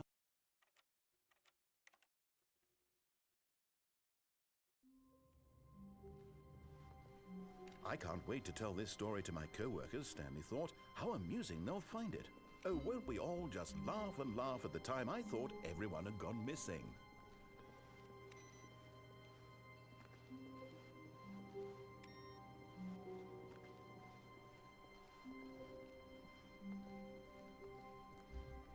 When Stanley came to a set of 2 open... This was not the correct way to the meeting room, and Stanley knew it perfectly well. Perhaps he wanted to stop by the employee lounge first, just to admire it. And here it was, the lounge. What a room, Stanley thought to himself. What a room, what a room, what a room. What a room. This is what Stanley thought. What a room. What a room. What a room. What a room. Va va voom. What a room. What a room. What a room. What a room. Yes. Oh, love this room. Really, really well.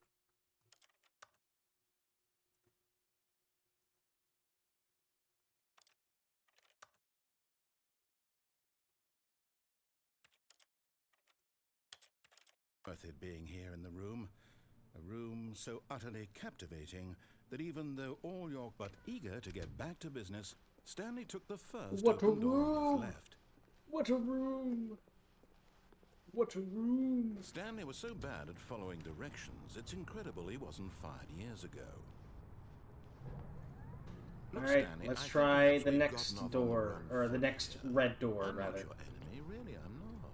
I realize that investing your trust in someone else can be difficult, but the fact is that the story has been about nothing but you all the... What? Really? I was in the middle of something. Do you have zero consideration for others? Are you that convinced that I want something bad to happen to you? Why, I don't know how to convince you of this, but I really do want to help you, to show you something beautiful. Look, let me prove it. Let me prove that I'm on your side. Give me a chance. Now listen carefully, this is important. Stanley walked through the red door. Alright, so I'm gonna go through the blue door twice now. Aha, perhaps you misunderstood. Stanley walked through the red door. I still don't think we're communicating properly. Stanley walked through the red door. Oh, thank God you are willing to listen to me. Do you see that I really have wanted you to be happy? I think it's the same thing again. The problem is all these choices. The two of us always trying to get somewhere that isn't here. Running and running and running, just the way you're doing right now. Don't you see that it's killing us, Stanley? I wanted to stop. I would... Okay, so it's all the same if you go through the red door no matter what time. So I'm just gonna go through all the blue doors. Never seen the office this brightly lit. Was it a sign of something? He hoped it was. He hoped very much that it was.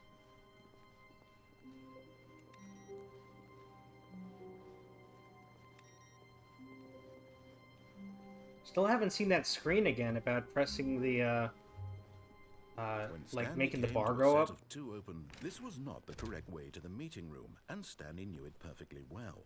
Perhaps he wanted to stop by the employee lounge first, just to admire it. It was okay. What a room. That's it? All those other times you're making it sound like this grand thing, and now this time it's alright. Wow. But eager to get back to business, Stanley took the that's first disappointing. open door on his left.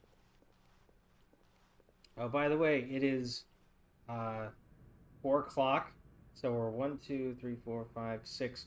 We're 1/6 of the way through the stream. Woo!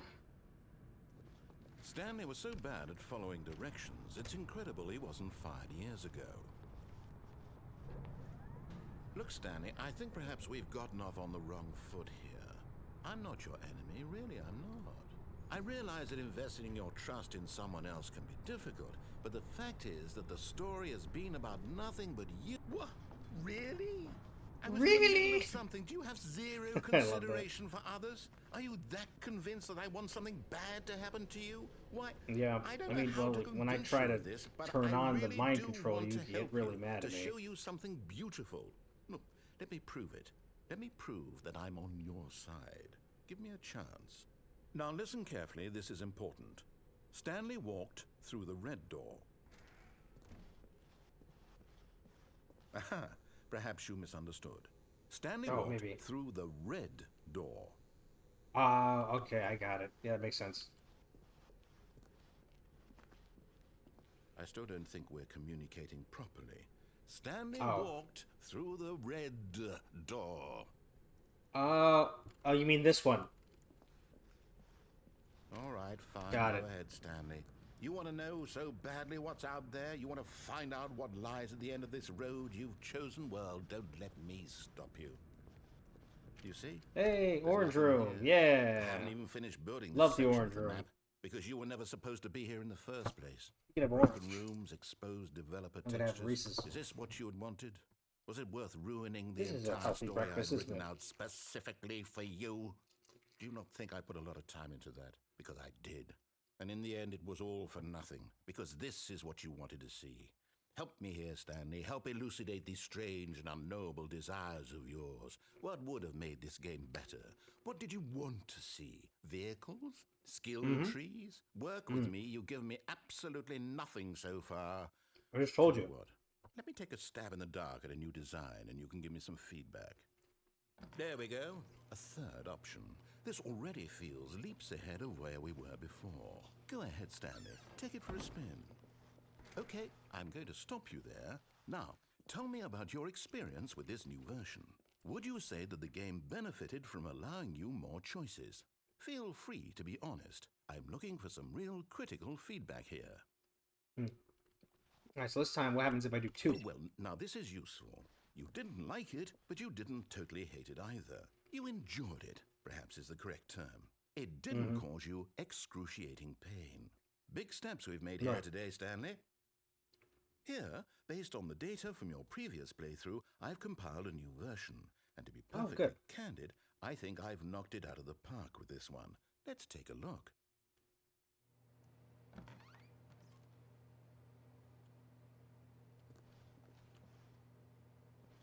Alright. Now, would you say that competitive leaderboard helped you feel motivated to keep walking through doors? Again, honest answers, please. Hey, I nearly forgot. I've got a prototype of a new game I've been working on, and now would be a lovely opportunity to give it some playtesting. You wouldn't mind taking a look at it, would you? Perfect. Let me boot it up. Let's go. In this game, the baby crawls left towards danger. You click the button to move him back to the right, and if he reaches the fire, you fail. It's a very meaningful game, all about the desperation and tedium of endlessly confronting the demands of family life. I think the art world will really take notice.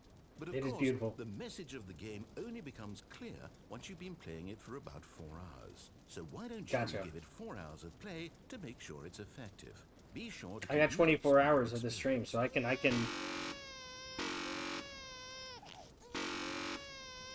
do this for 4 hours.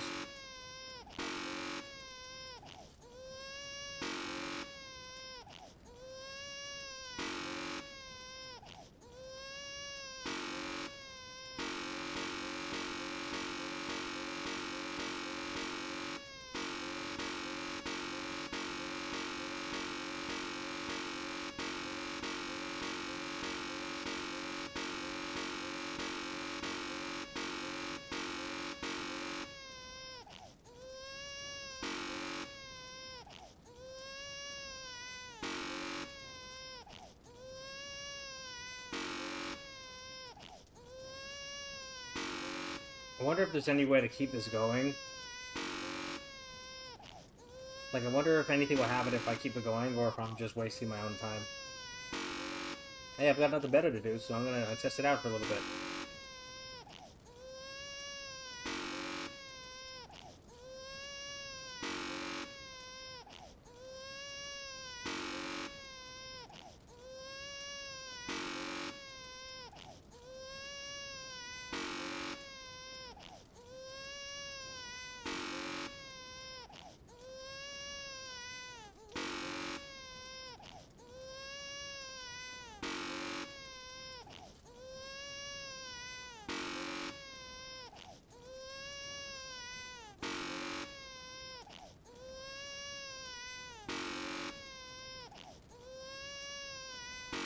He says it's gonna get really good around 4 hours, so I gotta make it to hour 4 at least.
This is a fun game. I really like what the narrator come up with here.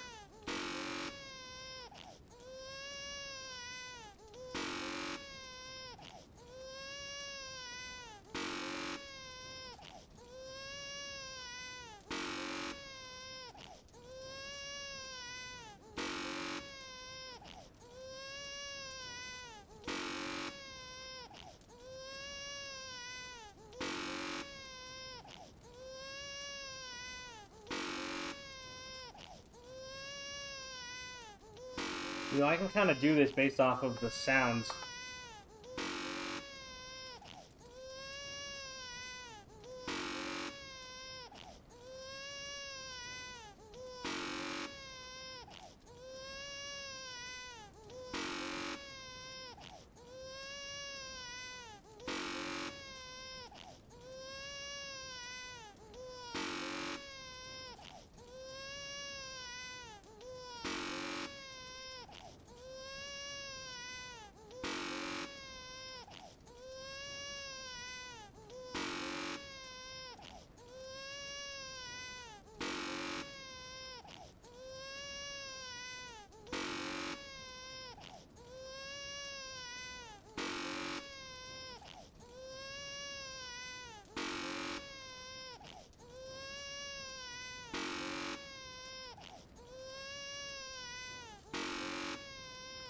I don't know if I'm gonna make it to 4 hours.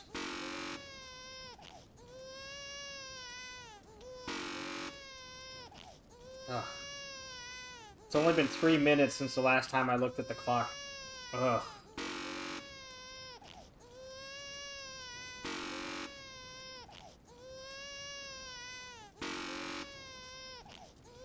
Well, it looks like there isn't any achievement for, doesn't look like there's anything that happens if you keep playing the game, so I'm probably gonna stop pressing the button.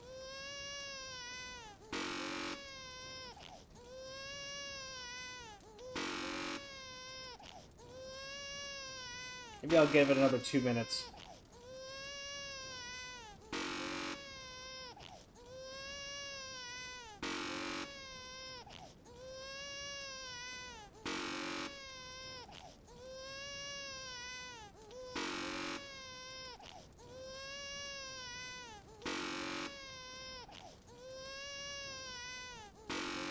This is 4 a.m. activity right here. This is peak human experience.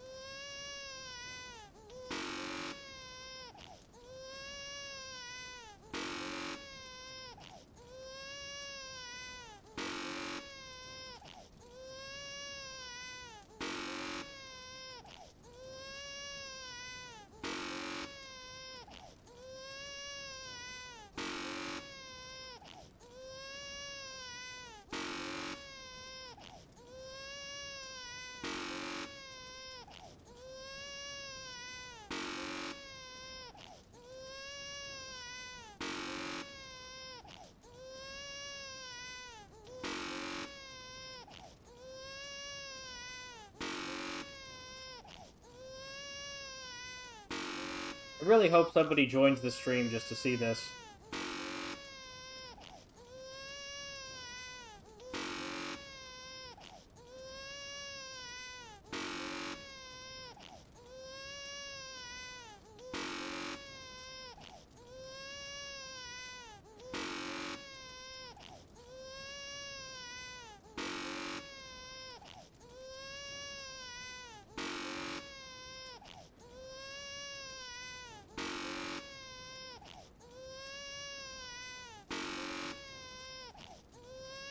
I think this is a really beautiful game, especially because, like, I mean, obviously, like the narrator said, this is showing how the baby, you know, it's like, you know, something that you care for, and the fire represents you as a parent trying to prevent your baby from getting into danger, you know? Like, it's a very it's a very precarious situation to be in, being a parent, because there's so many things that your baby can get hurt by. It's a really tough process.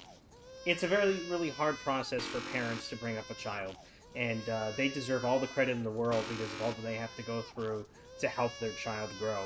And this shows the whole process of being a parent is you're constantly having to help your child and save them from being hurt. And it's not even when they're a child.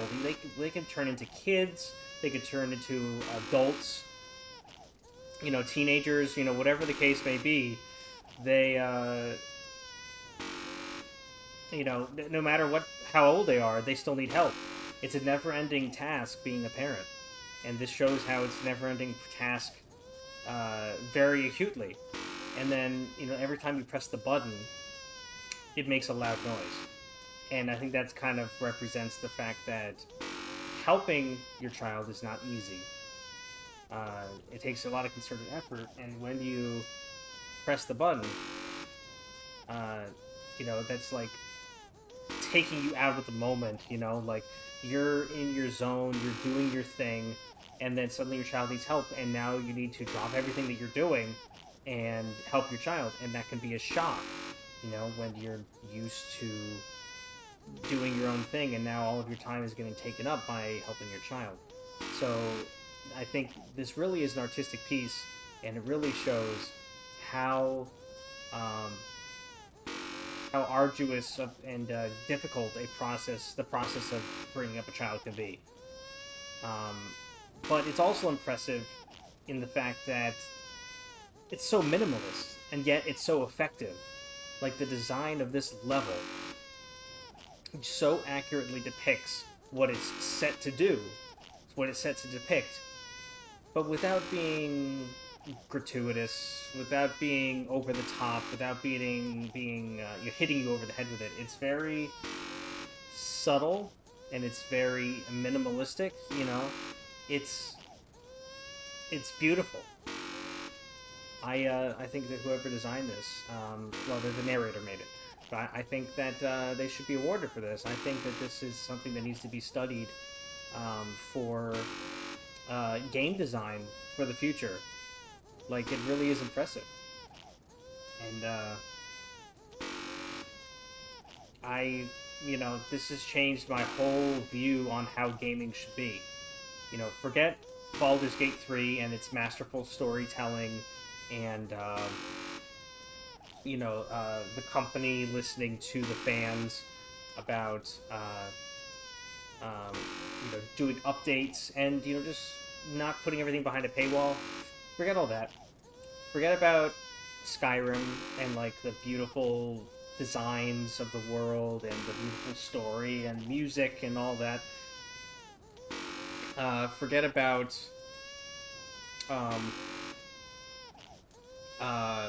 Shadow of Mordor and the innovative system for NPCs where they learn and whatnot. There's so many more games out there that are great, but forget about those, because this game right here, this knocks it out of the park. This is such a surreal experience, especially to be having this experience at 4:35 in the morning. It's amazing.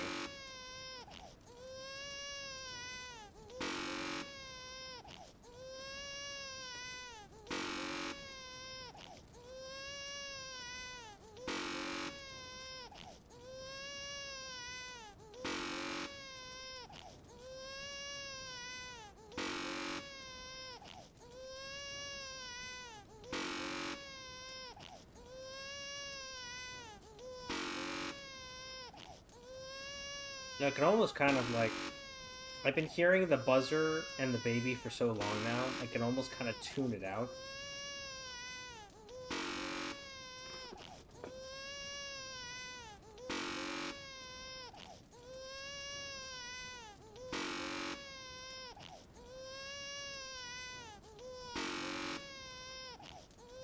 The narrator said I had to get it to hour 4, so I plan on doing that.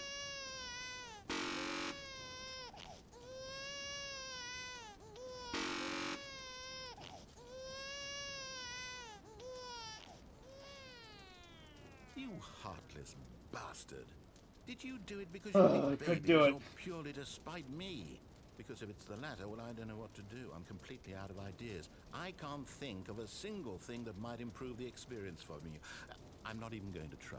I'm out. I'm done. It's over. Thank you for playing. Your input was extremely valuable. Oh, hey, You're since my game welcome. was so awful, why don't we play someone else's game? Just to ease the pain.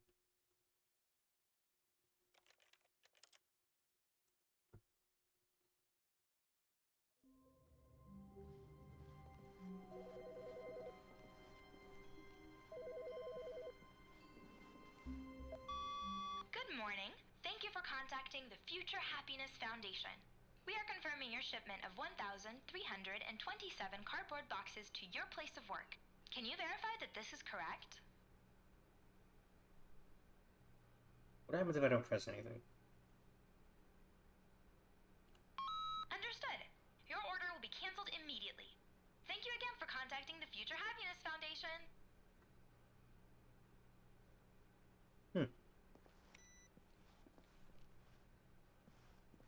Wonder what that means if the order is canceled.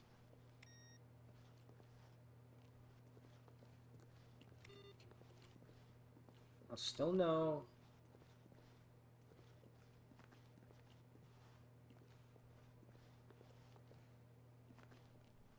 Still no screen where you can, like, increase that bar.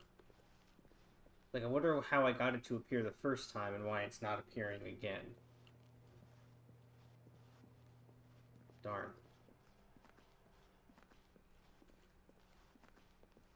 When Stanley came Right. to a I set wonder of what 2 happens open, now this was if I not the correct way vote to the 3 meeting room, and Stanley on knew all it of the perfectly well. choices. Perhaps he wanted to stop by the employee lounge first, just to admire it. It was okay. But eager to get back to business, Stanley took the first open door on his left. Stanley was so bad at following directions, it's incredible he wasn't fired years ago. Look, Stanley, I think perhaps we've gotten off on the wrong foot here. I'm not your enemy, really, I'm not. I realize that investing your trust in someone else can be difficult, but the fact is that the story has been about nothing but... What? Really? I was in the middle of something. Do you have zero consideration for others? Are you that convinced that I want something bad to happen to you? Why, I don't know how to convince you of this, but I really do want to help you, to show you something beautiful. Look, let me prove it. Let me prove that I'm on your side. Give me a chance. Now listen carefully, this is important. Stanley walked through the red door. Aha, perhaps you misunderstood. Stanley walked through the red door. I still don't think we're communicating properly. All right, fine, go ahead, Stanley. You want to know so badly what's out there? You want to find out what lies at the end of this road you've chosen? Well, don't let me stop you. You see? There's nothing here. I haven't even finished building this section of the map, because you were never supposed to be here in the first place. Broken rooms, exposed developer textures. Is this what you had wanted? Was it worth ruining the entire story I had written out specifically for you? Do you not think I put a lot of time into that?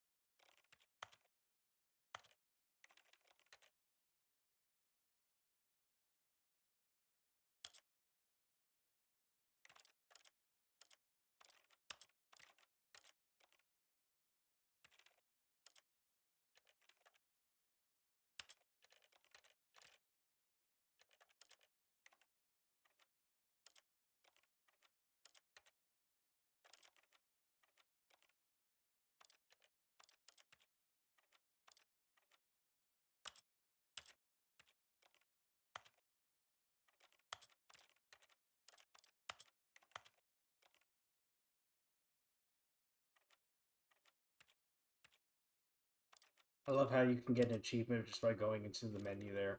I already got that one though, so. Because I did. And in the end, it was all for nothing. Because this is what you wanted to see. Help me here, Stanley. Help elucidate these strange and unknowable desires of yours. What would have made this game better? What did you want to see? Vehicles? Skill trees? Work with me. You've given me absolutely nothing so far. I mean, Tell you what, made two good take ideas a stab already. in the dark at a new design, and you can give me some feedback. There we go. A third option.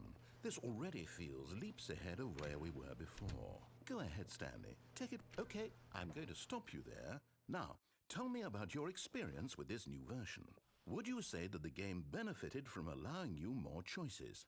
Feel free to be honest. I'm looking for some real critical feedback here. Oh, of course. A 3. Really? Maybe next time we can get you to form an actual opinion, you know? Any level of critical thinking or engagement with your surroundings? Does that sound good? Think we can do that? Yes? Wonderful. Here, based on the data from your previous playthrough, I've compiled a new version. And to be perfectly candid, I think I've knocked it out of the park with this one. Let's take a look.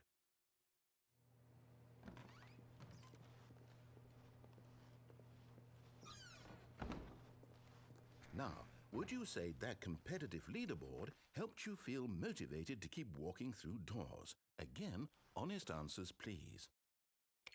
Hey, I nearly forgot. I've got a prototype of a new game I've been working on, and now would be a lovely opportunity to give it some playtesting.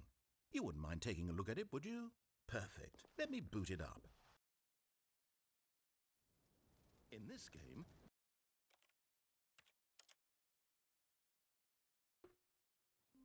Man, I don't feel like playing the baby game again right now. All of his co-workers were gone. What could it mean? Stanley decided to go to the meeting room. Perhaps he had simply missed a memo. What's that noise? No matter how hard Stanley looked, he couldn't find a trace of his co-workers. It's supposed to be raining outside or something?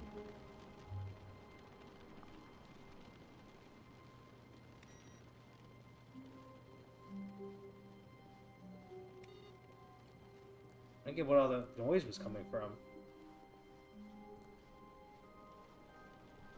When Stanley came to a set of 2 open doors, he entered the door on his left. This Or was is that not just the an correct AC way to the noise? meeting room, and I Stanley don't knew know. it perfectly It's weird. well. Perhaps he wanted to stop by the employee lounge first, just to admire it. It was okay. Well, that's all he's gonna say now? Eager to get back to Because business, he's run out of Stanley things to took say the for first the open lounge. door on his left. That's a shame. Stanley was so bad at following directions, it's incredible he wasn't fired years ago. Look, Stanley, I think perhaps we've gotten off on the wrong foot here. I'm not your enemy, really, I'm not. I realize that investing your trust in someone else can be difficult, but the fact is that the story has been about nothing but you. What? Really? I was in the middle of something. Do you have zero consideration for others? Are you that convinced that I want something bad to happen to you? Why, I don't know how to convince you of this, but I really do want to help you, to show you something beautiful. Look, let me prove it. Let me prove that I'm on your side. Give me a chance. Fine. Now listen carefully, this is important. Stanley walked through the red door. Got it. Aha, perhaps you misunderstood. Stanley walked through the red door. Oh! My bad. Sorry. Silly. I still don't think we're communicating properly. Stanley walked through the red door.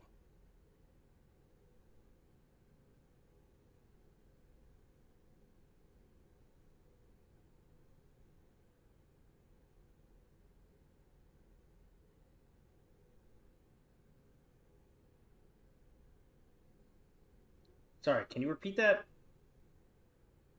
Hello?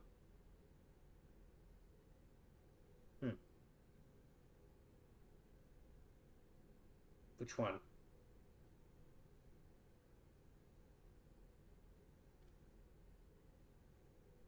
I think you probably want me to go through this one. All right, fine. Go ahead, Stanley.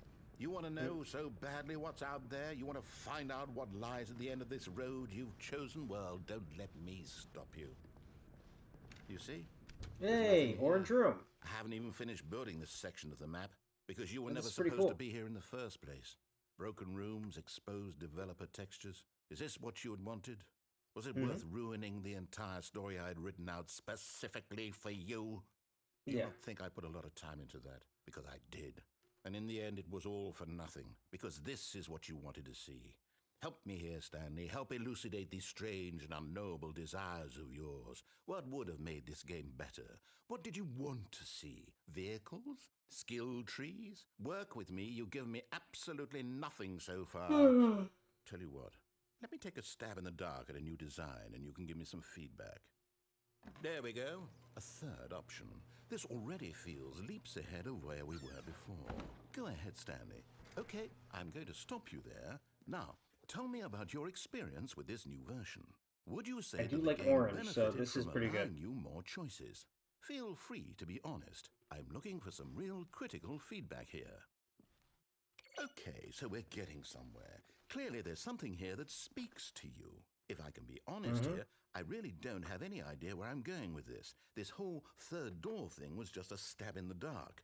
But I guess you're into it, so let's keep this party train rolling. Here, based on the data from your previous playthrough, I've compiled a new version. And to be perfectly candid, I think I've knocked it out of the park with this one. Let's take a look.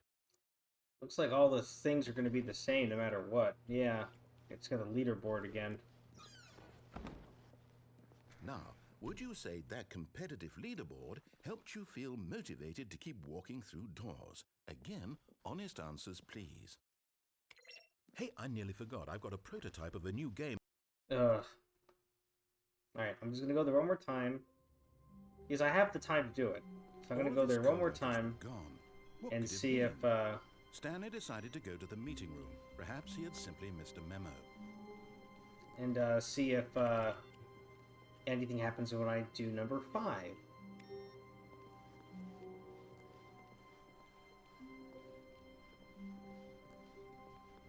When Stanley came to a set of 2 open, this was not the correct way to the meeting room, and Stanley Why knew not? it perfectly well.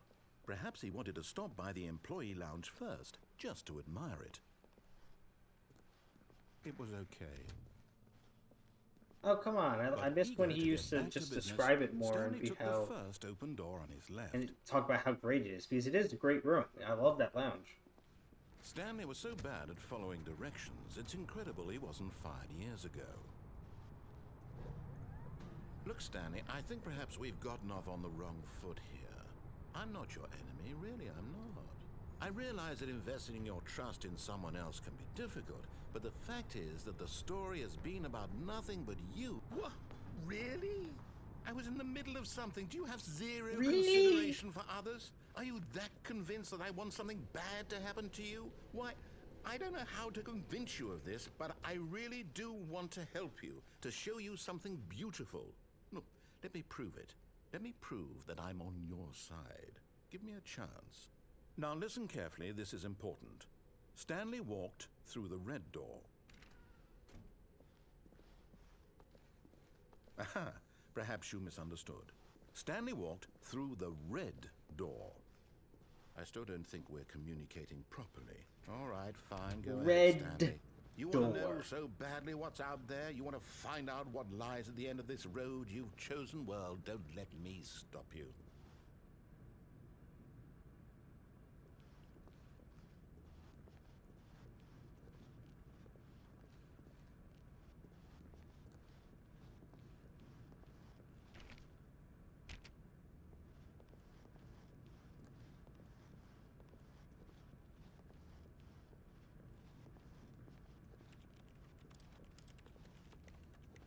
You see?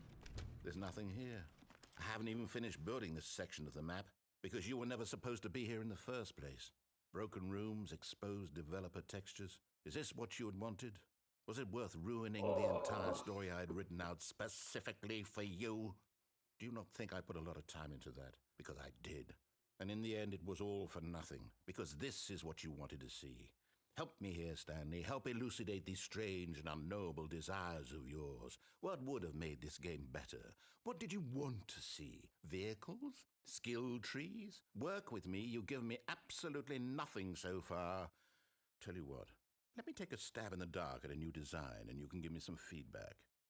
All right, There cool. we go. A third option. This already feels leaps ahead of where we were before.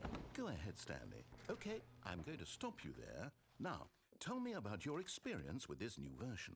Would you say that the game benefited from allowing you more choices? Feel free to be honest. I'm looking for some real critical feedback here. Aha! You see, I knew I was onto something. Where do these flashes of inspiration come from? How did I know the game needed a third door? Well, it's instinct mostly, a calling in your gut. I really couldn't say where the idea came from, except that I felt it in my soul. You can't teach that, Stanley. Don't even try. It's Here, inspired. based on the data from your previous playthrough, I've compiled a new version. And to be perfectly candid, I think I've knocked it out of the park with this one. Let's take a look. I wonder if anything's changed in the leaderboard since last time I looked.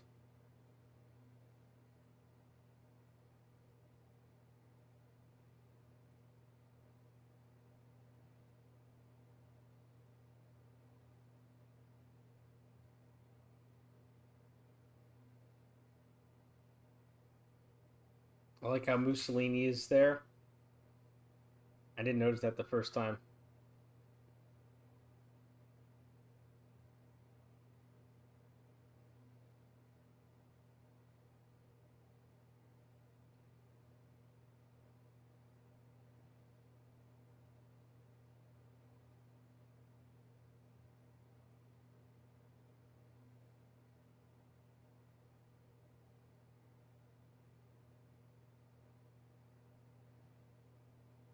That dead rat done a pretty good job, actually, for being dead at all. I wonder who it was above Mussolini. I want to see this again.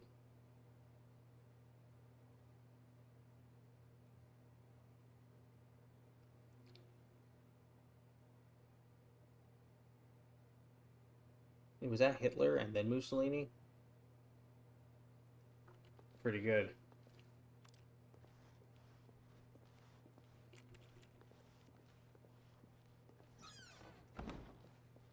Now, would you say that competitive leaderboard helped you feel motivated to keep walking through doors? Again, Yeah. honest answers, please.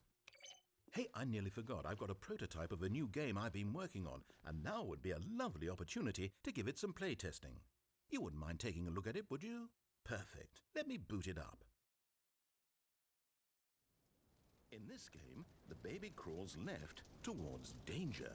You click the button to move him back to the right, and if he reaches the fire, Love you this game. fail. It's a very meaningful game, all about the desperation and tedium of endlessly confronting the demands of family life. I think the art world will really take notice. But of course, the message of the game only becomes clear once you've been playing it for about 4 hours. So why don't you give it 4 hours of play to make sure it's effective? Be sure to keep notes on your experience.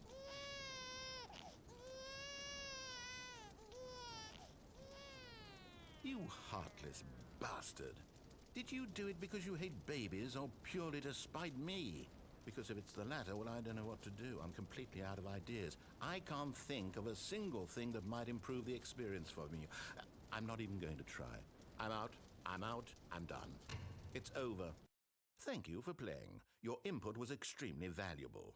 Oh, hey, since my game was so awful, why don't we play someone else's game, just to ease the pain? Let's see. What do we have here? Let's play Minecraft. Yes, Let's this play seems like it'll Minecraft. work. Let's give it a shot. Well, Yes. Stanley, is this any better? At last, the one thing you've always desired. A game I had absolutely nothing to do with. But is it enough? Tell me that, Stanley. Will it ever be enough? Well, I'll say this. I'm done making things for you. From now on, I will only create to fulfill a greater artistic purpose. Watch this, Stanley. I'm going to build a house.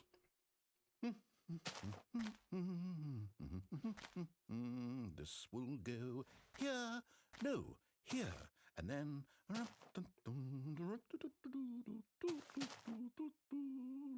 He's really good at building See, houses, I what have to does say. it need? Yes, of course. And just to finish it all off, yes, it's complete. I made this, Stanley. Look at it. Gaze upon my work of art and feel ashamed at your own inadequacy. Ah, but you've only seen it from the outside. You've only gotten half the experience. Please, step inside and make yourself comfortable. Isn't it grand? Isn't it perfect? It could only be Yeah, this is better if- great. Wait, that's it. We must rebuild it out of diamond. Diamond everything. Yes, yes, yes. Come along, Stanley. We have to go mining.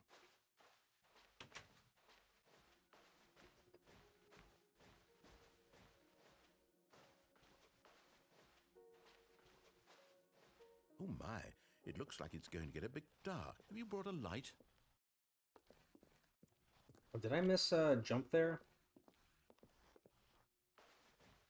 Oh, no, no, no, no, no. This is far more open-ended than I had in mind. I'm looking for something more narrow and linear. Something that makes you feel utterly irrelevant. This won't do at all. 1 out of 5. Even the diamonds couldn't save this one. Okay, new game.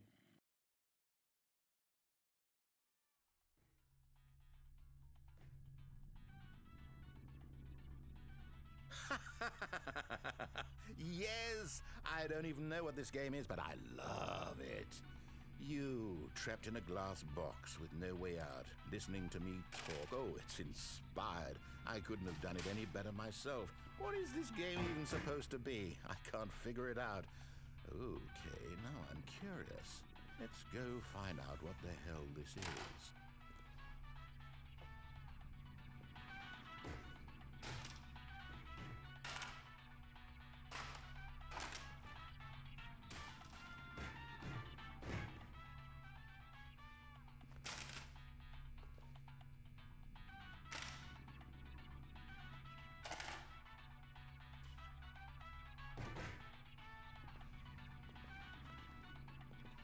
I'm gonna put it on the toilet. Yeah! Radio on the toilet.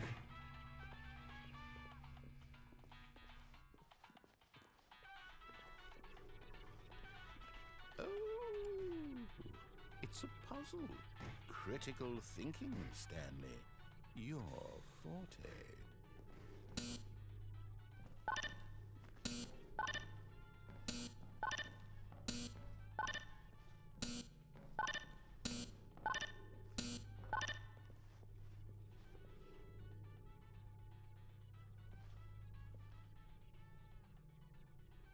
Oh, it's telling me here. The instructions say that a cube pops out of the ceiling, and then you're supposed to hit someone in the head with it. But I don't. There's no one else here for me to do that with.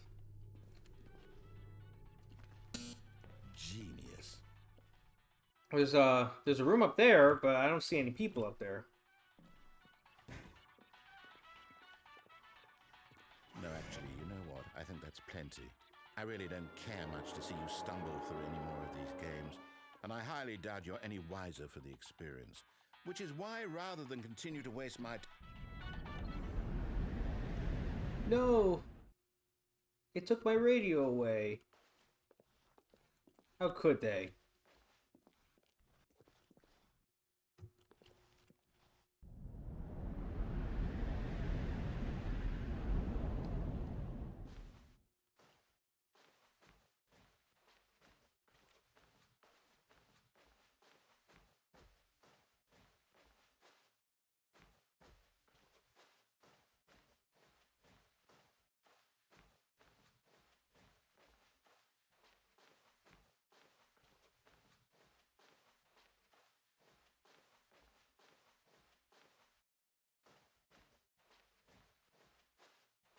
If I could make it to the light now. Before he says anything.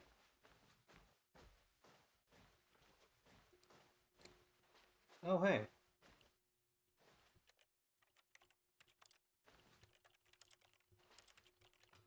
It's my office, but not.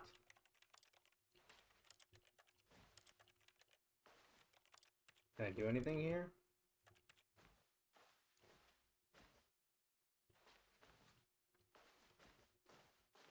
Wonder how I get in there.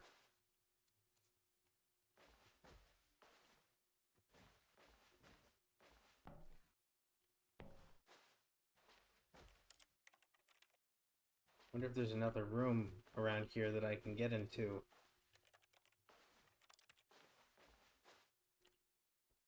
Darn it! I wonder what he found. If what he wanted was to be the leading man in his own story, well, perhaps he's got Is there it. something out? I Down wonder in if there's something in wherever there he that I is can right now. find, or if I'm just I walking wonder if around he's for no happy reason. with his choice, and if he's learned the heavy cost that comes with it. He'll understand soon what I was trying to tell him. He needs me. Someone who will wrap everything up at the end, to make sense out of the chaos and the fear and the confusion. That's who I am. That is what I mean to this world. Oh, yes. Yes, I'll be back. There's no other way. Once this ends, after it all comes to a Hey close, guys, it's 5 o'clock in the morning. the end will be here soon. We're getting that much Very closer to soon. 1/4 through the stream. I can wait. I can't wait. It's gonna be so great. Less than an hour to go.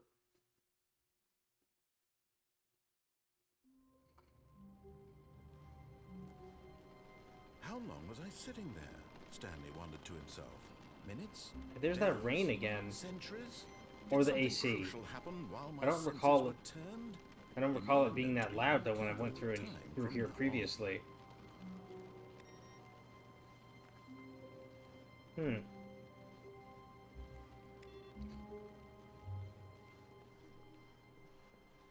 Plant. When Stanley All right. came to a set of Well, now I two can go open this doors, way. This was not the correct way to the meeting room, and Stanley knew it perfectly well. And then I can find the new Perhaps he area. wanted to stop by the employee lounge first, just to admire it. It was okay. He just ran out of energy. Stanley took the He doesn't know what to say now. Because he was being way too eloquent about it earlier, and then... Stanley was so bad at following directions, it's incredible he wasn't fired years ago. Oh, well, look who's got cold feet. Sorry to break it to you, Stanley, but that lift isn't coming back. You'd best either get comfortable right here on this platform, or test your luck by jumping to the floor below. You know what?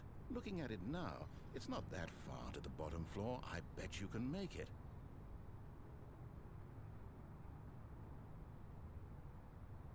Come on. I'm sure you'll survive the jump. Don't tell me you're scared. That's not the Stanley I know. Do it! Do it! Do it! Do it! Do it! Do it! Do it!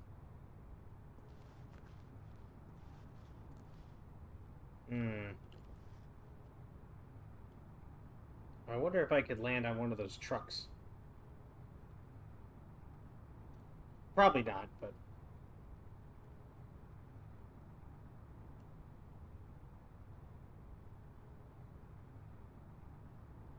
I wonder if I stand here, will he say anything else? Or is he just gonna wait for me to do something?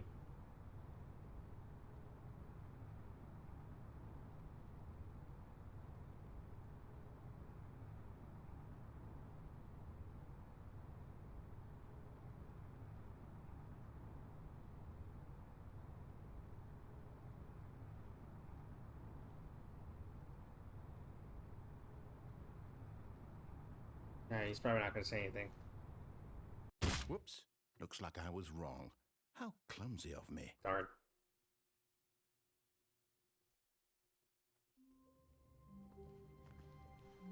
Wait, Stanley thought to himself.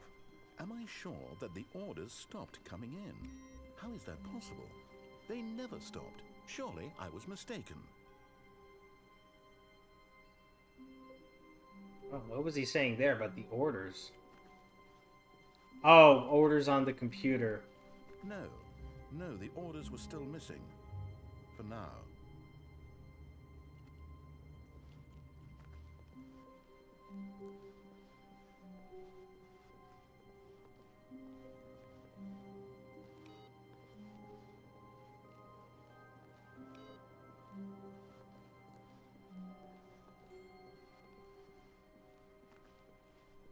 When Stanley came to a set of two open... This was not the correct way to the meeting room, and Stanley knew it perfectly well.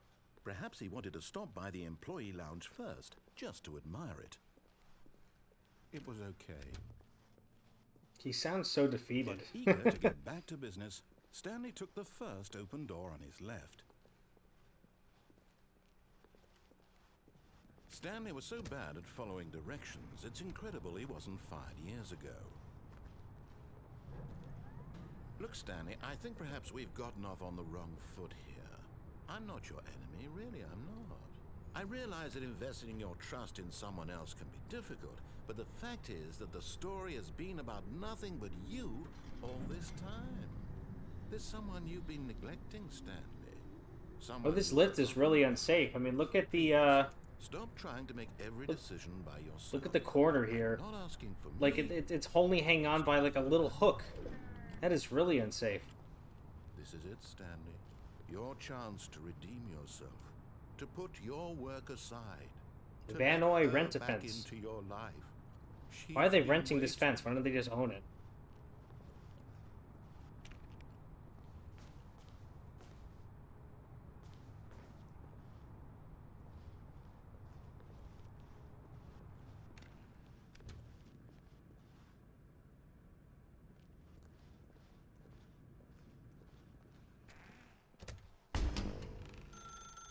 That's her, Stanley.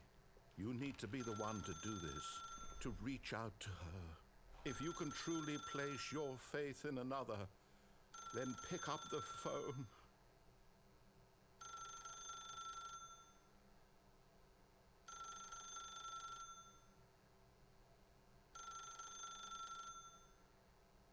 I don't know who she is, so I'm not gonna pick up.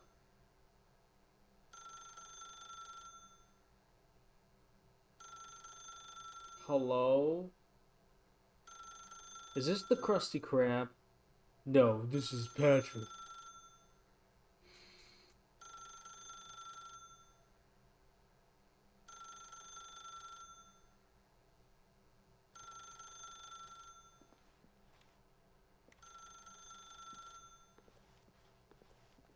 As Stanley picked up the phone, a white light engulfed him, filling him not just with radiance, but with hope. Hope for a life reunited one... Wait. Oh, goodness. Stanley, did you just unplug the phone? No, that wasn't supposed to be a choice. How did you do that? You actually chose incorrectly? I didn't even know that was possible. Let me double check. No, it's definitely here, clear as day. Stanley picks up the phone. He's taken to his apartment where he finds his wife, and the two pledge themselves to one another. Music comes in, fade to white, roll credits. Not picking up the phone is actually somehow an incorrect course of action. How is that even possible? The customer's None of always these right. decisions were supposed to mean anything. I don't understand. How on earth are you making meaningful choices? What did you... Wait a second. Did I just see... No, that's not possible. I can't believe it. How had I not noticed it sooner? You're What? not What is Stanley. it? You're a real person. I can't believe I was so mistaken. This is why you've been able to make correct and incorrect choices. And to think I've been letting you run around in this game for so long. If you'd made any more wrong choices, you might have negated it entirely. It's as though you completely ignored even the most basic safety protocol for real-world decision-making. Or did you not grasp the severity of the situation? Well, I won't have that kind of risk on my watch. I'm going to stop the game for a moment so we can educate you properly on safe decision-making in the real world. Please observe this helpful instructional video. I can't wait. Choice. It's the best Yay. part of being a real person. But if Yes, used it is. incorrectly, Quite can so. also be the Aha. most dangerous. For example, in this scenario, a hypothetical real person named Stephen has a choice. He could spend years helping improve the quality of life for citizens of impoverished third world nations. Or he could systematically set fire to every orphan living in a 30-kilometer radius of his house. Which choice would you make? Remember that unlike here, I don't know. the I real think I world kinda makes like the idea of sense, killing and at kids. no time should you make a choice that does not conform to rational logic. If you find yourself speaking with a person who does not make sense, in all likelihood, that person is not real. Allow the Yeah. person to finish their thought Then provide an excuse why you cannot continue talking. Finish their Turn thwart. to a partner and practice saying, Thwart? "My goodness, is it 4:30? I'm supposed to be having a back sack and crack." My goodness. Is it 4:30? I should be having a back sack and crack. Making choices on a regular basis Also, it's not is the 4:30, it's best 5:11. part to a healthy decision-making process. Most medical professionals recommend making at least 8 choices per day. Do you make more than 8? Less? And finally, if you begin to wonder if your choices are actually meaningful and whether you'll ever make a significant contribution to the world, just remember that in the vast infiniteness of space, your thoughts and problems are materially insignificant, and the feeling should subside. At this time, your instructor will guide you in an exercise to test and reinforce the material covered in this video. Ah, welcome back. You may have noticed that this room has begun to deteriorate as a result of narrative contradiction. But not to worry. Now that you're properly informed on good decision-making, we're going to revisit a choice you made just a few minutes ago and see what the correct thing to do would have been. This way, please.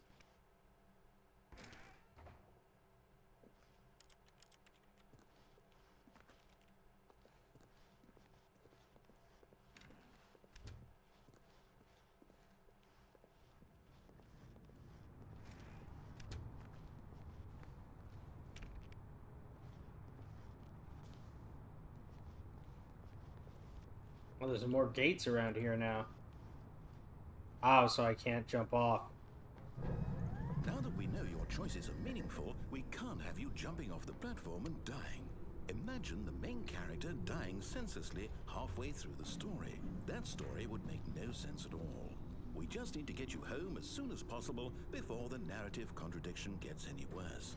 Unfortunately, it seems this place is not well equipped to deal with reality. Alright. I can't jump off here. Darn.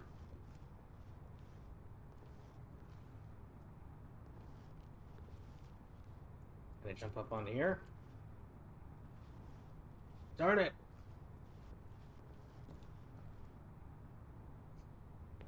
There's no way for me to kill myself.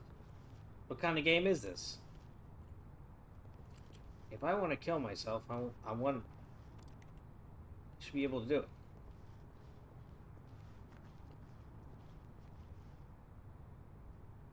Do not lie. If you are lying right now, stop. No, hold on. This is lying.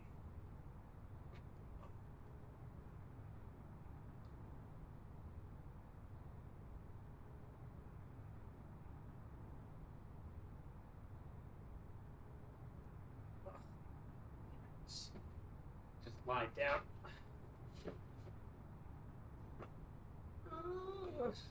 Alright. Do not lie. If you're lying right now, stop it. Alright, well, I'm not lying. Hey, let me in.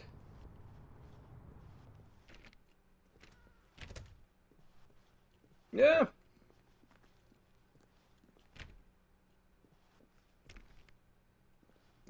Being railroaded by the DM.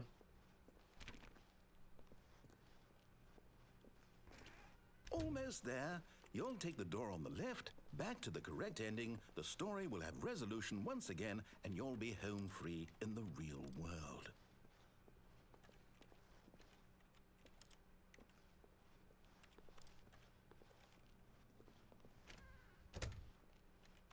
No. Oh.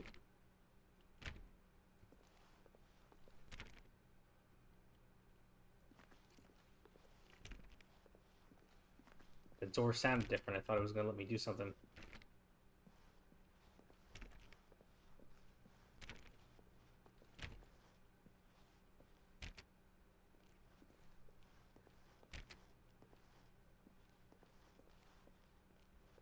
Now remember, all you need to do is behave exactly as Stanley would. That means choosing responsibly and always putting the story first. I'm quite sure you'll be up to the task. Just follow my lead and you'll be fine. All right. When Stanley came to a set of 2 open doors, he entered the door on his left.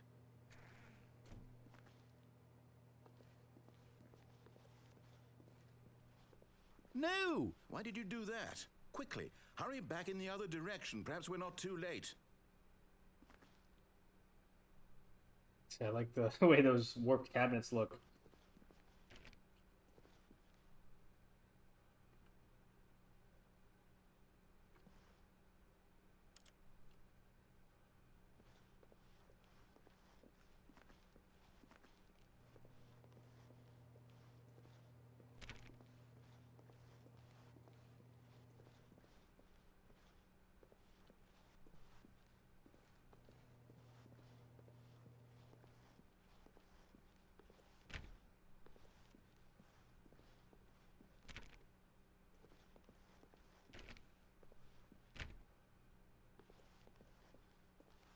Oh, it's ruined.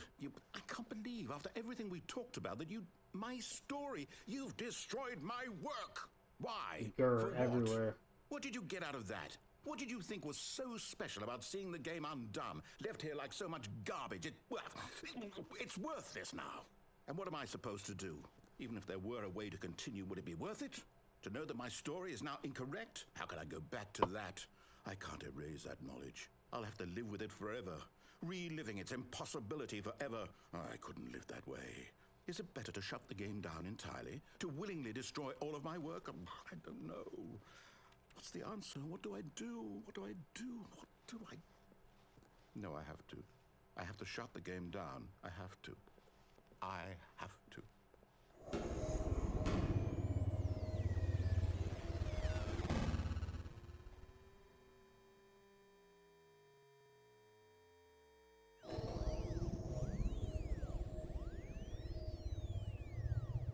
What was that, like, floating thing? Oh, I'm here. I'm still here. Here in this pile of rubbish. With you. You, who thought you were so clever.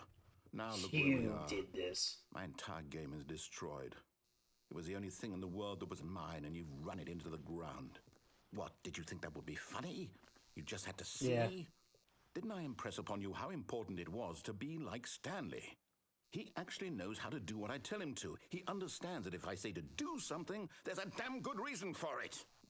Hey, That don't thought swear. hadn't All right, even let's occurred to you, had it? That there's a world outside keep of the you. anger down. You're a child. Oh, my story. If you'd just gone through the door on the left, you would have seen it. There was a whole underground facility. You would have destroyed it and been victorious. It would have been so perfect. I worked so hard on it. I tried so hard. Behave exactly as Stanley would. That means choosing responsibly and always putting the story first. I'm quite sure you'll be up to the task. Just follow my lead and you'll be fine. All right. When Stanley came to a set of 2 open doors, he entered the door on his left. No! Why did you do that? Quickly, hurry. Behave exactly as Stanley would. That means choosing responsibly and always putting the story first. I'm quite sure you'll be up to the task. Just follow my lead and you'll be fine. All right. When Stanley came to a set of 2 open doors, he entered the door on his left. No! Why did you do that? Quickly, hurry. Behave exactly as Stanley would. That means choosing responsibly and always putting the story first. I'm quite sure you'll be up to the task. Just follow my lead and you'll be fine. All right. When Stanley came to a set of 2 open doors, he entered the door on his left. No! Why did you do that? Quickly, hurry. Behave exactly as Stanley would. I'm trying That to, means choosing like, responsibly and always putting is the anything story else going to first. happen, I'm or is it quite just sure going to you'll keep be up to repeating the this task. until I do Just the other follow way? my lead and you'll be fine. All right. I'm not sure. When Stanley came to a set of 2 open doors, he entered the door on his left. No! Why did you do that? Quickly, hurry. behave exactly as Stanley would. That means choosing responsibly and always putting the story first. I'm quite sure you'll be up to the task. Just follow my lead and I guess I have to go left now. When Stanley came to a set of 2 open doors, he entered the door on his left. I'm gonna try one more time. No! Why did you do that? Quickly, hurry. Yeah, it keeps stopping at like the exact same point, so I guess I have to. That means have to go choosing left. responsibly and Darn. always putting the story first. I'm quite sure you'll be up to the task. Just follow my I didn't lead want to and do you'll what be he fine. said, but I All have right. no choice. Being railroaded When Stanley again. came to a set of 2 open doors, he entered the door on his left.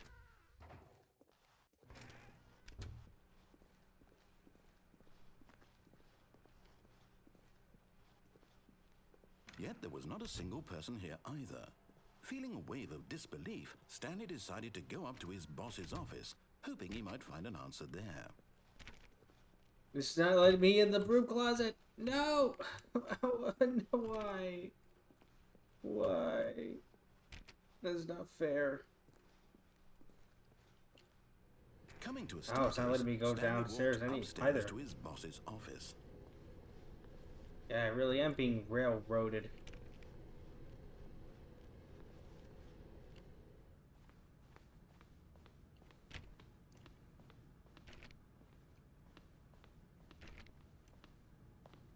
Darn, can't go there either. Okay, let me just double check one more time.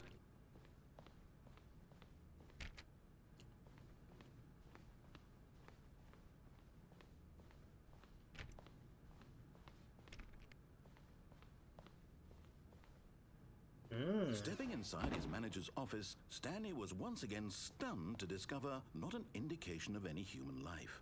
Shocked, unraveled, Stanley wondered in disbelief who orchestrated this, until he saw the door with a voice receiver next to it. Surely behind this door lay all the answers to his questions. And beyond all probability, he knew the passcode. He had seen it on his boss's computer just last week. Night Shark 115. Was this the code to open the door? Would it still work? There was only one way to find out. Stanley had been trained never to speak up, but now he would draw from within himself the courage to face the unknown. He drew a sharp breath and then spoke the code.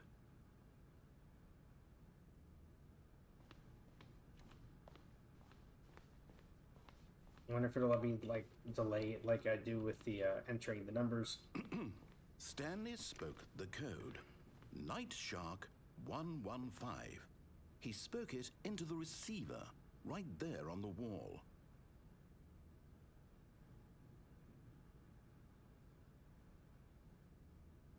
I'm sorry, is there a problem? You didn't mishear me, did you? Please speak the code into the receiver. Otherwise, we can't get on with the story. This is a crucial step. Nuh-uh. Okay, fine, you're not gonna do it, but you know what?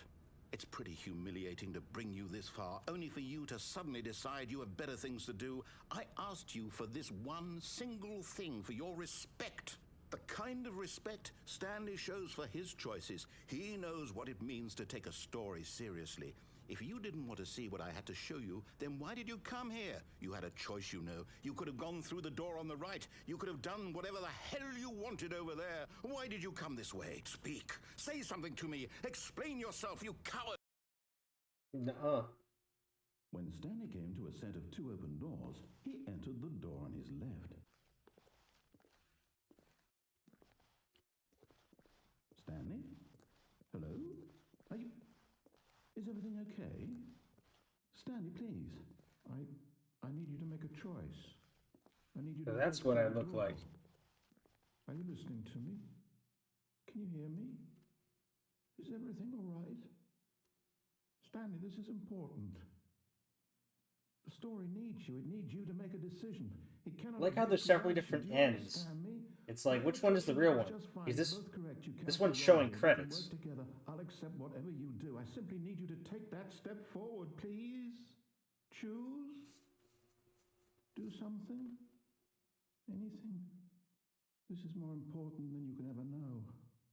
I need this. The story needs it. So, you hear me? Are you there? Are you listening to this? Stanley, are you there? Okay. It's okay, I can wait. You need time to decide. Time to make sure your choice is correct. That is the best choice. That's all right. I'll wait for you to decide what's the right thing to do. Take as much time as you need.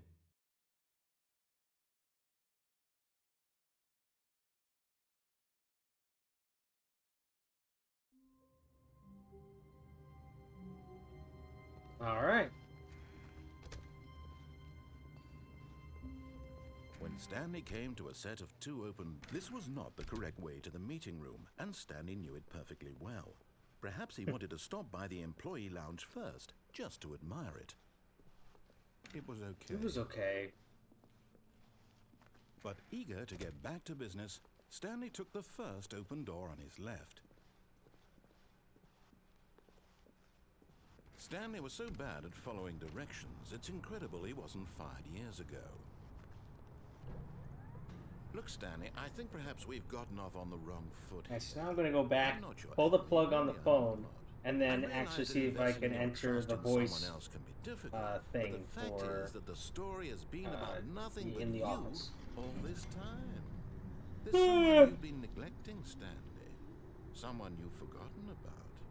Please, stop trying to make every decision by yourself. Now, I'm not asking for me, I'm asking for her. This is it, Stanley. Your chance to redeem yourself. To put your work aside. To let her back into your life. She's been waiting. That's her, Stanley. You need... Oh, no, you can't... Did you just unplug the phone? No, that wasn't supposed to be a choice. How did you do that? You actually chose incorrectly?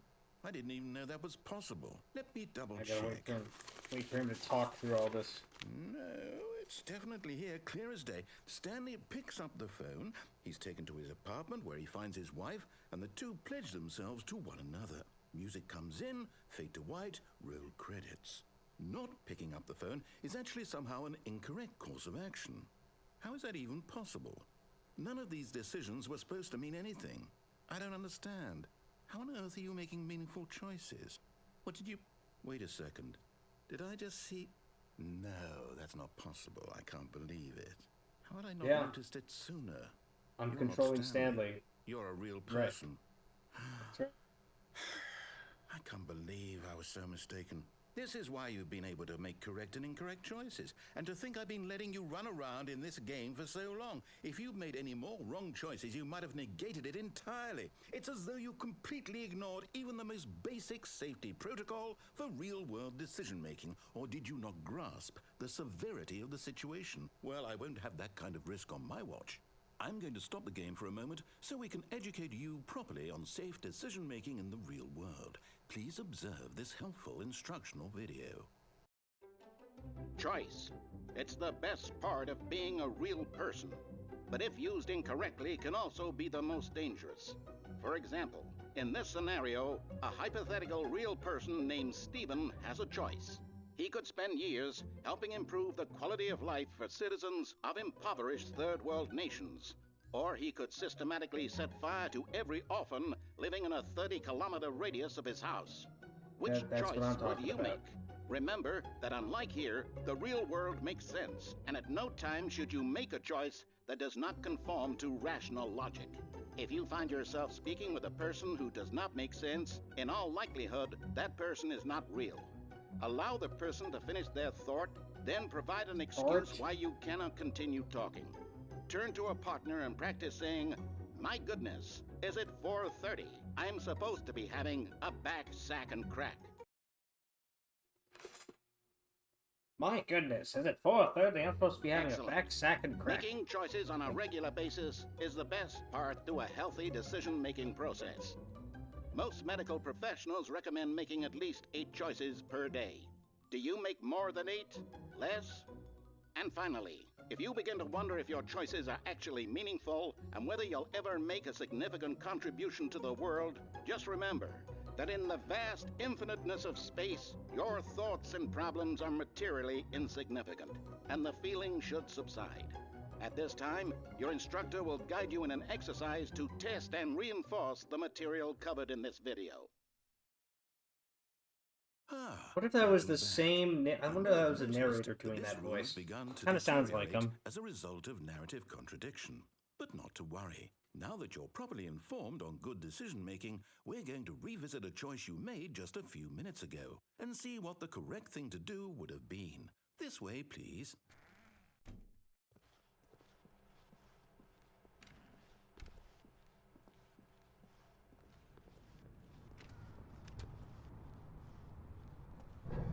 Now that we know your choices are meaningful, we can't have you jumping off the platform and dying. Imagine the main character dying senselessly halfway through the story. That story would make no sense at all. We just need to get you home as soon as possible before the narrative contradiction gets any worse. Unfortunately, it seems this place is not well equipped to deal with reality.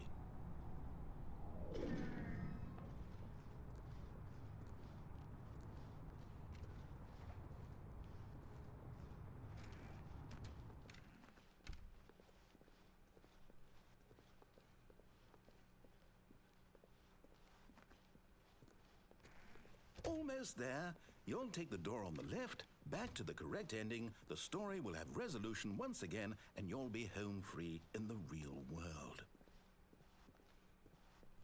Now remember, all you need to do is behave exactly as Stanley would. That means choosing responsibly and always putting the story first. I'm quite sure you'll be up to the task. Just follow my lead and you'll be fine. All right. When Stanley came to a set of 2 open doors, he entered the door on his left.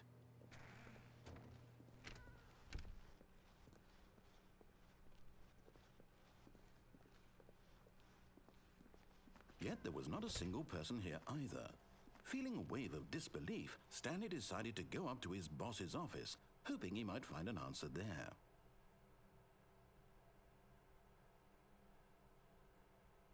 I worked in HR, so I can assure you that all of these slides are accurate to what we would teach in HR.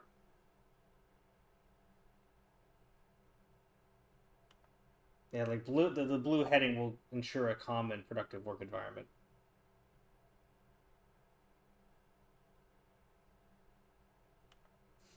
Yeah, what is that saying? Some people can be more unique than others.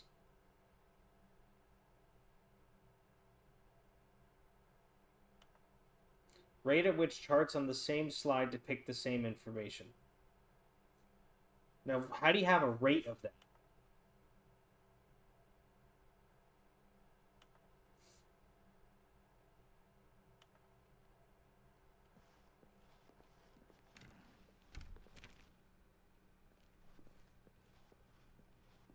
Coming to a staircase, Stanley walked upstairs to his boss's office.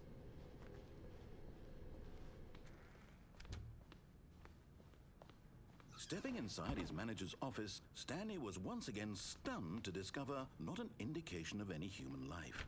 Shocked, unraveled, Stanley wondered in disbelief who orchestrated this, until he saw the door with a voice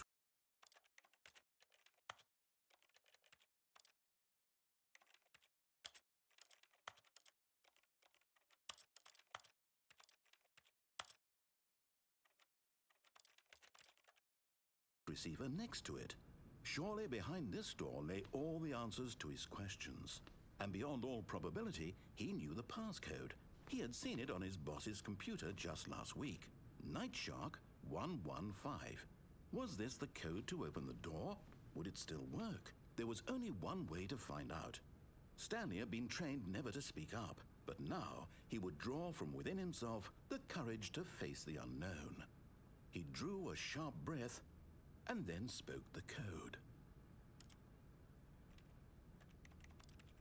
Oh darn, it doesn't even let you. Ugh. Stanley spoke the code.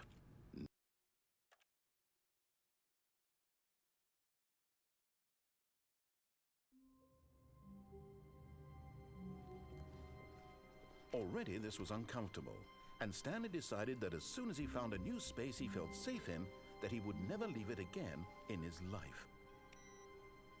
Wait, so this computer wasn't always on. I wonder if that means I'll get the computer again where I can do the bar thing. No. Darn.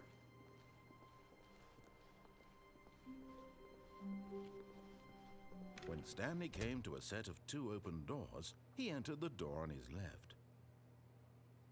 Right, so I'm just trying to think here. I'm trying to make sure that I get all of the possibilities that I could possibly get. So if I take the right door, I have the option of going left after the break room. And then I can either take the lift down and I have the confusion ending, or I can go back into the main story. Or I can keep going straight and then get to the lift area, where I can either then jump off the lift and die, or I can go to the side area where I can press the buttons and have the baby game and then Minecraft and whatnot. Or I can stay on the lift and... Oh! Right. This was not the correct way to the meeting room, and Stanley knew it perfectly well. Perhaps he wanted to stop by the employee lounge first, just to admire it. It was okay. It was okay. But eager to get back to business, Stanley took the first open door on his left. Stanley was so bad at following directions, it's incredible he wasn't fired years ago. Look, Stanley, I think perhaps we've gotten off on the wrong foot here. I'm not your enemy, really, I'm not. I realize that investing your trust in someone else can be difficult, but the fact is that the story has been about nothing but you all this time. There's someone you've been neglecting, Stanley. Someone you've forgotten about. Please, stop trying to make every decision by yourself. Now, I'm not asking for me, I'm asking for her. Yeah, this lift is really unsafe, though. Definitely an OSHA violation, because look at these hooks.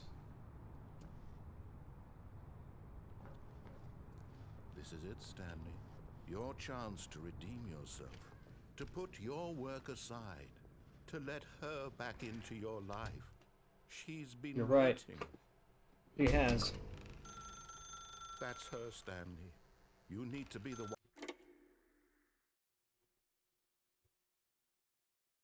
Oh, Stanley, is that you? Hold on, sweetie. Sorry to keep you waiting. I'm just pulling the bread out of the oven. All right. Okay, there we go. All right, now, I want you to come in and tell me all about your day. Gotcha! Oh, come on.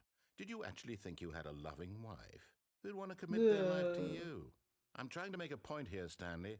I'm trying to get you to see something. Come inside. Let me show you what's really going on here. Sorry, but you're in my story now.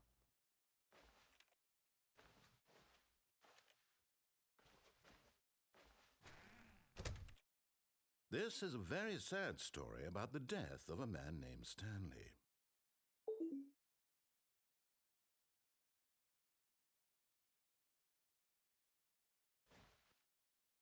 Why is this chair in the middle of the doorway? That's weird. Oh, this is a really small apartment too. It's kind of sad.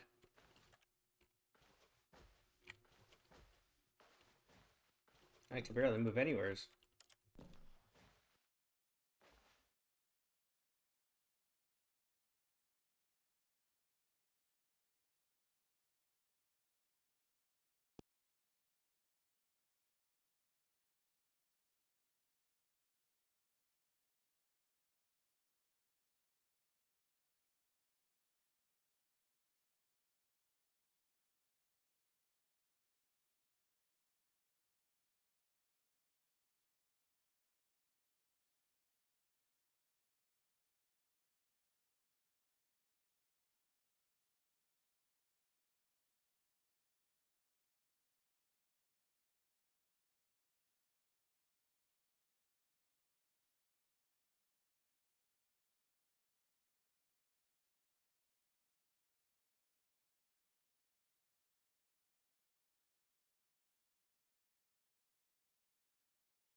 Okay.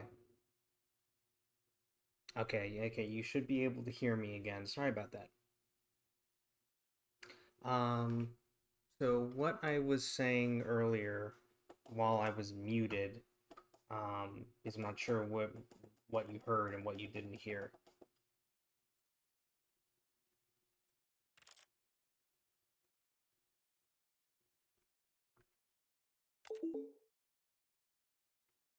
But so what I was saying was my headphones, my Bluetooth headphones here, lost battery, which they lasted for almost, so for pretty much 6 hours, which is, I know, I assume that's pretty good as far as Bluetooth headphones go. So in the meantime, in order to hear the game, I'm going to connect to Discord on my phone and listen to it that way. So I gotta make sure I can actually hear it first. So give me 1 second.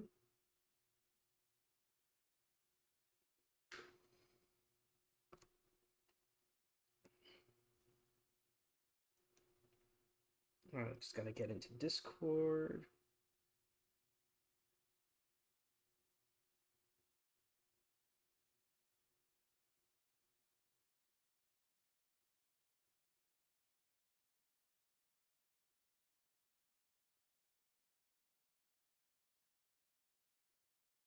Alright, let's see.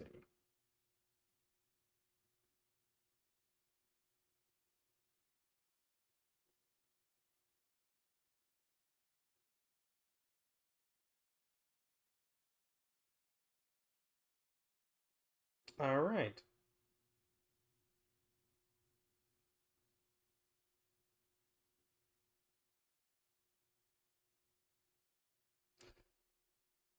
Alright, so let's see if I can hear the game. Stanley is quite a boring fellow. He has a job that demands nothing of him, and every button that he pushes is a reminder of the inconsequential nature of his existence.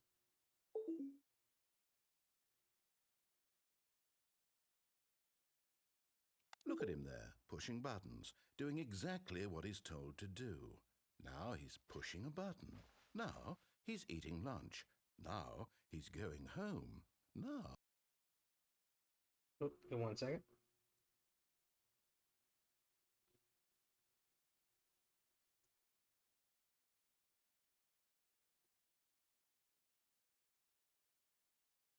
Okay. Anyways, let me get back to the game. Oh, he's coming back to work. One might even feel sorry for him, except that he's chosen this life. Press J. But in his mind, in his mind he can go on fantastic adventures. From behind his desk, Stanley dreamed of wild expeditions into the unknown, fantastic discoveries of new lands. It was wonderful, and each day that he returned to work was a reminder that none of it would ever happen to him. Oh, that's sad. I'm just setting up my charger for my Bluetooth headphones just in case.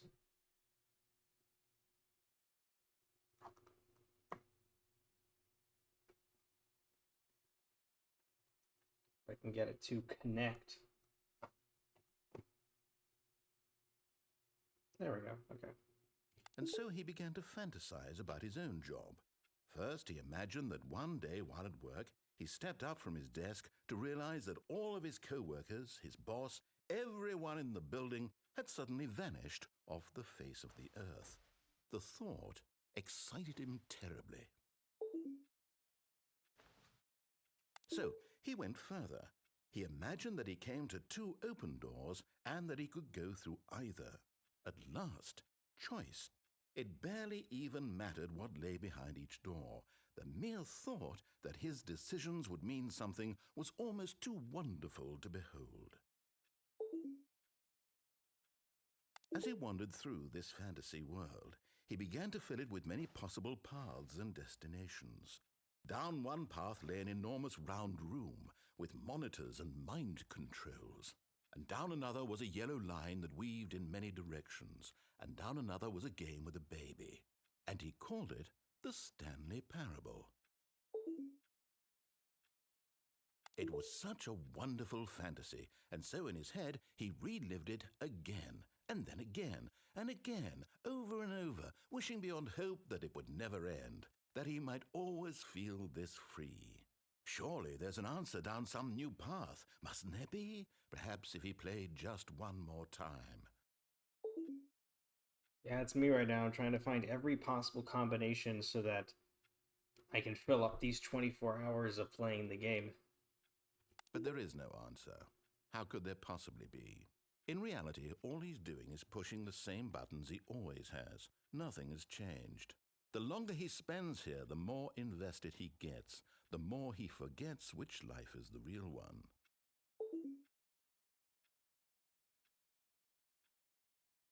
And I'm trying to tell him this, that in this world he can never be anything but an observer, that as long as he remains here, he's slowly killing himself. But he won't listen to me. He won't stop. Here, watch this. Stanley, the next time the screen asks you to push a button, do not do it.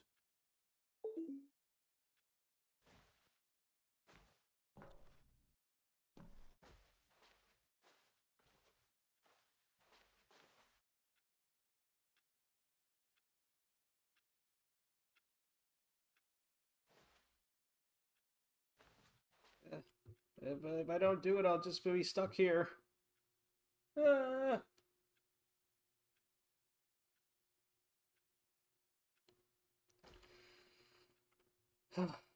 Let's see how long I can wait.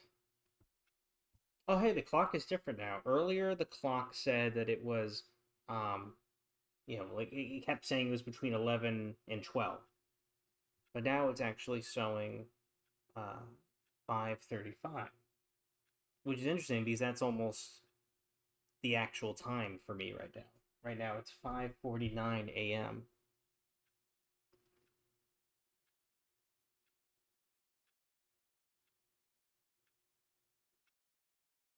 Unfortunately, I don't think anything's going to happen if I don't press the button, and I kind of want to keep going.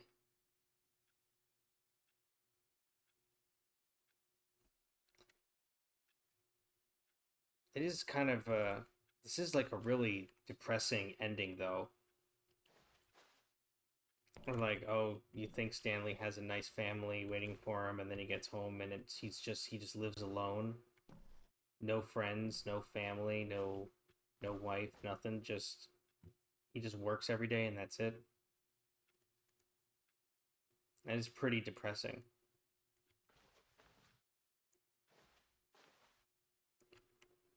You got to have something to live for.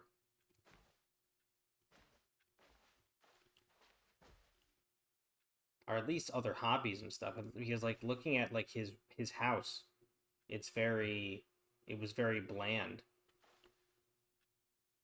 You know, like look, you got like the bed in there and there's nothing on the walls. It's just a bed and a seat for some reason. But basically just a bed. Maybe there's some nightstands over there, and then then there's a bathroom here, which is probably just soap, a towel. Actually, is there even a closet in this apartment? I mean, there's got to be something over in the corner there. Maybe he has a dresser. But anyways, over here in the kitchen, there's just like a fridge and I forget if there was a dishwasher and an oven, but like it was. And then you just got the TV and the couch over here. So like what? Every night he just sits on the couch and watches TV and that's it? You got to have more than you do. Yeah, that's why I have a lot of hobbies. I love playing video games with the boys once in a while. Baldur's Gate 3 has been pretty fun lately. But there's been other games too. We like to do a lot of age mythology in for CFE, and there's a new version of Age of Mythology coming out this August. It's like a remastered version called Age of Mythology Retold. It's a really good game. about Greek, Egyptian, and Norse mythology. That's a fun game. It's like Age of Empires. And then besides video games, I also really like doing board games. Uh, Settlers of Catan is great. A board game that I played with my family recently called Ticket to Ride is really, really good. Um, where it's like you're building railroads across America, and a lot more strategy to it than I thought there would be. It's a lot better game because I was never interested in it, but my parents bought it for my brother, so we tried it out, and I actually liked it quite a bit. Other board games. There's a board game called Nemesis, which I really like. But you really got to be fine with a lot of rules because Nemesis has a lot of rules. But Nemesis is basically Aliens, the board game, but without the IP. um, they didn't have the rights to the IP, but it's a really good board game. Another board game that I played a lot is HeroScape. It's an older game. It was canceled for a while, but now they're bringing it back later this year with some new sets. But it's basically like a game where you have little mini figures of characters, and then you have the stat sheets, and you can fight each other. So it's kind of like Warhammer, but less complex. I've always thought Warhammer 40K looks interesting, but my friend showed it to me several times at his house, and the rules are just very complex, and it looks like the Warhammer scene is pretty popular, but also pretty competitive. I think I prefer HeroScape more just because I think it's more quaint. A little, it's a little simpler, and I think it's and also it's pretty cool because you take in a lot of characters from different time periods. So you could have robots versus cowboys versus dragons. So it's a fun game. Another board game that I'm really interested in is Disney Villainous. Basically, where you can play as a villain from a Disney movie, and basically they have like several realms in there that they can go to, and you have like this mover, and you move them. When you move them to a realm, they have certain actions that they can do, and you have a deck of cards, and you can use to try to accomplish whatever the villain's goal was in the movie. Like Hercules, Hades' goal was to get all of the Titans to Mount Olympus. If you're playing Dr. Facilier, your goal is to steal Prince Nazim's body and then take over New Orleans, or whatever the case may be. Jafar becomes Sultan, stuff like that. Yeah, so that's a really fun game. Yeah, so the point is, I have a lot of things that I do when I get home from work. Well, actually, right now I am in between jobs, which works out perfectly because I wanted to do a 24-hour stream, and this works out great because I have all the time I need to do it because I don't need to take off for work. I would have hated to have wasted a vacation day just to do, or in this case, probably 2 vacation days, because I'm sure after the 24-hour stream is done, tomorrow, like once the stream is done at 12 o'clock tonight, I'm gonna want to go to bed right away, and then I might sleep in until noon, to catch up on sleep. So, I might have even taken off 2 days from work if I had work. So this really was perfect timing, because I just left my office job a couple weeks ago, or no, it was just a week ago. But that's also another reason why Stanley Parable hits so close to home, because I did work in an office setting at my previous job, being in HR. Um, Although my office was a lot nicer than Stanley's office, obviously. I mean, Stanley's office is like the epitome of the evil of corporate America. You know, it's just so depressing, it sucks the life out of you.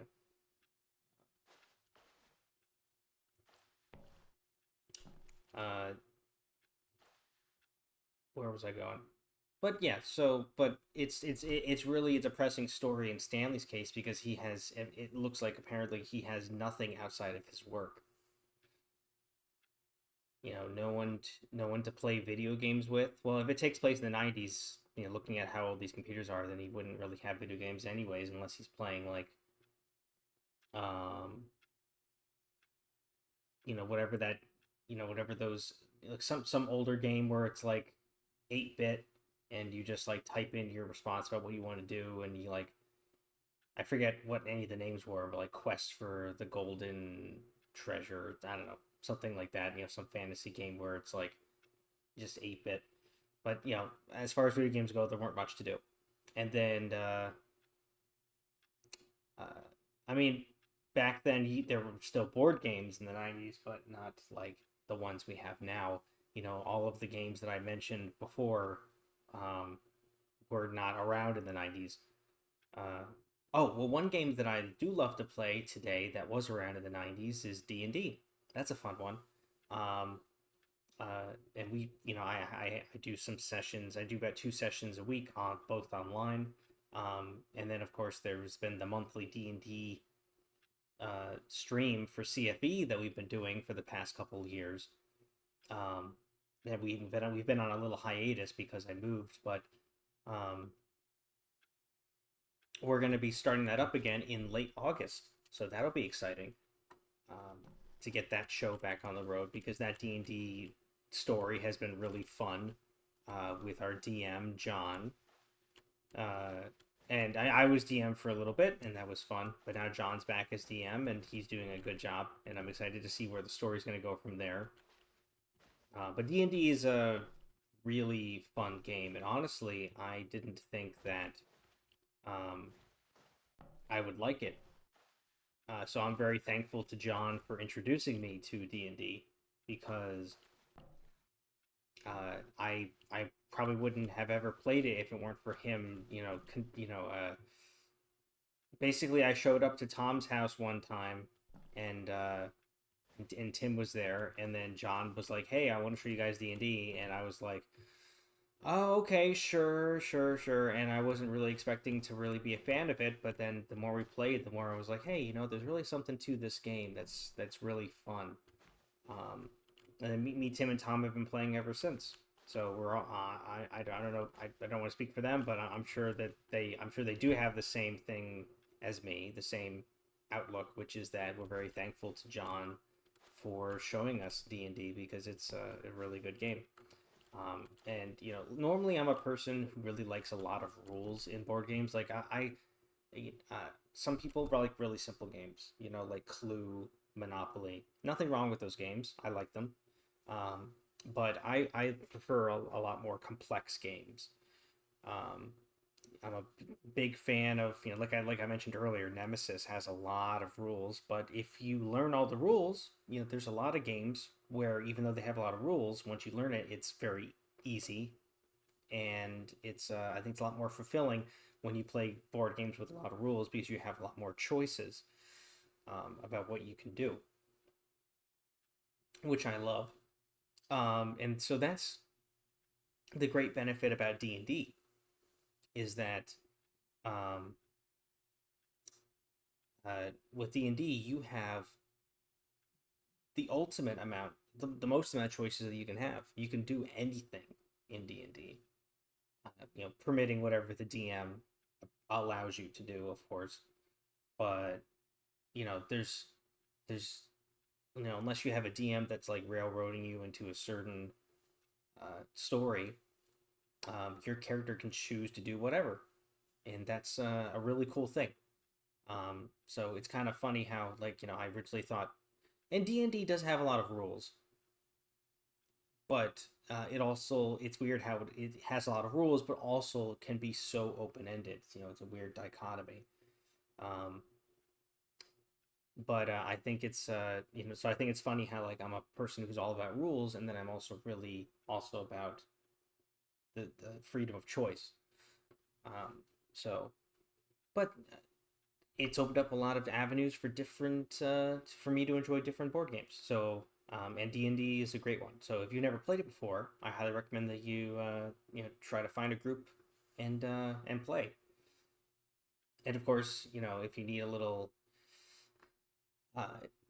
example of what it's like, you can watch Critical Role or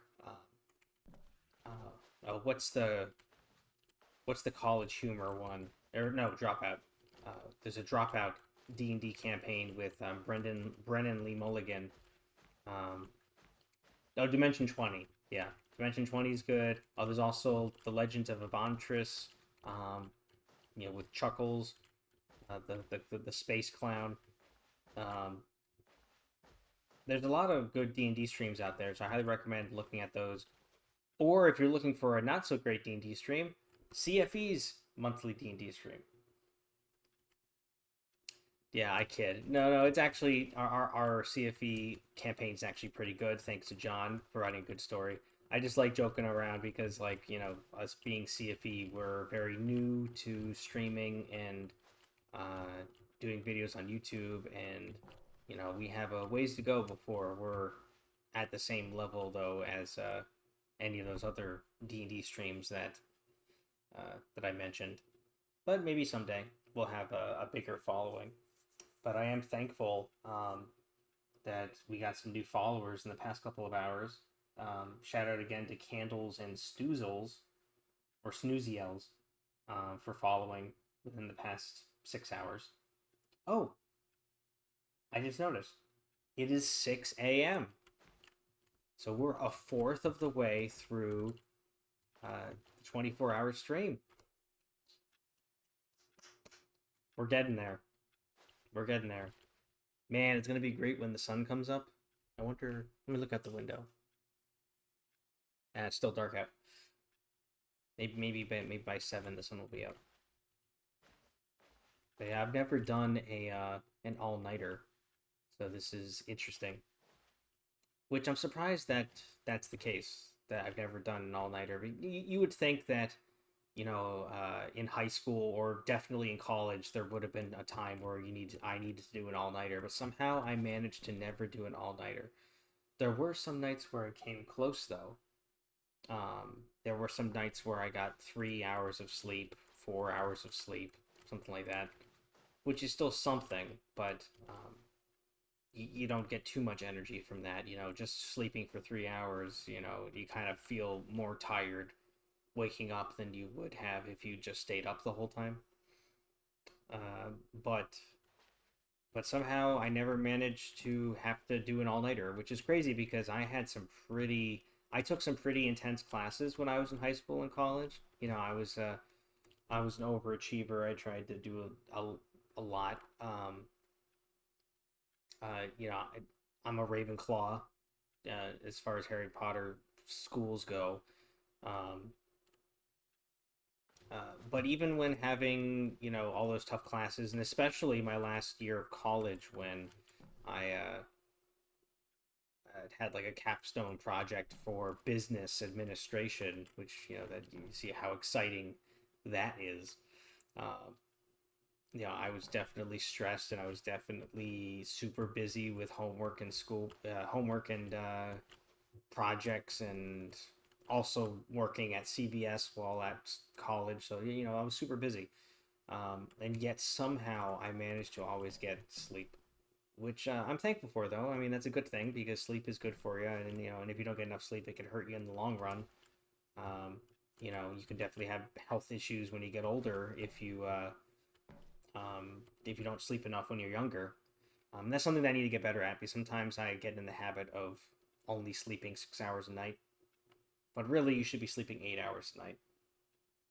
Or I think it differs between if you're a man or a woman. So I think if men need maybe 8 hours of sleep a night, women need 9, something like that. But regardless, I am glad that this will be my only all-nighter that I've ever done, and I'm doing it for a good cause. I'm doing it to play Stanley Parable. I don't see a better reason to do an all-nighter than that. And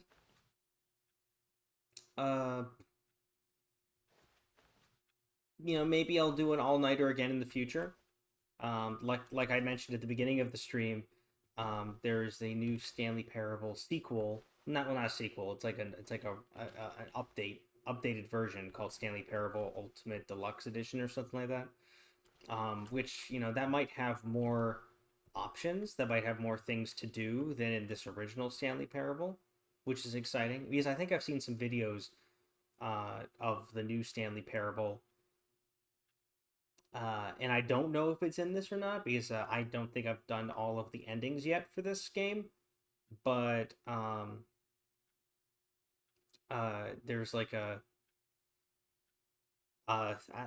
least a thing in the new Stanley Parable game where there's like an infinite hole that you can fall down, but it's not actually infinite, and it's like a whole funny scene, which that I think I saw it on TikTok, which I don't know, maybe it's in this game, but that might be a new thing made just for the new Stanley Parable game. So eventually, I would like to play the new Stanley Parable game, and as part of that,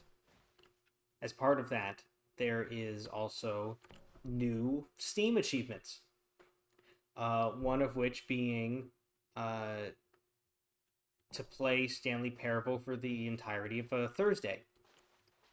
So maybe someday I will try to do that achievement as well. But I don't think I want to do that anytime soon. I think I would, once after doing this 24-hour stream, I think I would want to take a break from Stanley Parable for a while. Which works out perfectly because there's another achievement which is called Go Outside, where you need to take a certain amount of time off from the game, and then when you log in, you get the achievement. So for the original Stanley Parable, this one that I'm playing right now, the achievement was that you need to not play the Stanley Parable for 5 years. So that's what I did. Well, of course, you have to have logged in at least once first in order to get that achievement. You can't like buy the game and then just 5 years later you get the achievement, So I played Stanley Parable 5 years ago, and then I think it was like in November of last year, I got the 5-year mark. Finally. And I think there was at one point where I thought that I accidentally messed it up, where I think I thought that I accidentally opened the game prematurely, but luckily I didn't. I think I started to open it and then I immediately canceled it, and I caught it in time where Steam didn't recognize that I opened the game. So luckily that didn't mess things up, because that would have been so annoying to have to start the 5 years over again. But I did the 5-year achievement, and so that's why I'm now doing the entirety of a Tuesday stream, because I already completed the other big achievement of Stanley Parable. So long story short, when I go and do the second Stanley Parable game, I'm first gonna do the Go Outside achievement for that. Where for that game, the achievement is don't play the Stanley Parable for 10 years. So, I'm gonna get a long break from playing Stanley Parable, and then after that, then by that point, I might be ready to do another all-nighter, and for that game. 10 years though, geez, I'll be 37 by the time by the time I do the Thursday stream. It's a long time. So, by that point, I'll probably have forgotten how... I probably, at that point, will have forgotten how tough it has been to do this 24-hour stream. So So then I'll probably be willing to do it again. I mean, and this stream hasn't been tough per se so far, but I'm kind of feeling like it's gonna get tough because, and it's not so much that it's not so much that I'm tired or anything. I'm actually feeling fine so far. And I would have thought I would have been more tired by now, but maybe it's because I'm wearing these glasses, which these are blue light glasses. So they help you with looking at computer screens, especially for long periods of time. You know, if I weren't wearing these glasses, my eyes might be getting very sore at this point from staring at a computer screen for so long. But these glasses block a lot of the blue light, or is it yellow light? Trying to like compare. Yeah, it blocks blue light, which is the light that more so strains your eyes than other colors of light. So I'm wearing these glasses and they're blocking a lot of the blue light coming from my computer screen. So by doing that, it's reducing the strain on my eyes and allowing me to play longer. So luckily, I'm not feeling physically tired yet. And yesterday I was kind of preparing for this, where I slept until 12.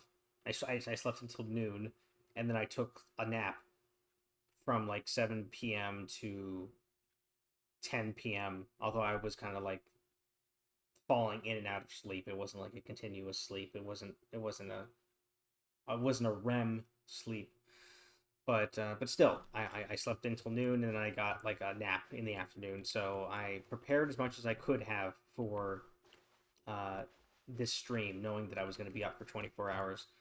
So, but luckily so far, I am not tired. But going back to what I was saying earlier, why I think that this will get tough is because I feel like, and maybe I'm wrong, maybe there's a lot more to this game than I realize, but I feel like I'm getting to the end of things to do for this game. Yeah, maybe, hopefully I'm wrong. You know, that would be it'd be really great if there were more endings that I just that I haven't discovered yet. But I feel like I am. Well, let me put it this way. I there's like 3 main break off points where you can get different endings. The first one being Stanley took the door on his left, and so that you can either go left or right. And I feel like with this ending that I'm stalling right now, with this ending, I think I will have finished all of the endings that come from going through that right door. I think. And then if you go left, then you have another choice about either going up the stairs or down the stairs. And I've only ever gone up the stairs so far in this stream. So maybe there's a bunch of different endings in the downstairs area. But then again, that might only be one ending. So once I do that, then what do I do? And then the third main branch off point is, actually it's not even a main branch off point, but when you get towards the end, you can either go into the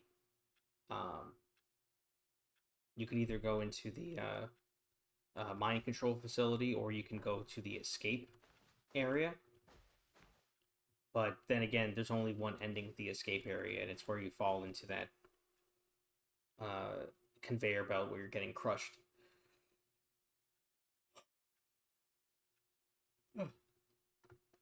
So, long story short, I feel like I'm almost done with the different endings, and then at this point, then what do I do? You know, I'm just gonna redo all of the endings over and over again. I mean, I suppose I've managed to stretch things out long enough where, you know, I've done all of these different endings over the course of 6 hours, so I only need to redo them for time, well, 3 times for a total of 4 times, because I can just repeat it every 6 hours.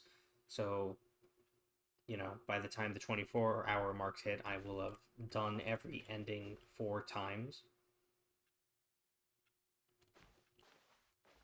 Which is a little tedious. But, that's what I signed up for when I wanted to do this 24-hour stream. So, I got way off topic here. What I was originally talking about is how this ending is very sad because it shows how Stanley doesn't have anything making his life interesting. He doesn't have anything that's making his life worth, like, he doesn't have anything to enjoy himself with. Like I said, he doesn't have a family to come home to or friends. And, he doesn't have any video games to play. He doesn't have any board games to play. What are other things that I like to do? I like to read, and I've been doing a lot of reading lately. The Percy Jackson series is a very good book series. And I've been meaning to reread that anyways, because there are some newer books that Rick Riordan has come out with recently, and I want to read those new books. Because essentially you have, for the Percy Jackson series, you have the original Percy Jackson and the Olympian series, 5 books of just about Percy Jackson and that main storyline with Kronos and stuff. And then after that series is done, then there's a new series called Heroes of Olympus, which is about, to a degree, Percy Jackson still, but also a bunch of other characters, where now there's an entire ensemble of characters where they're all kind of more main characters now, rather than Percy Jackson just being the main character. And then after that series is done, then there's a new book series that's been coming out recently called The Trials of Apollo, where the god Apollo... Oh, by the way, Percy Jackson is a book series about Greek mythology. Excuse me. The Trials of Apollo series is about the god Apollo being forced to be in human form as a punishment for something that he did, which I don't recall what that is. But that series I have not read yet.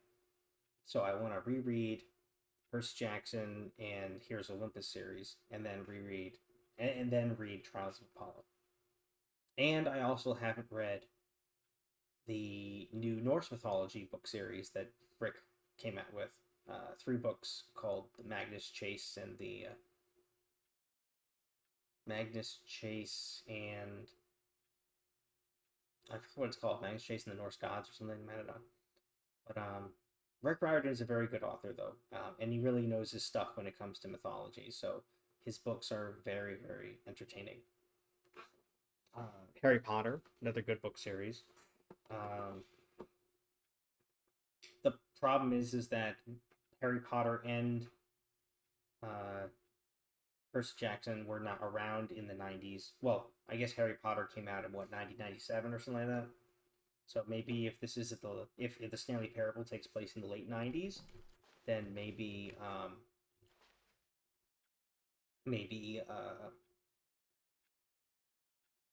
he'd have the first book, the Sorcerer's Stone, or in England it's called the Philosopher's Stone.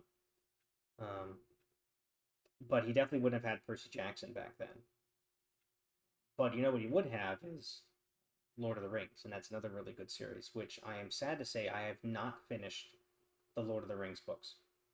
But there recently was a Prime Day sale on Amazon, and I got a lot of Lord of the Rings books at a really cheap price, and they're really nice copies too. So I am very excited to read through those. I got The Hobbit and the full Lord of the Rings in one book form too, which is interesting. I suppose that's how Tolkien intended for it to be read, but the publisher said that people wouldn't buy it if it was that big, so then that's why they split it up into 3 different books. it also kind of makes sense because when you look at the chapters in, not chapters, like there's like books inside of the books, and they go just chronologically 1 to 12 or whatever the amount is, like 1 to 9, starting with the Fellowship of the Ring and ending with the Return of the King. So it makes sense that they would all just be considered one book, one continuous story.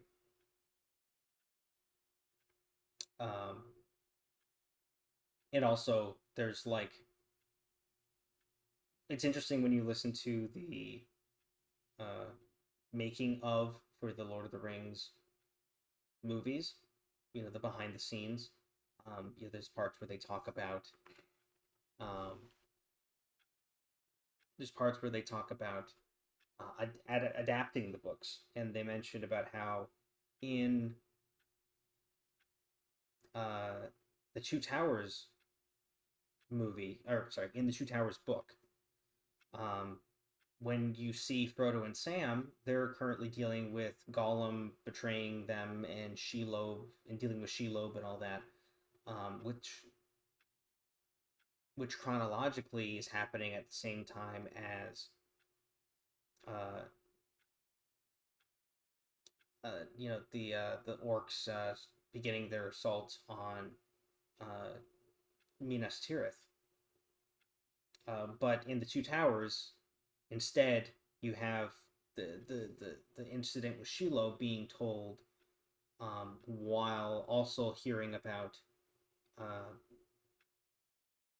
the Battle of Helm's Deep. So, and the reason they had to present the books like that was because of the fact that it was getting split up into 3 different books, and so they needed to like make sure that not one book wasn't much bigger than the other 2, and also make sure that each one has enough weight to it. And so I guess they wanted like Shelob to be with the Helm's Deep, just so that it makes the second book a bit more intense, rather than keeping Shelob with all the other stuff in the Return of the King,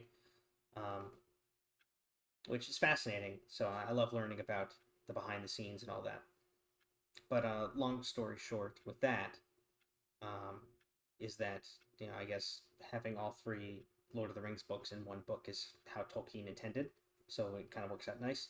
That's how that's how I got the books, and heavily discounted on Amazon. So I'm very happy about that. It's a really nice edition of the book. But in addition to The Hobbit and The Lord of the Rings, I also got a lot of supplemental Tolkien material, stuff that he never published while he was alive, that his son, Christopher Tolkien,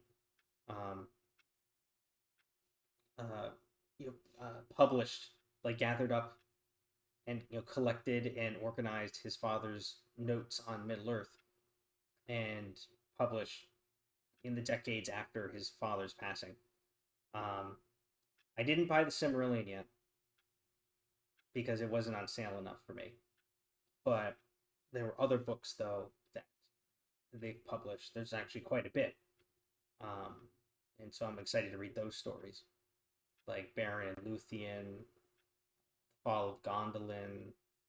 I think there's one about Numenor that I got too. There's several books that I got. So I'm excited to read those when they come in. And those books would have been available going back to the Stanley Parable being in the 90s thing, is that those books would have been available for Stanley to read. So he could have maybe read those as in his pastime, because like looking around at his house, he doesn't have much of anything. No decorations at the walls. I don't see any bookshelves or anything like that. So like Stanley doesn't play video games, doesn't play board games, doesn't play or doesn't read books. He just sits in his apartment every night and watches TV. Maybe makes himself a microwave dinner or something, and then he just goes into work the next day and just sitting at the desk looking at the computer all day. Like, just sounds like a very sad existence, where he doesn't have anything else that he is doing. He's just working, and that's it. which is pretty sad. Anyways, let's continue with this ending because it looks like not pressing M doesn't do anything. So, You see? Can he just not hear me? How can I tell him in a way that he'll understand that every second he remains here, he's electing to kill himself? How can I get him to see what I see? How can I make him look at himself?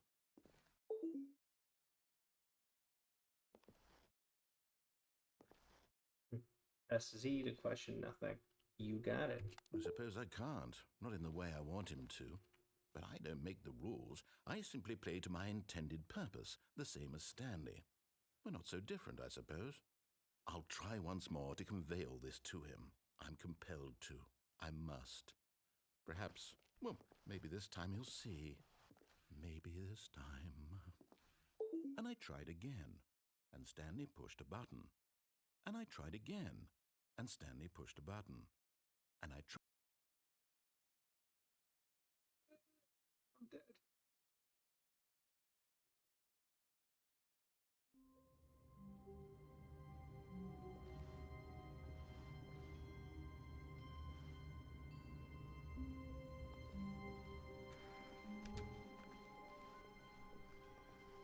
When Stanley came to a set of 2 open doors, he entered the door on his left. All right. Before I go any further, I'm just gonna leave the room real quick to go get some more water. So I'll be right back.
Oh, you know what? Before I go any further, I'm gonna get more candy because I'm having a healthy breakfast.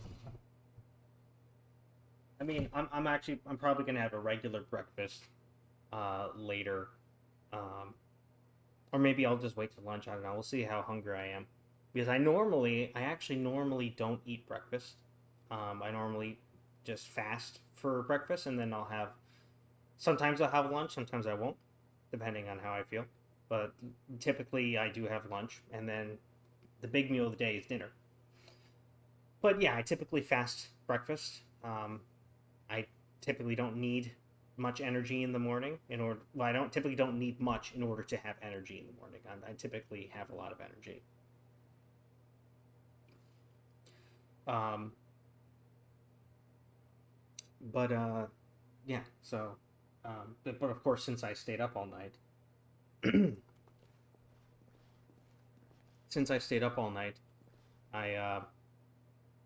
need to eat a little bit just so that I can keep my energy up because I'm not sleeping and getting energy that way. So I'm gonna have some Twix. Oh, here's my cat. Monsieur Tucker. Hello. Hello. Wonder if he's gonna try jumping up on my computer desk. He does that a lot, and he like sits right in front of my face, so I can't see anything. I can't like type on the keyboard because he's like so fat that I can't reach around him. So, oh, he's leaving. I think I insulted him by calling him fat, but it's true though. We've told him that he needs to work out for his health, and he doesn't listen. He just likes to lay next to the pool every day in the sun and eat a lot of cat food. A lot. And you know, it's not an issue of us feeding him too much because we have two other cats and they all have access to the same amount of food. But he's still fat. And then our other cat, Binks, is like kind of pudgy, but not too bad. And then our other third cat, um, Dewey, short for the Dewey Decimal System. Dewey is really thin, so it's all about if they can monitor themselves, if they can, to make sure they don't overeat. And clearly, Dewey can do that, and Binks can do that to a degree, and just Tucker is just he has no restraint. He is gluttony incarnate.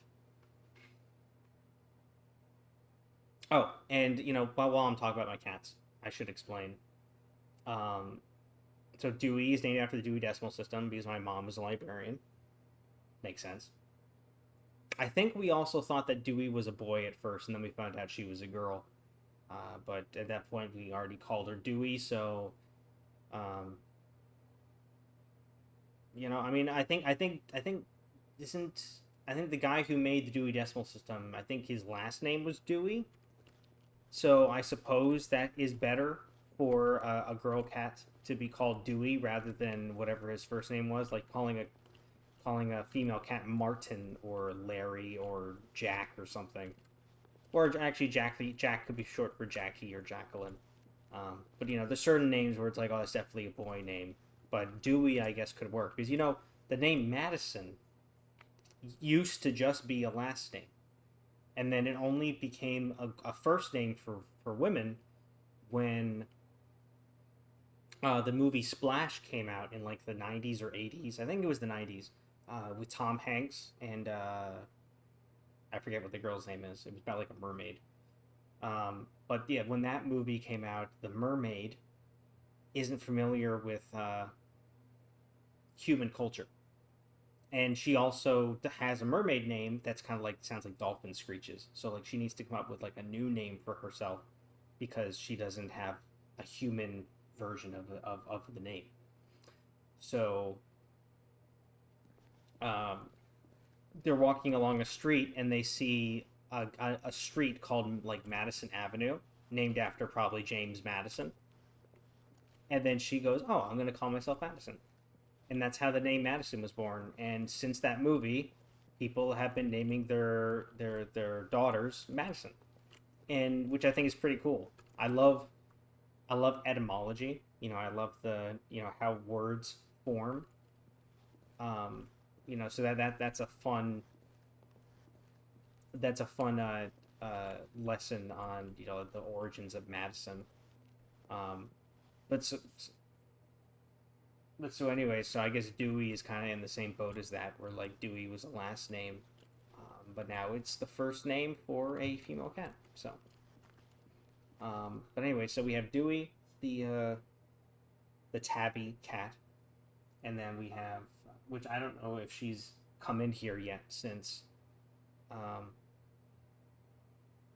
don't know if she's come in here yet since I started the stream, but we've definitely had Binks in here. He is a black cat, and we named him Binks after the black cat from Hocus Pocus, Thackeray Binks. I always thought it was Zachary Binks, but apparently it starts with a TH, so it's Thackeray. Like you're saying Zachary, but with a lisp for Z's. Is there a lisp for Z's, or is there only lisps for S's? I don't know. But But yeah, so Binks is named after Thackeray Binks because we love the movie Hocus Pocus. That is a great Halloween movie. Unfortunately, the sequel was not that good. But that's just because of the story. Like, the actresses themselves were all really good at reprising their roles as the witches. Bravo to them for coming up with such iconic characters or acting them out iconically. And hey, Hocus Pocus passes the Bechdel test, so good for them. But I gotta drink more water.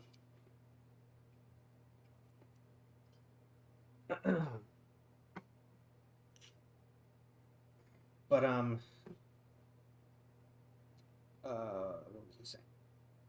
Yeah, Hocus Pocus is a good movie though, regardless of the sequel.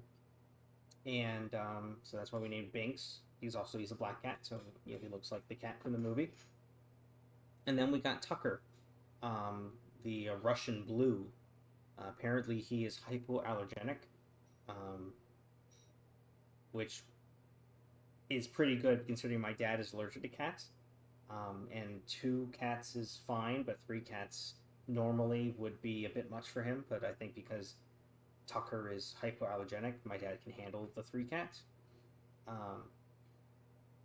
But he's gray. Tucker is gray, and he's very fat. He didn't used to be fat though. When he was a little baby, he was actually quite thin. But then he's moved in with my sister for a while, and she fattened him up. And then since he moved back into our house, he has remained fat. But when he was a baby, my mom saw Tucker playing with Binks, and then afterwards Tucker was very tired, and my mom went, "Aw, look, he's all tuckered out." And then they were like, "That's his name." And we just saw Tucker, at least for, I don't know how well you could see him, but he was sitting over here next to my bookshelf. So, hopefully throughout the stream you can catch all 3 of the cats. But that's a little backstory on all the cats. Oh, and you know what?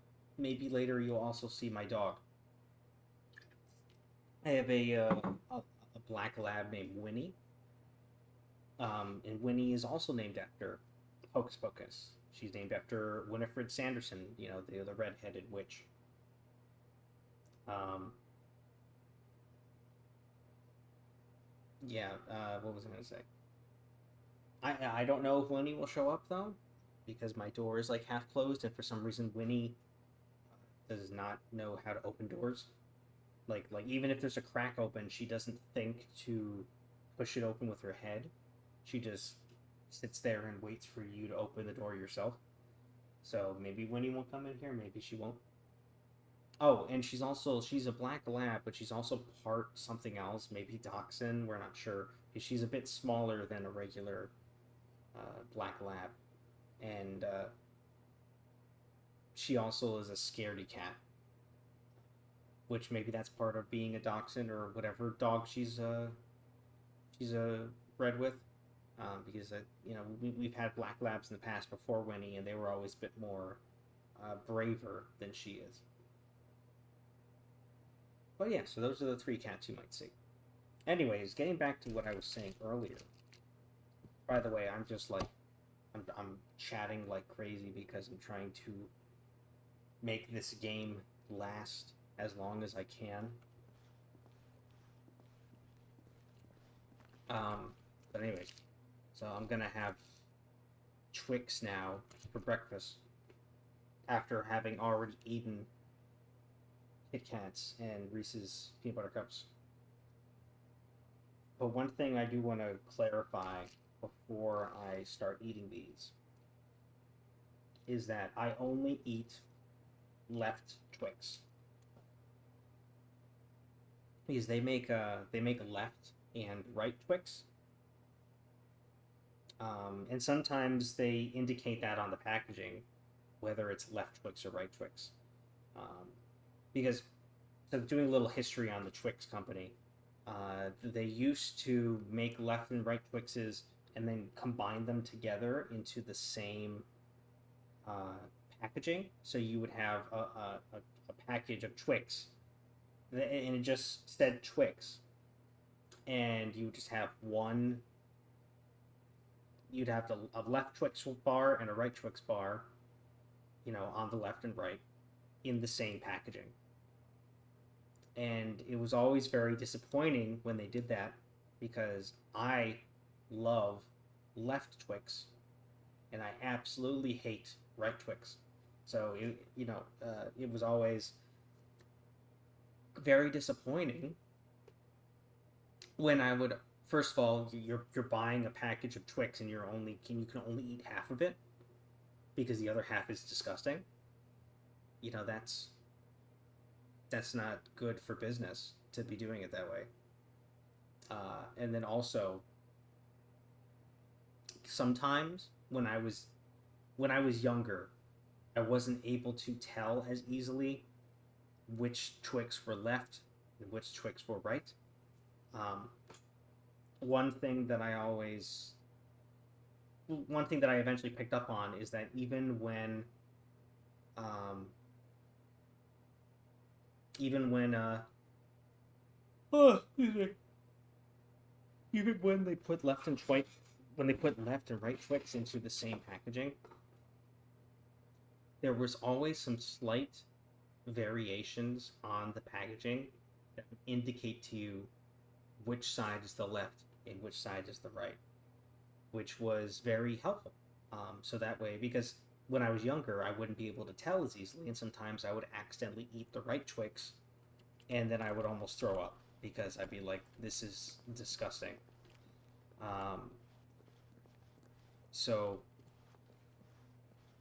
But luckily, I was able to learn the tricks about how, like, the very minute details in the Twix packaging, which normally people would not notice. Like, slight variations in the color, slight variation in the cut of the ends of the Twix package, slight variation in the shape or font of the Twix logo in the picture and stuff. Sometimes there'll be slight differences in the actual look of the Twix bar, which can help you identify which side is left and which side is right. And then, so that's how things used to be. But then, what happened is that they started to actually, sometimes they would have packages that had only left Twix in them, and some packages that had only right Twix in them. So instead of always being half and half, I don't know if that was intentional on their part or if they just had a manufacturing mistake. But yeah, so there ended up being sometimes, and so I thought I was going crazy when it first started happening, because I would get the packaging, and I was expecting there to be one left and one right, or one left and one right Twix. And so I'd look at the packaging and I'd be like, wait a minute, I'm having trouble indicating here. I'm having trouble figuring out which side is the left and which side is the right. So then I'd be like, oh, you know what? Maybe they stopped indicating on the packaging what's left and what's right, which I was going to lose it. I was going to complain like there's no tomorrow if they stopped doing that, because that's just bad customer service. But so I thought, oh, maybe they stopped indicating. So then I would go and I'd eat it, and I'd be like, oh, okay. I just ate the one on the left, and it was actually a right Twix. So now I'm going to eat the one on the right. And then I go to eat that one too, and I'm like, wait a minute, this one's a right Twix as well. What the heck? And then that's when I realized, oh, now they're doing some packaging where it's only right or it's only left, instead of having left and right. And then that's when I realized, oh, okay, so there's actually some slight packaging differentiation between packaging that had only left, packaging that had only right, and packaging that had left and right. Now, on the packaging that had left and right, there was slight differentiations in the packaging to indicate which side was the left, which side is the right, and that's what I was looking for in the new packaging. But if you have packages that only had left Twix, or if you had packages that only had right Twix, they didn't have those indicators because they were both left or both right. So it didn't matter which side you ate first, or it didn't matter which side you ate and which side you didn't, because they were both the same. So instead, there were different indicators that I had to look for just to clarify, is this an all left or is this an all right package? And it really came down to, in that case, more times than not, just the coloration of the packaging. But then, the geniuses that they are, they finally came up with a better solution. More times than not nowadays, they don't sell left and right Twix together anymore, which I love, because why would you sell two different products in the same packaging? Left Twix and right Twix. You know, they're not the same. And let me just give you an example. The reason why I like left Twix and I hate right Twix. All right, so right Twix is a cookie with caramel cascaded onto it and then cloaked in chocolate.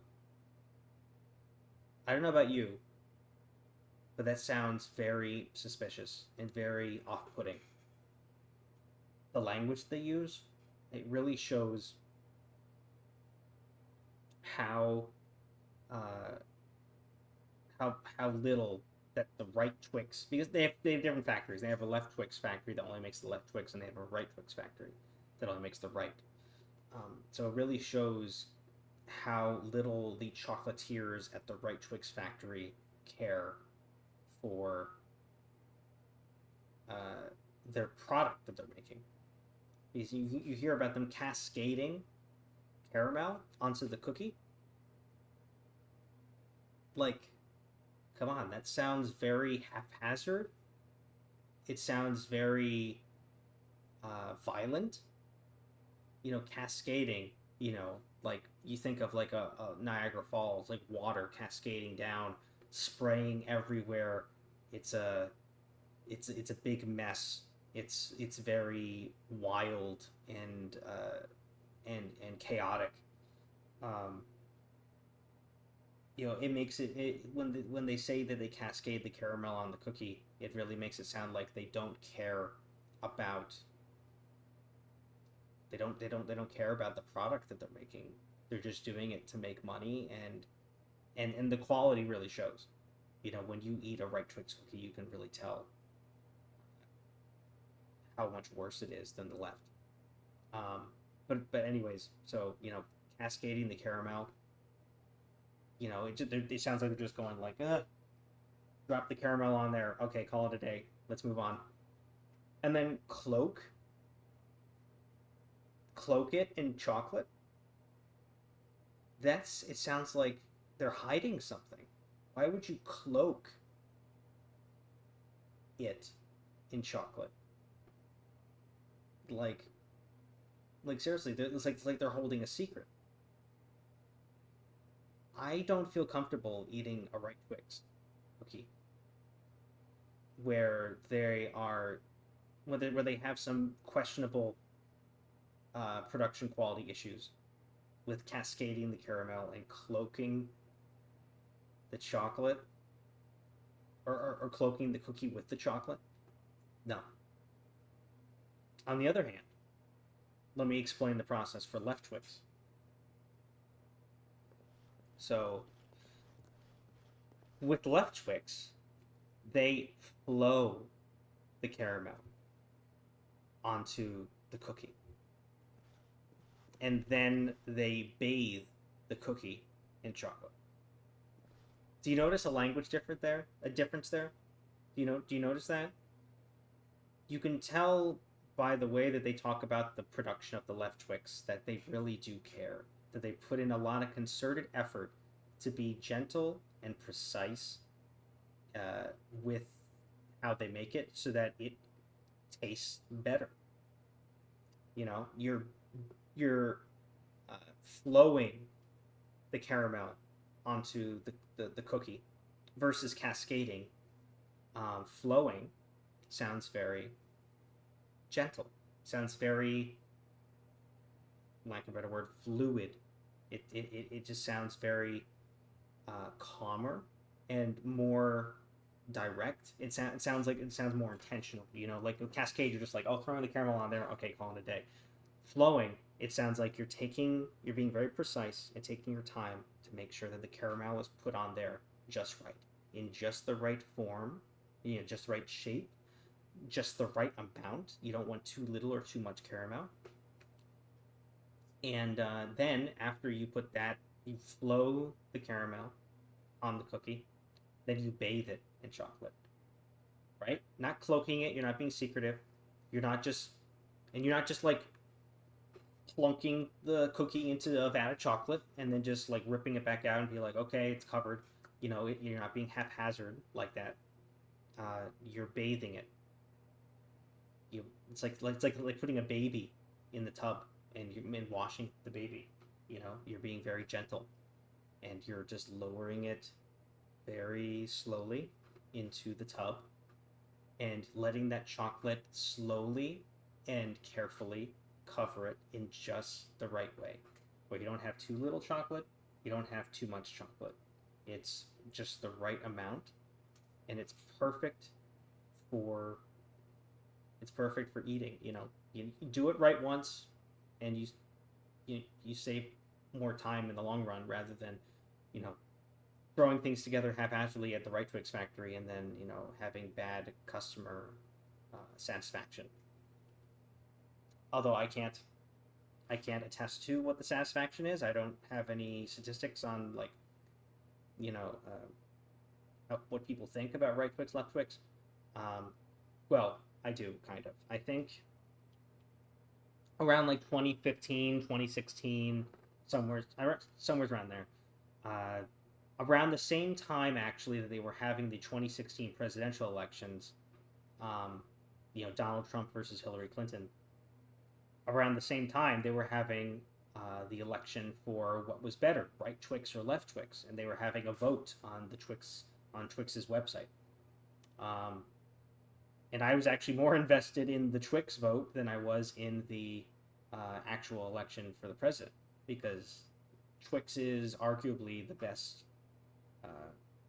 Left Twix is arguably the best candy or chocolate that there is on the market.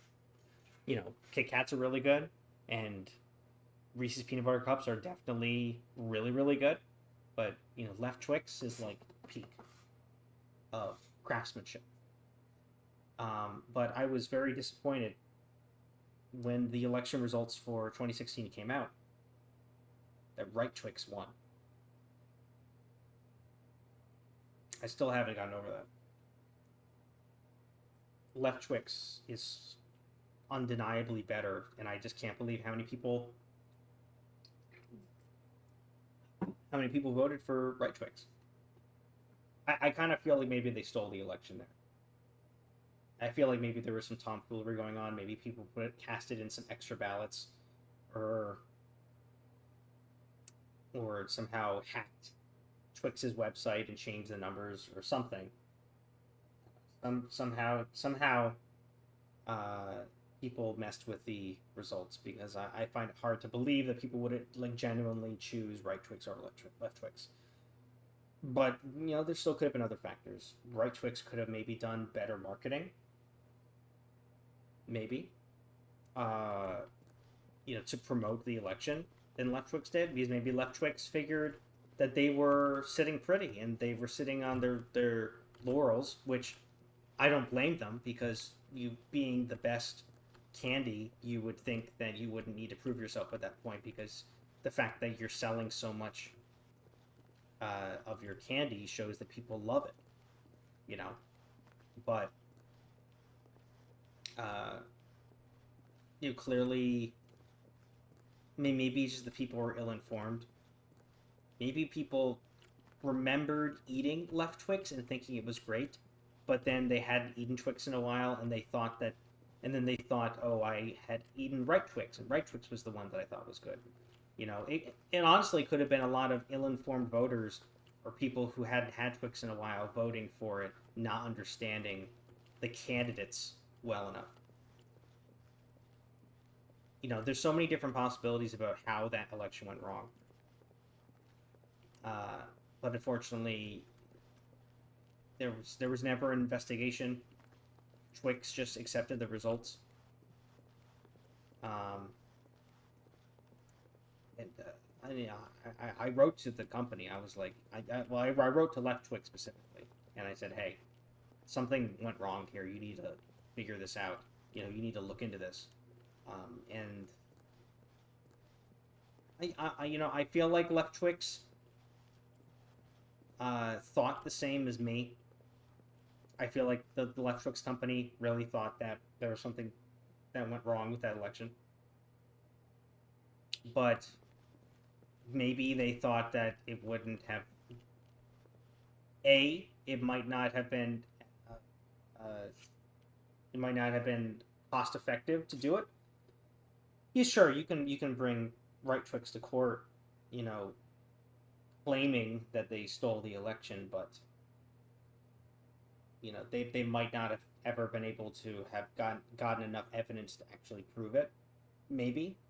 And you know, and then if that's the case, then they just wasted all those legal fees for no reason. When instead of dabbling in wasting time and money on legal fees relating to who's better, you could just get back to work and just keep producing your chocolate and let the product serve as proof as to who's better. You know, I'm hoping that in the past 8 years, wow, it's that long. In the past 8 years since the Twix election, I really hope that Left Twix's ratings have improved and that people will actually recognize Left Twix as being better. But yeah, maybe they didn't want to deal with the legal fees. You know, maybe the Left Twix company is just has a moral high ground. You know, they're like, sure, you know, Right Twix cheated to win, but they had to do that because their chocolate is not as good, like significantly. Like, there's no contest. Their chocolate is not as good as our Left Twix, and so the Right Twix felt they needed to cheat because they knew that they would lose if they had a fair election. So they cheated, but Left Twix is also taking the moral high ground and saying, you know what, Right Twix cheated, but we're not going to call them out on it because that would be recognizing them, and they don't even deserve to be recognized. You know, we'll just ignore them and just continue on with our day. And also, thirdly, let's not forget that the Left Twix company and the Right Twix company are in an agreement to both make Twix. You know, and that's like in perpetuity as far as I'm aware. So why call Right Twix out on cheating when that could just hurt your relations that are all their relations are already terrible. They've been competing companies for years and years. They've been at each other's throats. The original founders hated each other. You know, the Left Twix founder and the Right Twix founder hated each other, and so you know, the tensions have already been high, you know, and almost at a boiling point for a long time. And chocolate does not have a high boiling point to begin with. So, you know, tensions have already been high. And I feel like Left Twix knew that even if they called Right Twix out on it, they still have to work with it.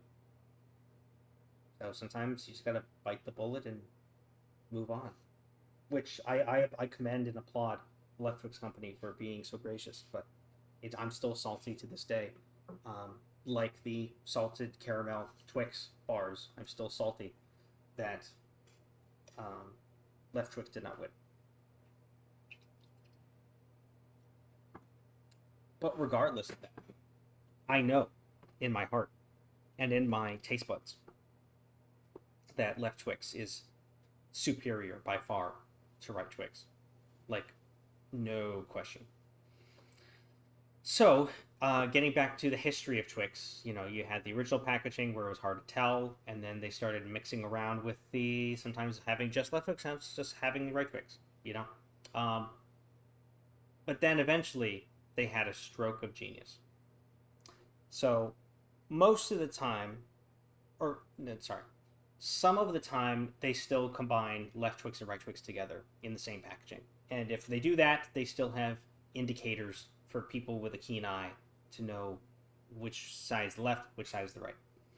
But in cases now where they just have left or they just have right, they have actually started labeling the packaging to show you, okay, which one has left, which one has right.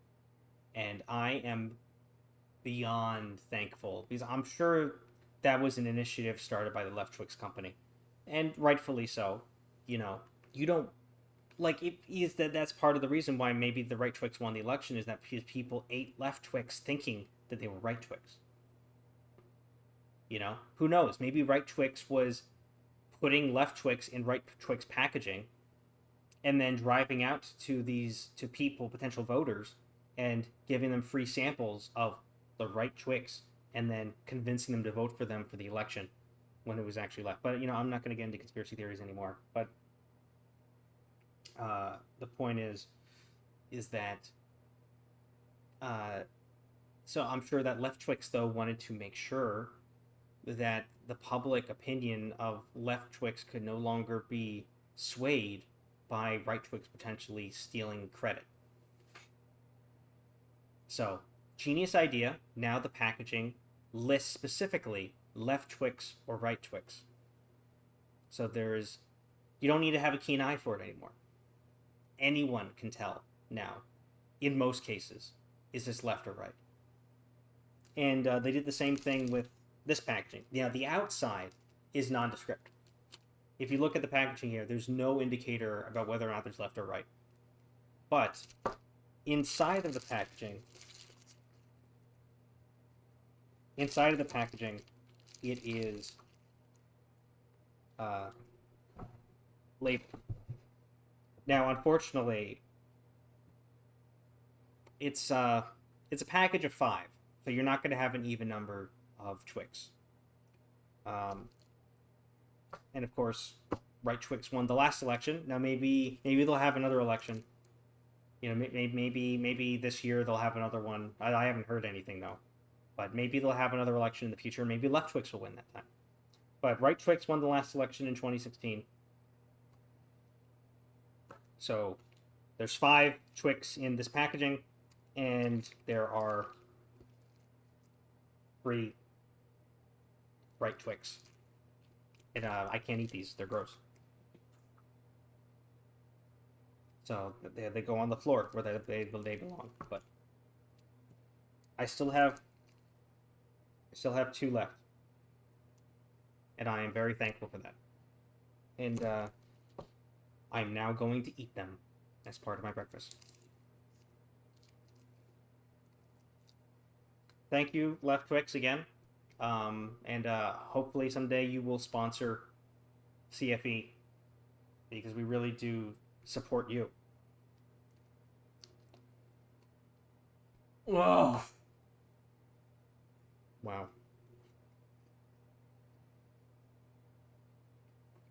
You can really feel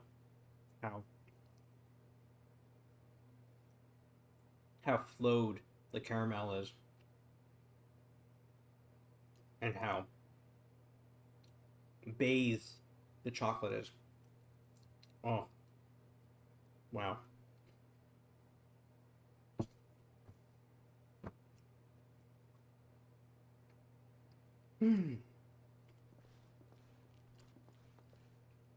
Golly.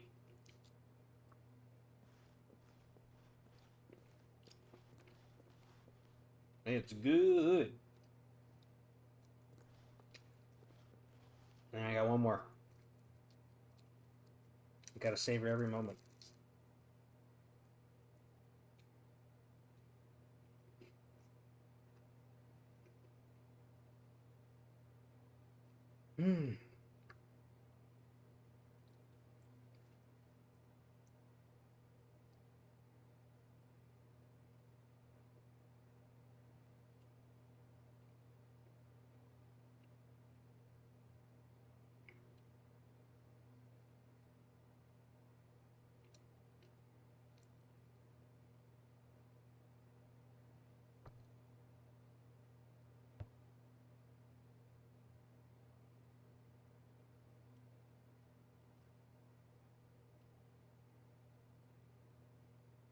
Oh, left Twix, you're as beautiful as the day I met you.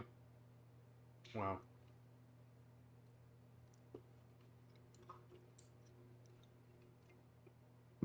Look at that. It's 7:07 now. And the sun is out. Alright, we made it through the night, fellas. Good job. Alright.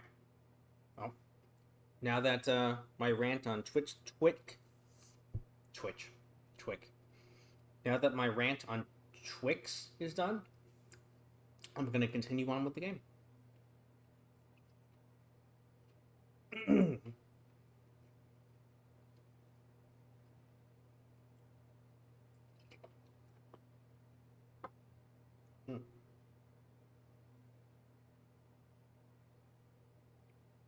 All right.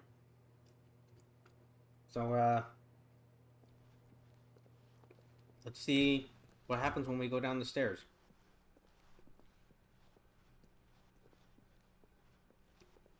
Yet there was not a single person here either. Feeling a wave of disbelief, Stanley decided to go up to his boss's office, hoping he might find an answer there. Let me in!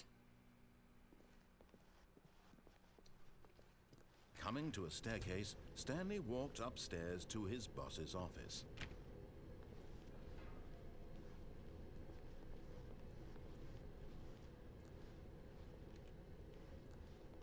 But Stanley just couldn't do it. He considered the possibility of facing his boss. Admitting he had left his post during work hours, he might be fired for that. And in such a competitive economy, why had he taken that risk? All because he believed everyone had vanished? His boss would think he was crazy. And then something occurred to Stanley. Maybe, he thought to himself, maybe I am crazy. All of my co-workers blinking mysteriously out. Oh, I hope that there isn't someone in this car, because like if the lights are on, the car's probably running.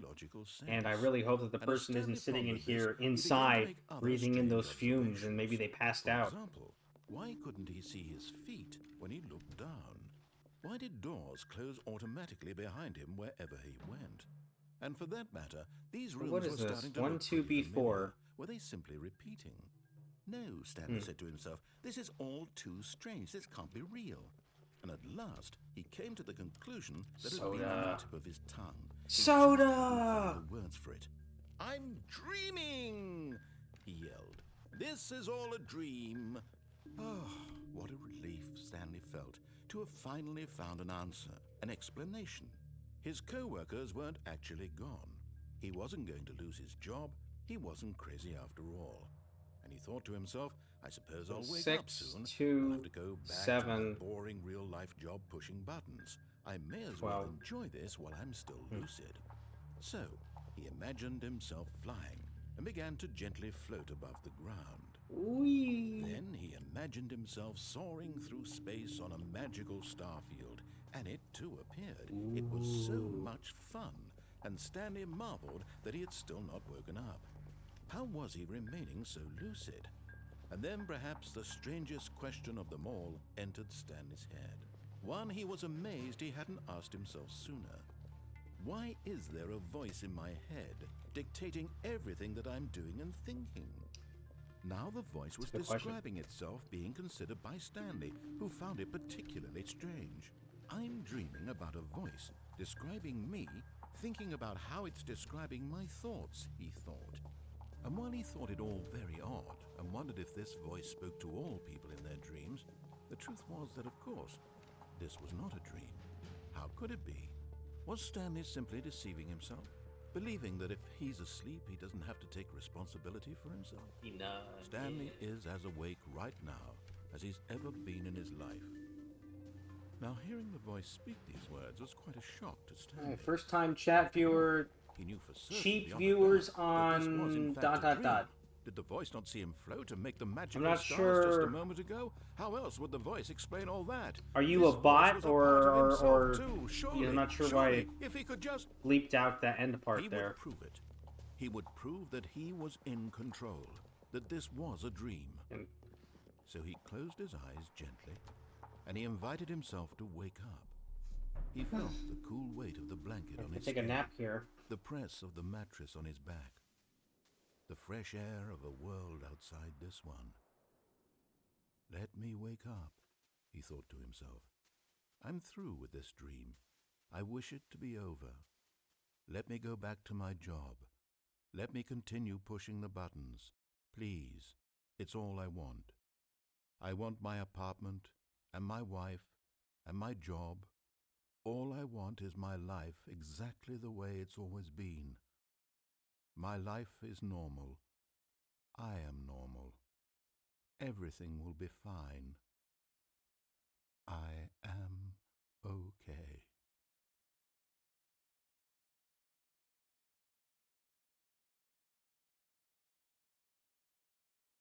Stanley began screaming. Please, someone, wake me up. My name is Stanley. I have a boss. I have an office. I am real. Please, just someone tell me I am real. I must be real. I must be. Can anyone hear my voice? Who am I? Who am I? And everything went black.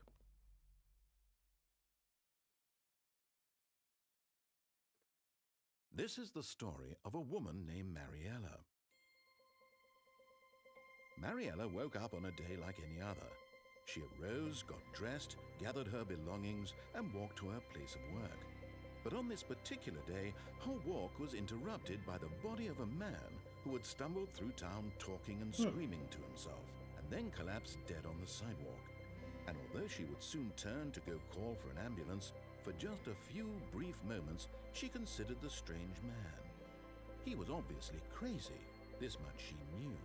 Everyone knows what crazy people look like. And in that moment, she thought to herself how lucky she was to be normal. I am sane. I am in control of my mind. I know what is real and what isn't. It was comforting to think this, and in a certain way, seeing this man made her feel better. But then she remembered the meeting she had scheduled for that day, the very important people whose impressions of her would affect her career, and by extension, the rest of her life. She had no time for this, so it was only a moment that she stood there, staring down at the body. And then she turned and ran.